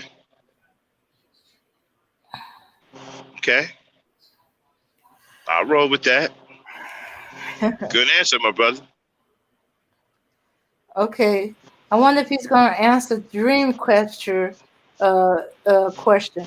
If racism exists among all people, then in what way do black racism adversely impacts the lives of white people and others? In what way do white and other racism adversely impacts the lives of black people? Who was he asking that question? She's asking that to JR since he's Oh, the okay. one said that all races have racism, all people. So she's asking the question. Okay. Oh, wait a minute. She said Latanya said she can answer this. I can respond to this question. It's because of colonization and the caste system. Okay, wait a minute. Is she answering?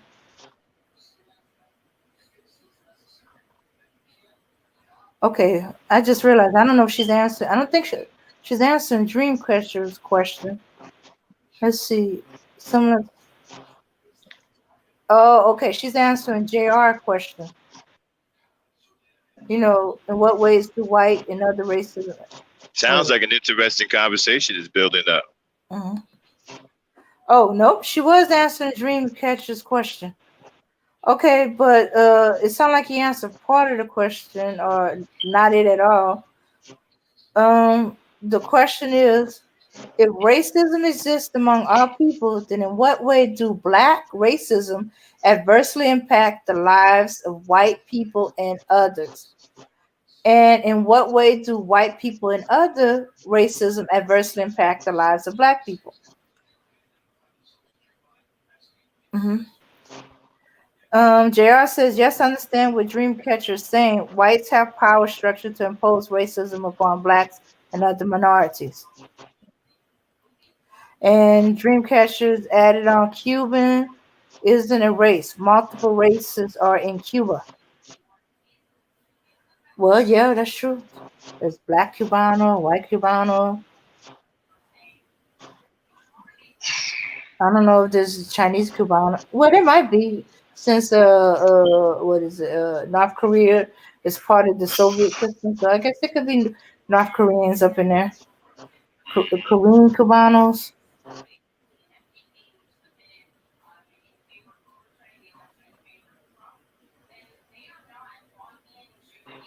Maybe Vietnamese. Okay. Cubans are an ethnic group. Mexicans are an ethnic group. Peruvians are an ethnic group. All these ethnic groups are part of the Latino Hispanic race. Well, actually, you also forgot the Italian, the Spaniard from Spain, and because they're also part of Latin group. And I think French and certain parts of Hungary is also considered Latino because of their Latin-based countries. Oh, did I say Italians? Oh. just in case, I'm gonna say it again. And Italians. That's where the Latino come from. Italiano.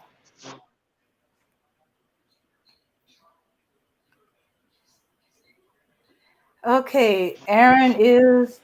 Oh, shoots! I forgot his earlier thing. Racism is prejudice plus power. Jr.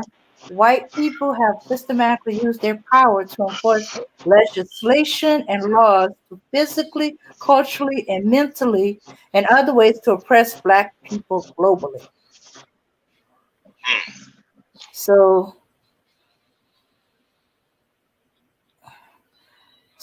we may have prejudice, but we are not racism. We're not racist. That's why we look at you crazy when you say Black people are racist too. Then you showing your ignorance.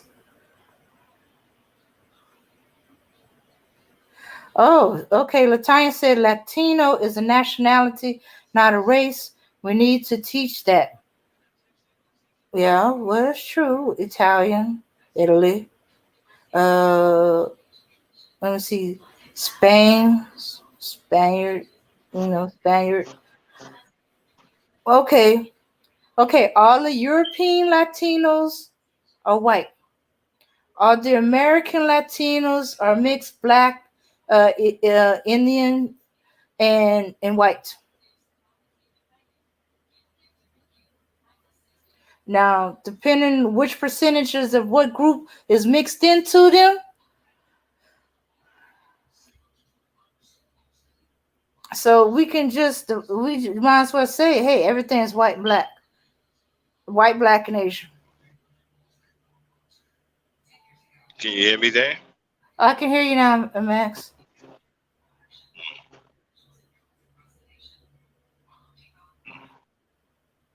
Okay, now he's asking another question. Oh, Cuban is a nationality. Okay, all right. Okay, he's asking, ask him what online female content creators are being toxic to the dating market, or are none doing this?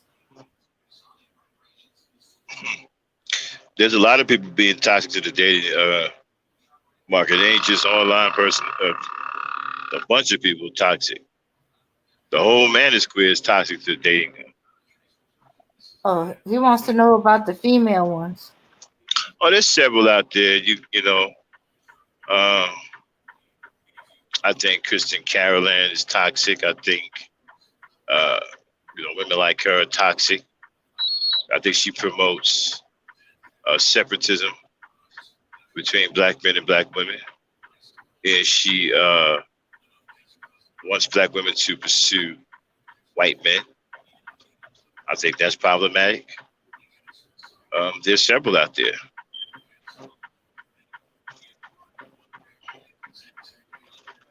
And which dating market? We're talking about the black dating market, the Latino Hispanic dating market, or are we I talking can't about speak the white for. dating market?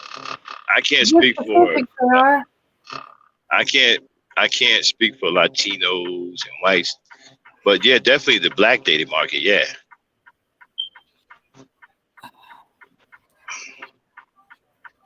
I don't know what the white or Latino dating market is like because I'm not neither.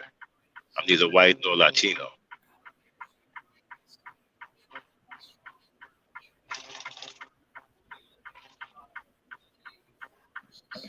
Yeah, yeah, yes, we definitely have an indigenous, native, or that mixed up with what is called Indians.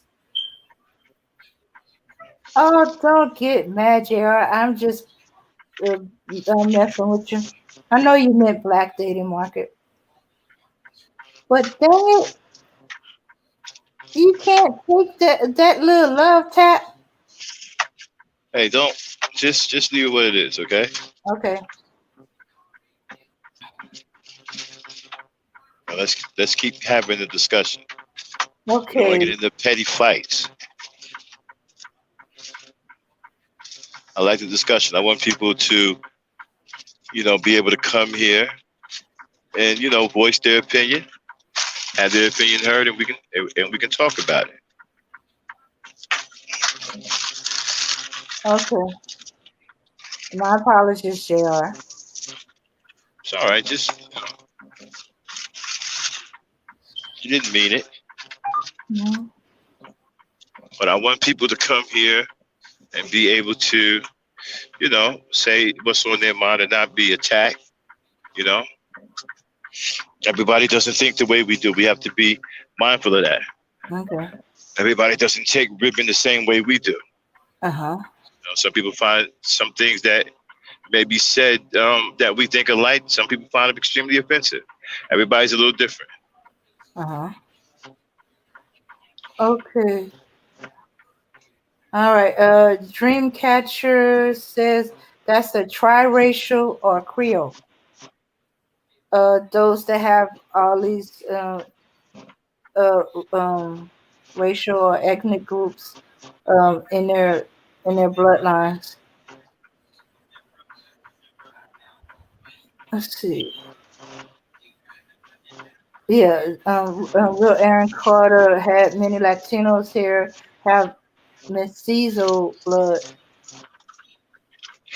Let's see. Dreamcatcher go It's have a an real Aaron, European. real Aaron Carter. Who's that? A new guy?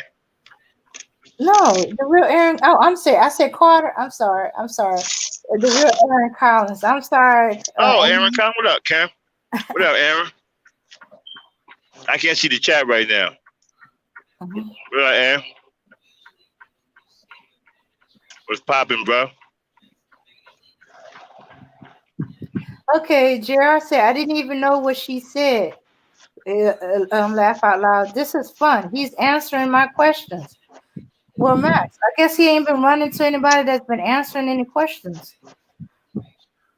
I was not Okay, answering this question. I answered all his questions. yeah, that's why he's so happy. He said you answering his questions.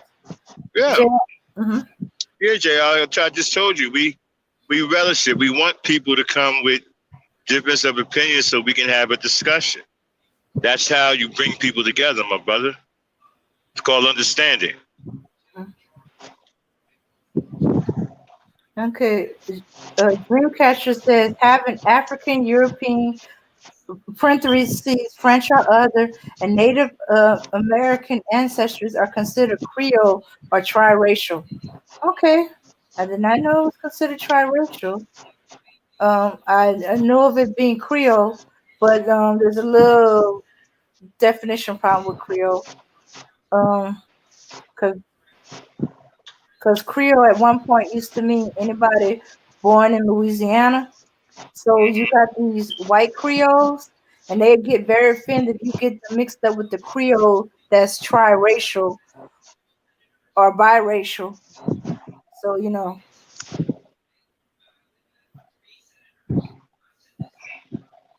Triracial and what? Wait a minute. Biracial and triracial.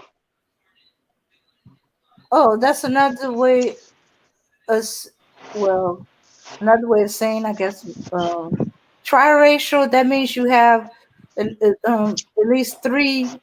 She said having African, European, French or other, and Native American ancestry are considered Creole or triracial.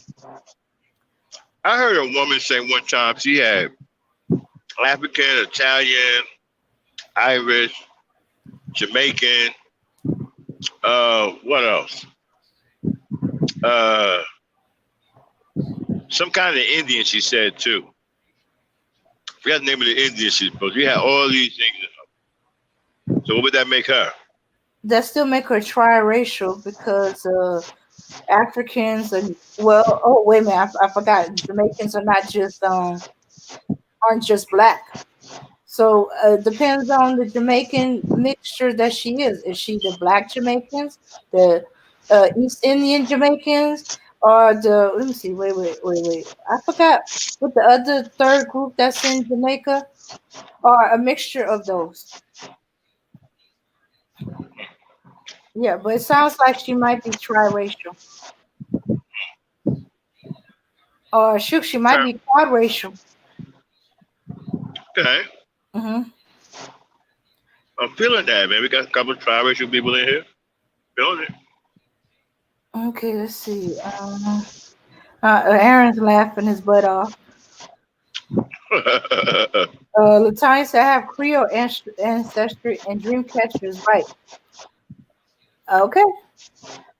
Okay, here we go. This is JR, the one who's been asking for. I work out 6 days a week. Oh, wait a minute. He's not talking to us. Or is he? Is it? Okay, no, this is. He said, okay, here we go. I work out 6 days a week. Is it fair for me to want a woman that works out just as much as me? I want a 115-pound petite woman. Is that wrong? Why or why not? All right, we can do that in a minute. Dan, what's the timer say? With the time we've been at it 4 hours and 45 minutes. It is 12:29 my time. You got to get up in the morning? Nope. All right, so we're going to push it 1 more hour, okay? Okay. And then we're going to shut it down. Okay. All right. Okay, now you were saying what now? A 15-year-old woman. Okay. No. Okay. No, he said, here we go. Here's the question. He says, I work out 6 days a week. Is it fair for me to want a woman that works out just as much as me? I want 115 pound petite woman. Is that wrong? Why or why not? No, that's not wrong. But let me ask you a question. Well, if you find that 115-pound woman and y'all get married, and you get her pregnant and she gains weight, and it's hard for her to lose it, would it be wrong if you leave her because she gained weight? Would that be wrong?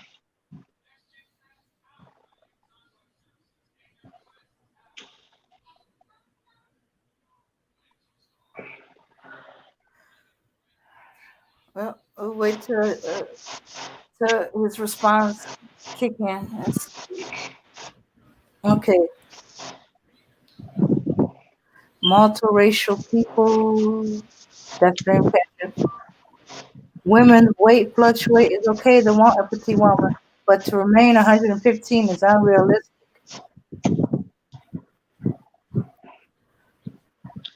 Unfortunately, most of us that were kidnapped from Africa are not 100% anymore due to rape and assault of female slaves. Okay, here he goes.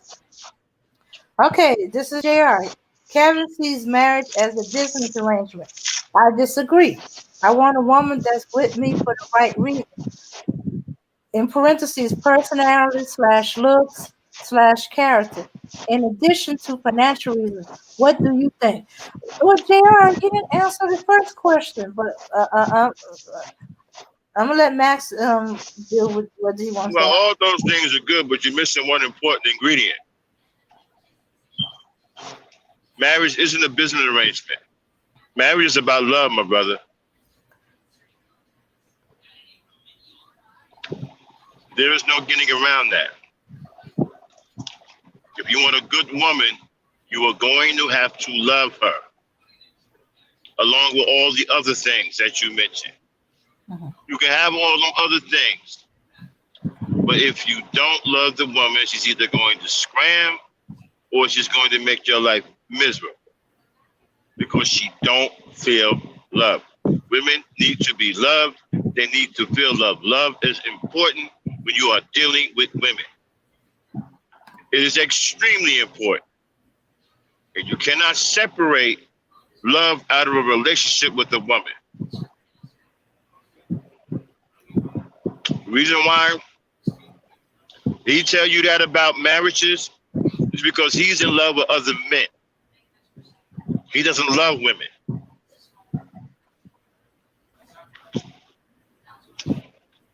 So he's not going to express any love for women or tell you to have any love for women. He loves men.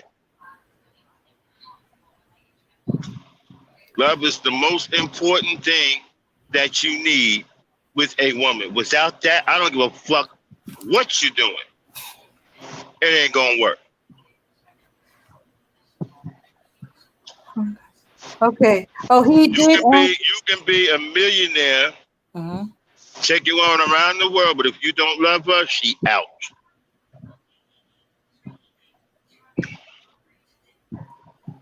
Okay. All the money in the world ain't gonna stop her because she don't feel love.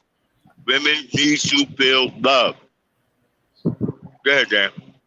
Okay, he answered that question you asked him earlier. No, I wouldn't leave her. I would understand. She could lose the weight along my side. I guess alongside me. I would support her full heartedly. He said I ran out of space, love. I guess he meant I would love her full heartedly or Okay. mhm. Let me teach you some real shit. Some real grown man shit. Okay? Let me tell you something about love when it comes down to a woman. You can be a millionaire and a woman will, and it won't stop a woman from leaving you if you don't love her. But if you love a woman, you can be broke and she'll do her best to support you. Why? Because you love her. Now, I'm not suggesting you become a fucking bum and go out there and do that. I'm just telling you how powerful love is with women. Dang, didn't we watch Love cause a woman to rob a bank for her man? Yes, we sure did. Mm-hmm. Without it, dude, you got no shot. You can have all the money in the world, and she don't feel love, she'll eventually will leave you. She'll probably try to take half the money with her, but she's going to leave because she don't feel love. But you could be a meager motherfucker and love her from here to the cows come home, and it won't be shit she won't do for you. Mm-hmm. And she'll never leave your side. And you could be a broke ass nigga. Not suggesting you be a broke nigga. I'm just telling you how powerful love is when it comes to women. That's why I'm so hard on niggas, because they misuse this and they abuse women. Yeah.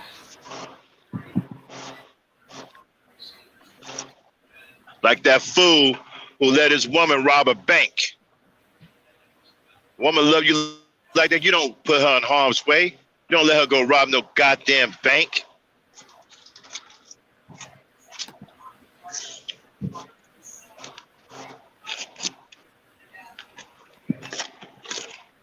Okay. He said a lot of American men are leaving the U.S. to seriously pursue women in other countries. What And do they're you going to get, I think that a lot of them going to come up missing because the other races of men who built those environments to sustain their women and children aren't going to stand for a large influx of foreign men coming into their society that they built for their women and children and commandeering their women. They're not going to stand for that. It's going to be bloodshed. That's what I think. And it's already happened. A lot of these dudes are coming up dead, going to these other countries, especially in the Dominican Republic.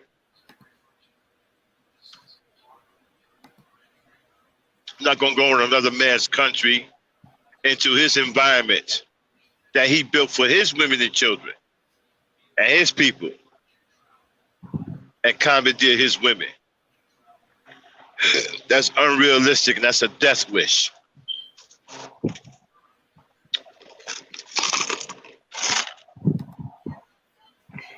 And most of the women they're going to get over there are prostitutes anyway.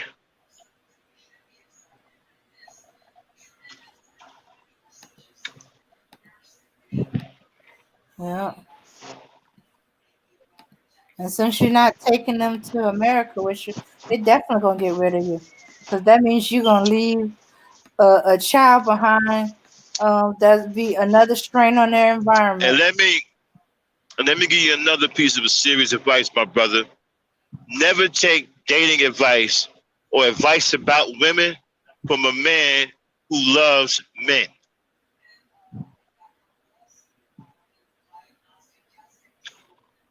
A man who loves men ain't gonna give you no good advice about a woman.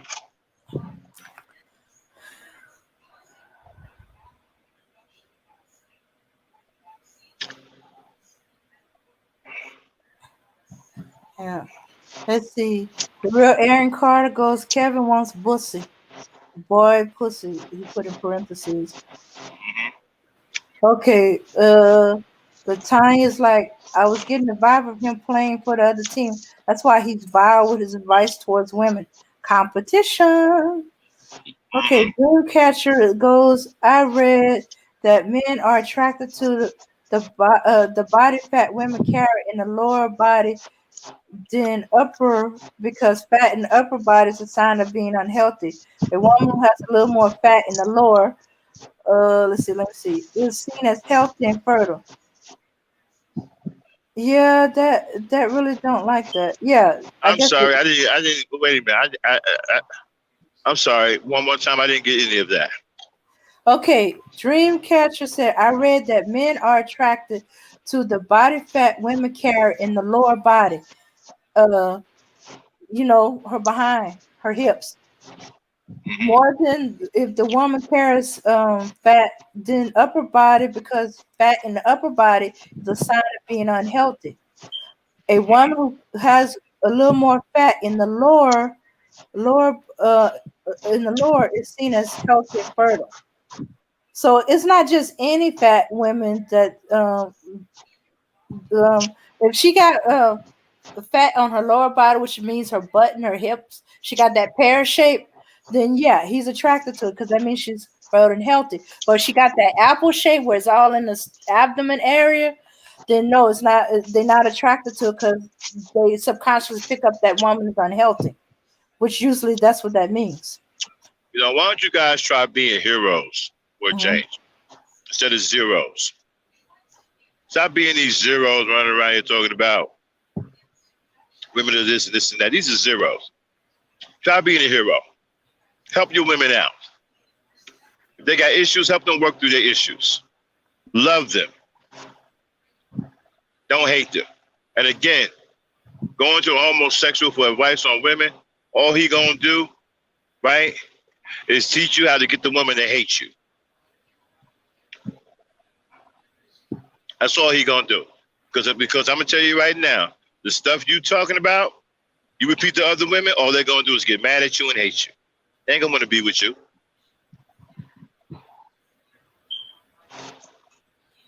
Okay. Now JR asked a question. You might have already answered. He goes, what's the biggest problems in terms of dating, in your view, in modern times? Guys like Kevin Samuels, guys like the Man is Queer, guys like SYSBM, guys like Red Pill Rave guy. And there was no more love. There was no more courting. You're supposed to court a woman. You're supposed to invest time in a woman that you deem you're supposed to get to know the woman. Once you get to know her, then you decide whether you want to court her or not. And then you court her and you invest real time into her. You get to know who she is. Then you fall in love with her. And then you marry her. That way you know who you're marrying and you know for sure that you're in love. There's none of that anymore. There is no love in anything. Love is missing. That is the biggest problem. Love is missing. There is no regard for the woman whatsoever. All y'all want to do is bang. You don't care nothing about the woman.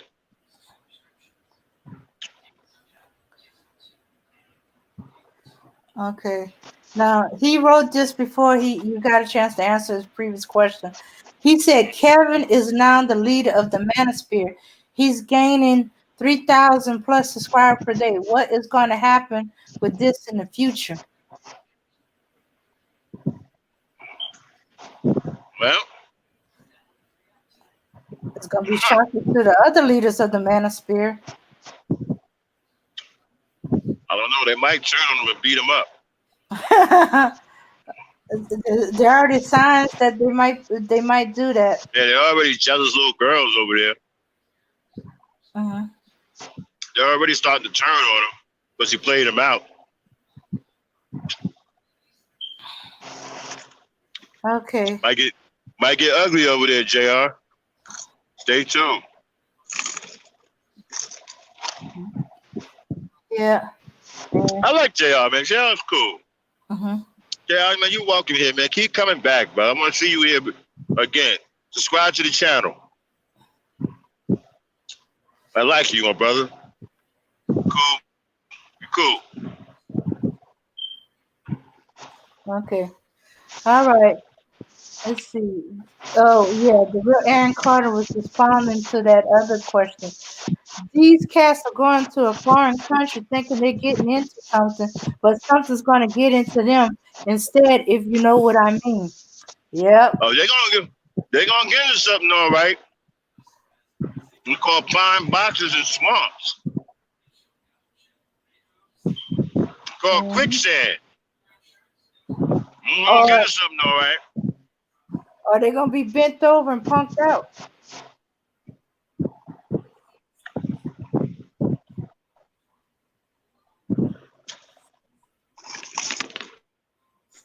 Yep. Or they're going to be drugged up and prostituted before they kick them out of the country.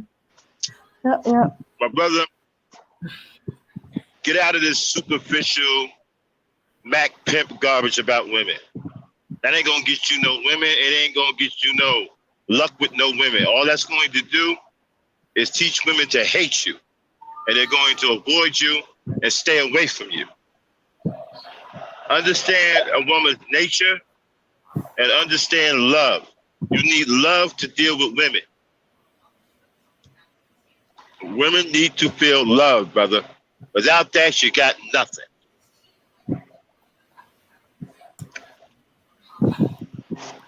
Let's see. Okay. Okay, let's see. He's talking about is dating. It's about keeping her, making her laugh. Women love men with a sense of humor. Okay, JR says it seems many content creators are threatening both men and women. I'm not going to say any names.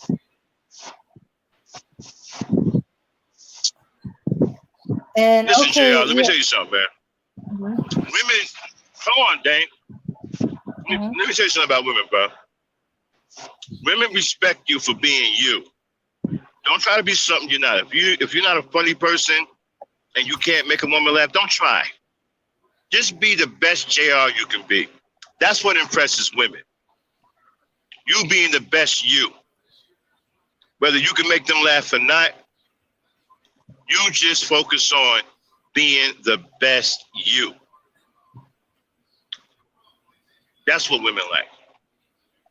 Be confident in who you are and be the best you. Don't worry about trying to do magic tricks and pull rabbits out of a hat and all this other stuff. Just be the best you. Be the best JR. Go ahead, Dane. Okay, JR wants to know how often we have these talks. Oh, Gangsta song. Oh, yeah, we come on a lot, man. We come on. Like I said, subscribe to the channel, hit the notification bell. Make sure the notification bell, and you'll get the notification every time we go live. We do Gangsta Talk, which is what this is. We also got a ladies' night on Saturday night. We also got, I haven't done this show in a while. We also got the Overdrive 3G. I haven't done that in a while. That's a ranch show. It's a different kind of ranch show. And we got Night Dreams coming up next year. So, we're the Ebony Star Network, bro. We're a whole network. We're building shows, a network of shows. We'd love to get a Latino show going, bro, on the network. Yeah. We'd love to get a Latino show, my brother. Yeah, so to be certain that you don't miss anything, you do best to subscribe and turn your notification, because we was on earlier today for a long time. If you see all of the people chat earlier, they were talking about between the chat we had this morning and the one we having tonight, they felt like they've been up all day. Yeah. Oh, hey, Dreamcatcher wants to know if you're eating pork rinds. No. I'm eating Mike and Night. Mykinites. Okay. Okay. So now he got. Oh my goodness, they do sell organs. Y'all know. He talking. She talking about in the other countries. Yep. Okay. Jr. goes. Do you think most men nowadays should get married? Sure, absolutely. But you gotta be serious about courting the woman, though. You don't just show up because she gave you because y'all had some sex. Let's go and get married now. No, be serious about the woman that you're involved in. Court her first. Spend time with her first. You should court for at least a year or two, or a year and a half. Really get to know the woman, man. Really get to understand who you want to be in love with. You know, it's a beautiful thing when you fall in love with a woman, man. Especially when that love is returned. Trust me, you fall in love with the right woman, you won't be paying this nonsense any mind coming out of the mouth of Kevin Samuels and any of these other bums. Because you'll realize then that they got the game fucked up.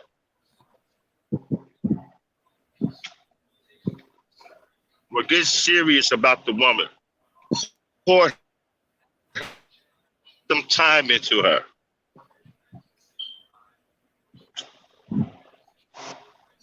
Yes, get married.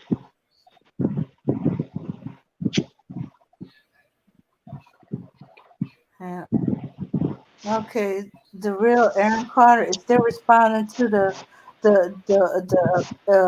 passport crew. They're gonna be found with their pockets inside out, bound and gagged, especially in Brazil and Dominican Republic. That's the lucky ones. The lucky ones are gonna find their pockets inside out, bound and gagged. The unlucky ones I gonna mean, be found with no organs and no bound and head. gagged and bound and gagged and flogged. You're gonna be flogging niggas out there. You're gonna be getting flogged.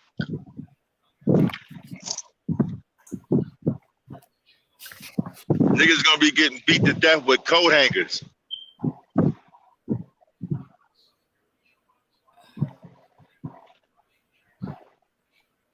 Yeah. Okay. Dreamcatcher says I don't eat pork, but that crispy crunch sound is making me hungry. I'm on a keto intermittent fasting diet right now. Oh, keto. Oh yeah, man.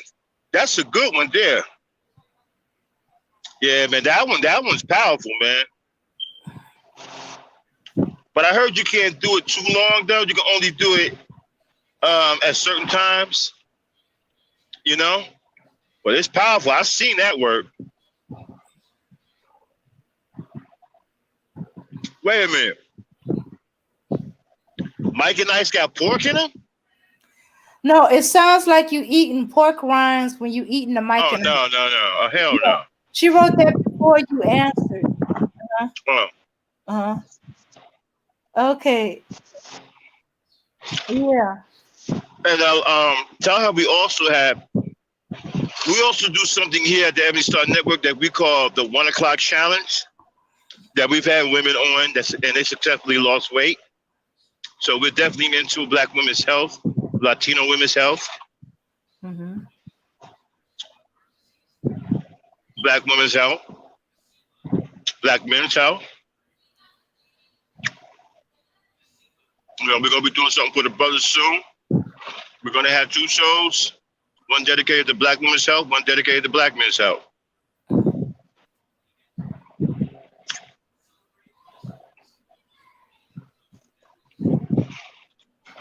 Okay, he says, I have a small eBay business and other major commitments. Sorry, I can't be the one to help create the Latino channel.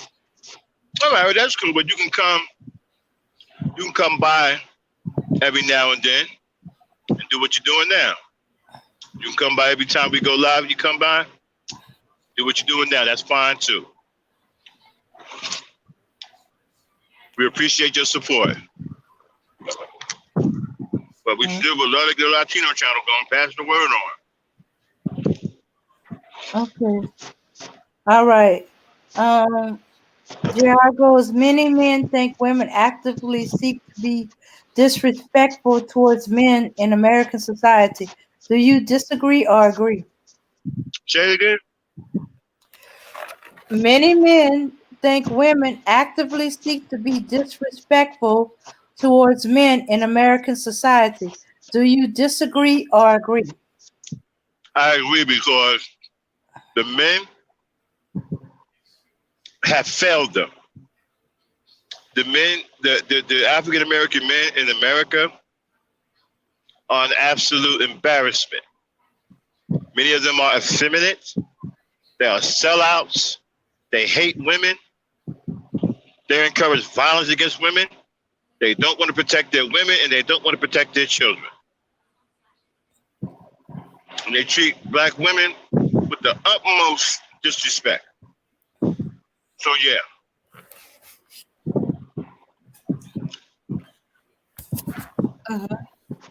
Okay. they're like that because of these rotten ass niggas.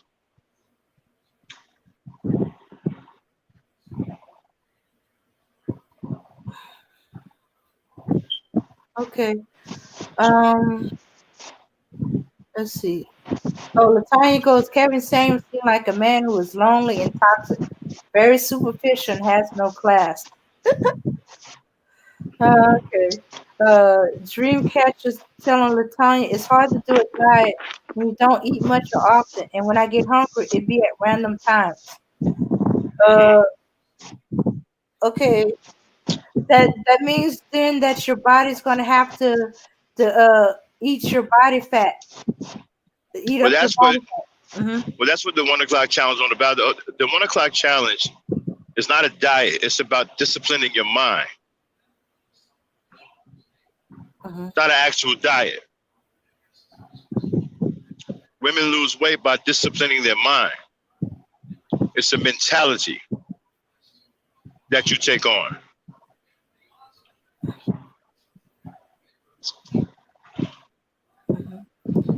Okay. JR goes, what do you think about the 80-20 rule, which means 80% of the women chase 20% of the men? Do you think this is true or is it Wait yes? a minute, wait a minute. 80% of the women chase 20% of the men? That what he said? Yep. I never heard of this rule. I never heard of it referred to as this way, but there's more than one. Okay. I never heard of this rule. So you think it's you don't think it's true? You think it's BS? I've never heard of it. And if it is BS. The men are supposed to be chasing the women 100% of the time. We are men. We like the thrill of the hunt. Being able to win a woman over, that's a conquest. Pursuing a woman until you convince her that you're the man for her, that's a conquest. That's the thrill of the hunt. That's the challenge. I don't want a woman chasing me. I want to be chasing her. I want to be selling to her who I am. And try to convince her that is the game. That is the thrill of the hunt. Men thrive off of that. I mean, think about it. To be able to convince a beautiful woman to fall in love with you, you know, and that you're the man for her, that's a serious conquest, my brother. That's something where you walk around amongst your brothers and stick your chest out. Okay, well that explains it. Okay, here's what he says. I mean, 80% women chasing men sound like a bunch of sissies running away from getting ready to get beat up by some girls. Well, That sounds like sissy shit. Go ahead, Dan. Okay, he says Google it is a major theory of manosphere red pure community. Okay, but then there it is. Mm-hmm. There it is. It's some sissy shit. Yeah, that's some leftover thing from their beef with sissy the shit. It's sissy shit, Dan. Mm-hmm. That's some sissy shit. But that's what they want. They want the women to be chasing them. they're not seeing that if that's happening, that means the community is unbalanced. Dame. Mhm, It's sissy mhm. shit. Okay. Real men don't want no woman. We want to chase the women. That's what part of being a man is all about. Chasing the skirts. Oh. Not some Okay. sissy shit where you running down the street with your knees knocking together like a little girl. Yeah. Okay. Dreamcatcher said something interesting. She said, "No, that's how my appetite had been since I was a child. I would go days without eating, and when I feel like I'm hungry, then I eat." Hmm. Okay, then that makes the keto kind of hard because it's It's like more, on a yeah, but that's more schedule. like that's more like a feed. You know, it's like you feed every couple of days. Mm-hmm. That's yeah, that's definitely that's different. I think she might have to to to force herself to eat during them times, even if it's a small amount during them times when she's supposed to eat before she fasts. Hmm. Otherwise, what's gonna happen is that when she do get hungry, she's gonna binge and she's gonna blow that fast wide open, and she's like basically gonna be starting all over again. Hmm. Uh-huh. So if if Where's my man Jr. okay, oh okay, here's Jr. He And what goes, kind of business? What kind of business he said he had? he got an eBay business and other stuff. Let's see. Oh, Let me okay. get that. Hey man, drop the link to your business in the chat, Jr. Promote your business. Okay, yeah, small eBay business and other major commitments. Yeah, Huh? man, drop your link in the chat, man. You promote your business so we can, check you out and shit. Oh,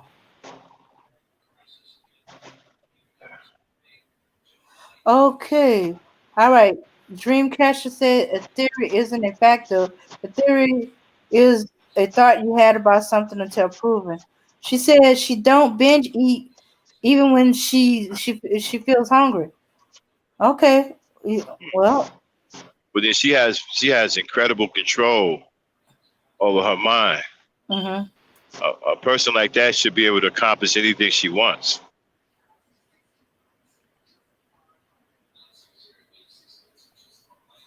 I don't think there's nothing she can't achieve.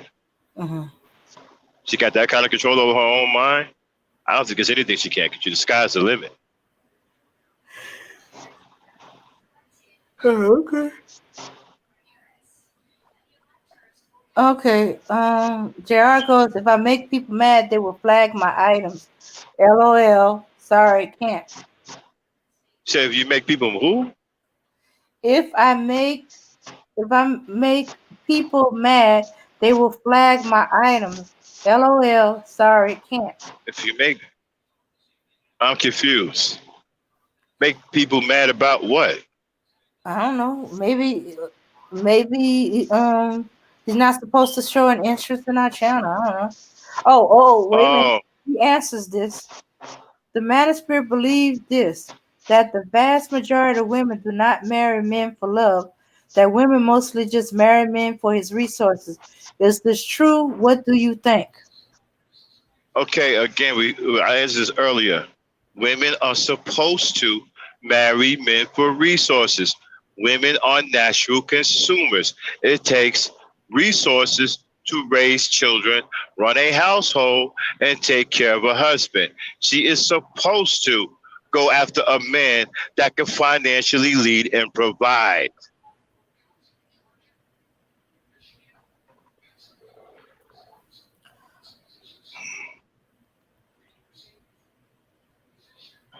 And it doesn't mean that she don't love the man.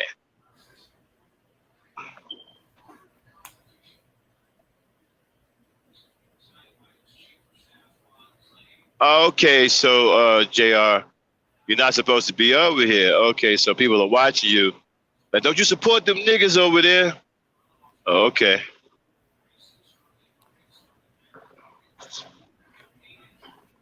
I was just offering you some, space to promote your own business. You know what I'm saying? But, it is what it is.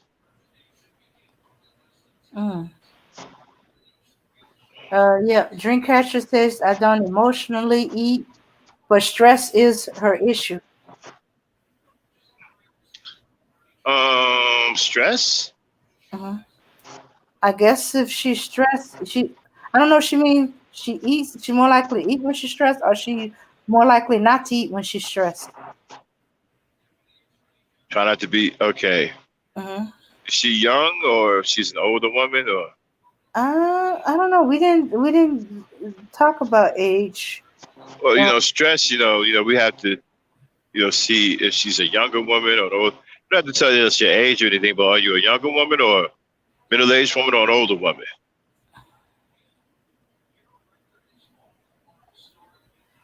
Oh. Okay, JR saying I'm saying that people get upset with one of my comments, they might try to ruin my eBay business. So I do not give people my Nah, eBay nah, business nah, nah. account. Nah, we don't even have that kind of people in here, dog. And then, we just talking about a link just to go and see what you sell. You might want to buy something or something like that. Nah, man, we don't even have that kind of people in here, bro. We don't even allow people like that in here. Okay? If there's somebody in here, I better not find out about it because they'll be out of here. They'll get banned out of here. We don't allow this kind of crap in here.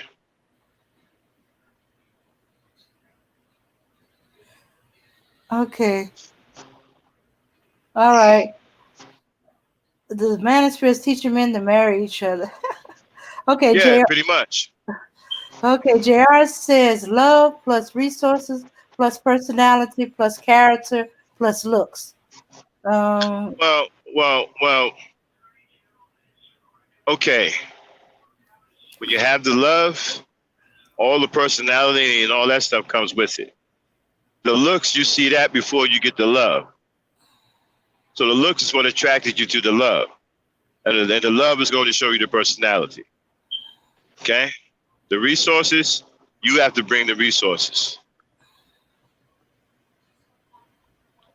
Women need resources to raise children and provide a proper home that you, my brother, can rest peacefully in. She is what brings harmony and peace and serenity to your home. So you ain't got no resources up in there. You ain't gonna be able to sleep. It's gonna be some shit going on. You're gonna be upset throwing shit because the kids ain't got no food. You're gonna be on some shit, bro. Get them resources up in there. She'd be as quiet, as sweet. Things are running smoothly. He floating around the house and shit. Yeah. Dreamcatcher says younger woman.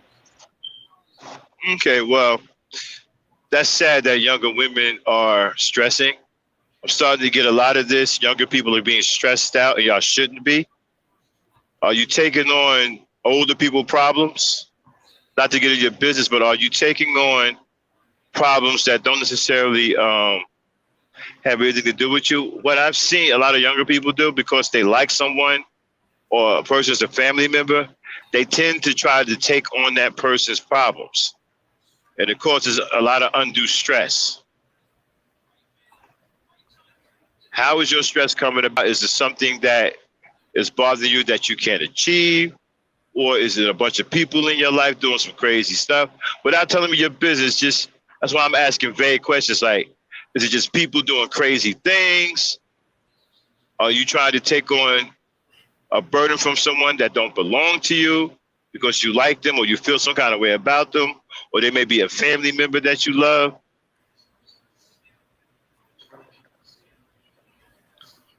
Let me know where this stress is coming from, because you shouldn't be stressing. Young people should not be stressing. She takes care of her grandmother. Oh, okay. All right. Well, okay. All right, so here's the thing. Try to deal with that this way. Okay, you're doing a good thing. Try not to worry about if other people aren't, because when you're in a situation like that, everybody might not be pulling their weight. Some family members may say, "Oh, I'm gonna come help you," and they never show up, and they leave you holding the bag. So what you got to do in a situation like that, right? Stop relying on other people. Just start relying on yourself to take care of your grandmother and do the very best you can. All right? If other people show up and do their part, that's fine. That's icing on the cake. But don't count on them. The more you count on people and they don't show up to help you, the more stressed you become, because you feel like there's a weight on your shoulders. And you're the only one doing something. You're the only one care. And that could be a burden. That could be very stressful. So you have to look at it this way. Whatever you can provide your grandmother, that's what you need to rely on. And don't rely on other people. Even if they say they're coming, just don't worry about it. Let them come. And don't count on them to come. The more you count on people and they don't show up, the more you feel let down and the more you become stressed. Okay. She said grandmother has Alzheimer's, had 2 strokes and blindness, and she's been taking care of her for 7 years. Oh, and she lost most of her mobility. Right, yeah, that's tough. Mm-hmm. That's tough. I also lost my mother to Alzheimer's, so I know what you're going through. That's tough. And usually it's a family member thing, because a lot of family members ain't doing what they're supposed to. They're not showing up. They're leaving you to do everything yourself. Okay, and you're very young. You said you're young, so 7 years ago you was even younger. So you took on this burden even at a younger age. Yeah, that's. It sounds like they just stuck it on you, and they either don't want to have anything to do with it, or they don't want to be around, or for whatever reasons they're not pulling their own weight. You know. So you got to look at it this way. You all your grandmother have. You got to get it in your mind. You got to set it up to where, say in your mind, okay, look, my grandmother has me, and I'm going to do it despite anybody else. And don't count on anybody. Just rely on yourself. Because the more people you count on and the more they don't show up, the more you're going to become disappointed, angry, and stressed out.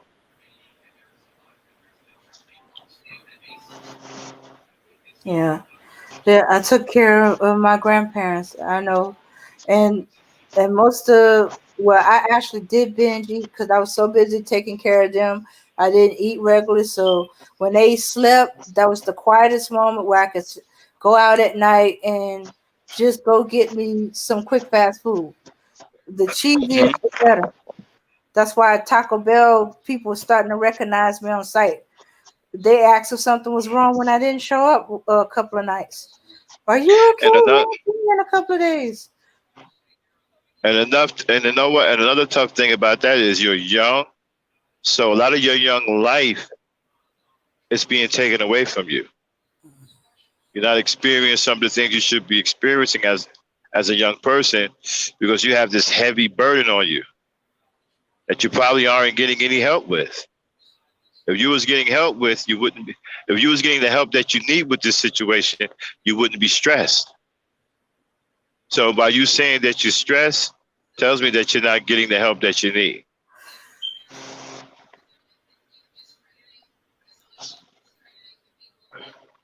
Mm-hmm. And then if that's the case, to save yourself stress, you're going to have to start relying on people. Usually they're family members. Sometimes family ain't shit. You know, that's just what it is sometimes. Sometimes family ain't shit.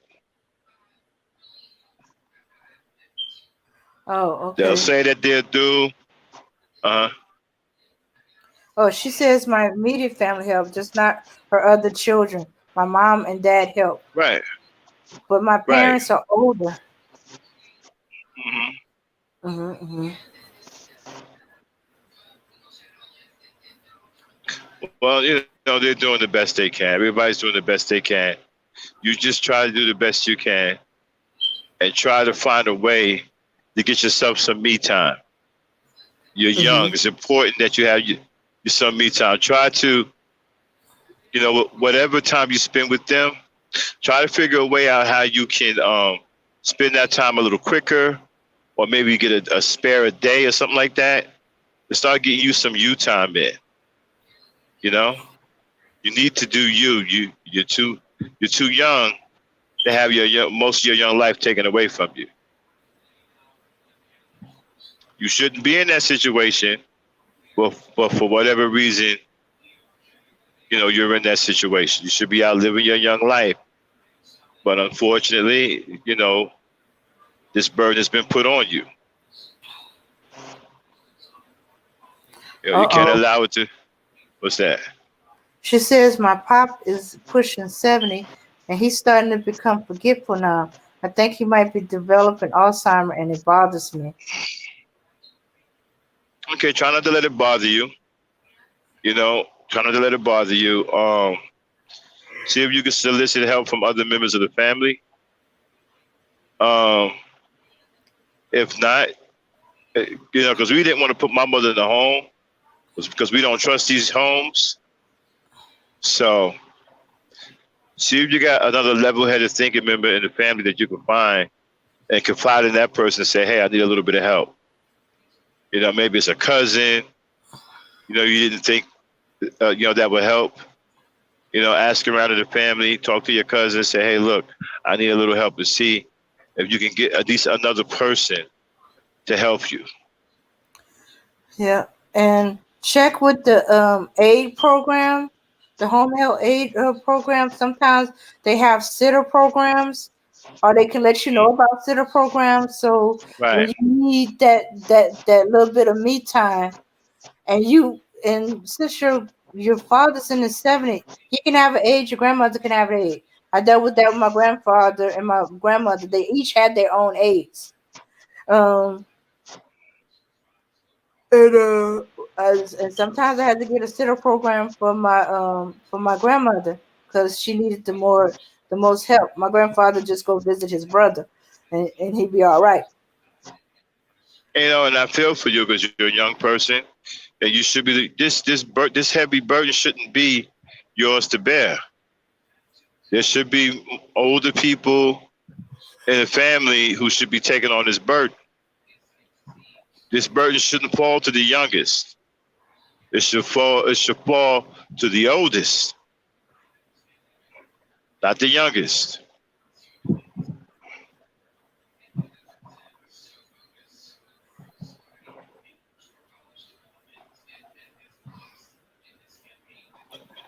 Yeah. And write everything down. Well, you probably already know that. Write everything down. Everything that's done, blood pressure, all that stuff. Back it up with paperwork, temperature, how you do things. Because maybe you could probably talk one of your cousins to stay a little while so you could just get a little me time.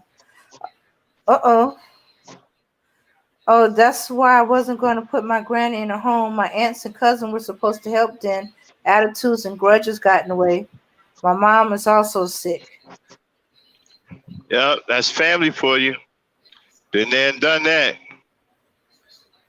Yeah, that's family for you. That's why I said, you can't rely on them, but you might want to see if you can get somebody Mm-hmm. to help you. You only need one person.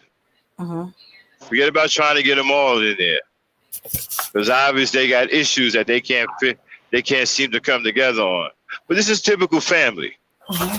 This isn't anything new. The typical family showing their ass. Concentrate on trying to find that one family member that'll help you. Mm-hmm. Yeah, yeah. In the meantime, look in the home health and see if they got a sitter program so you can Yeah, get you at least an hour of me time or yeah, shit, whatever definitely do me that. time you can take. Yeah, definitely do that. See if they got these sitter programs, and get you some me time. You need some me time. You need time to. You also need time to rest. But stress really wears you out. Makes you tired. Makes you fatigue after a while. Yeah, you definitely need some me time. Yeah. And not every now and then you might need to let them see a peek through the crack in the corner. If they realize that you need a break or you're gonna start breaking down, that means they definitely gonna have to step in because you're not there to catch anything if they don't show up. So they might step in just to keep you from breaking down under the stress.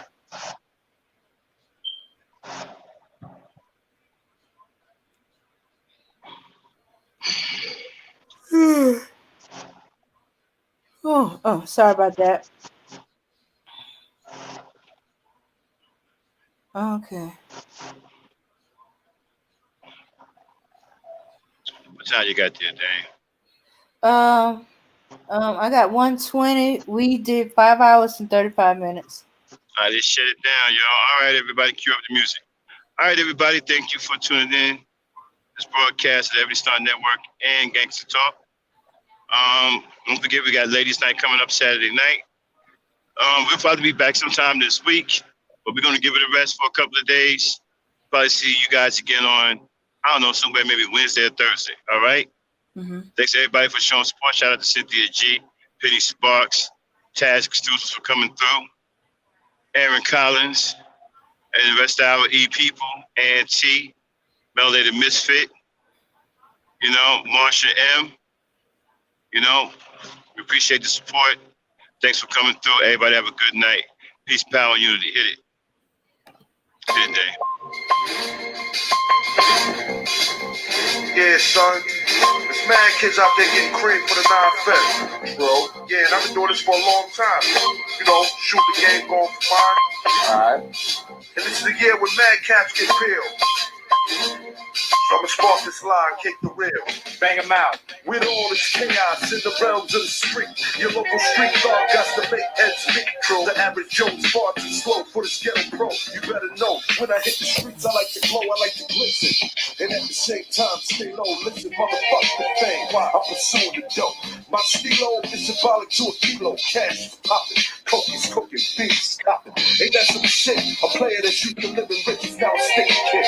Caught up in the ditch. In 94, Giuliani kicked down the door. In 95, niggas flip to stay alive. Peeling caps while I laugh. In the stats, it's 4.5. Remy in the glass, off the boom, then I blast. They wanna confine me, sneak up from behind me. Bust a cap in my back and put me where they can't find me. They hate to see a young player pay. I don't wanna see that. They rather see it spray. But I'm like Diddy, a Terminator, squeeze the lead off. Using verbs and nouns like rounds to blow your head off. Hitting up spots, heating up blocks. Investing in stocks like Colombian blow crops. I'm out to get cream and ain't no doubt in my mind. Fuck this broke shit, I'm hit, I get down for mine. I get down for mine. I get down for this. Get it on you, put your hands in the air.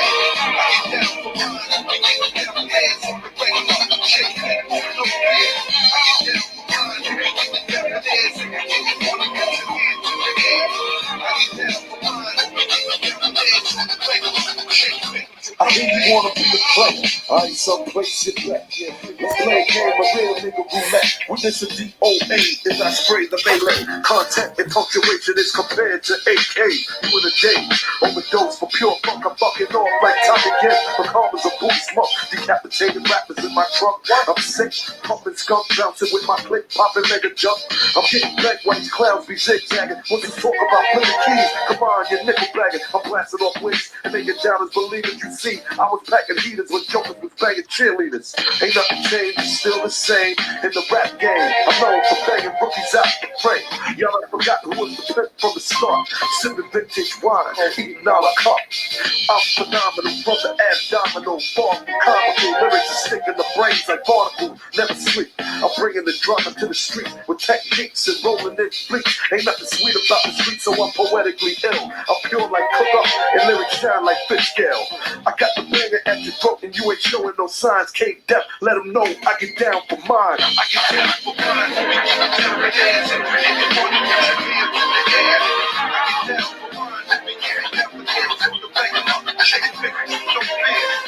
down for mine.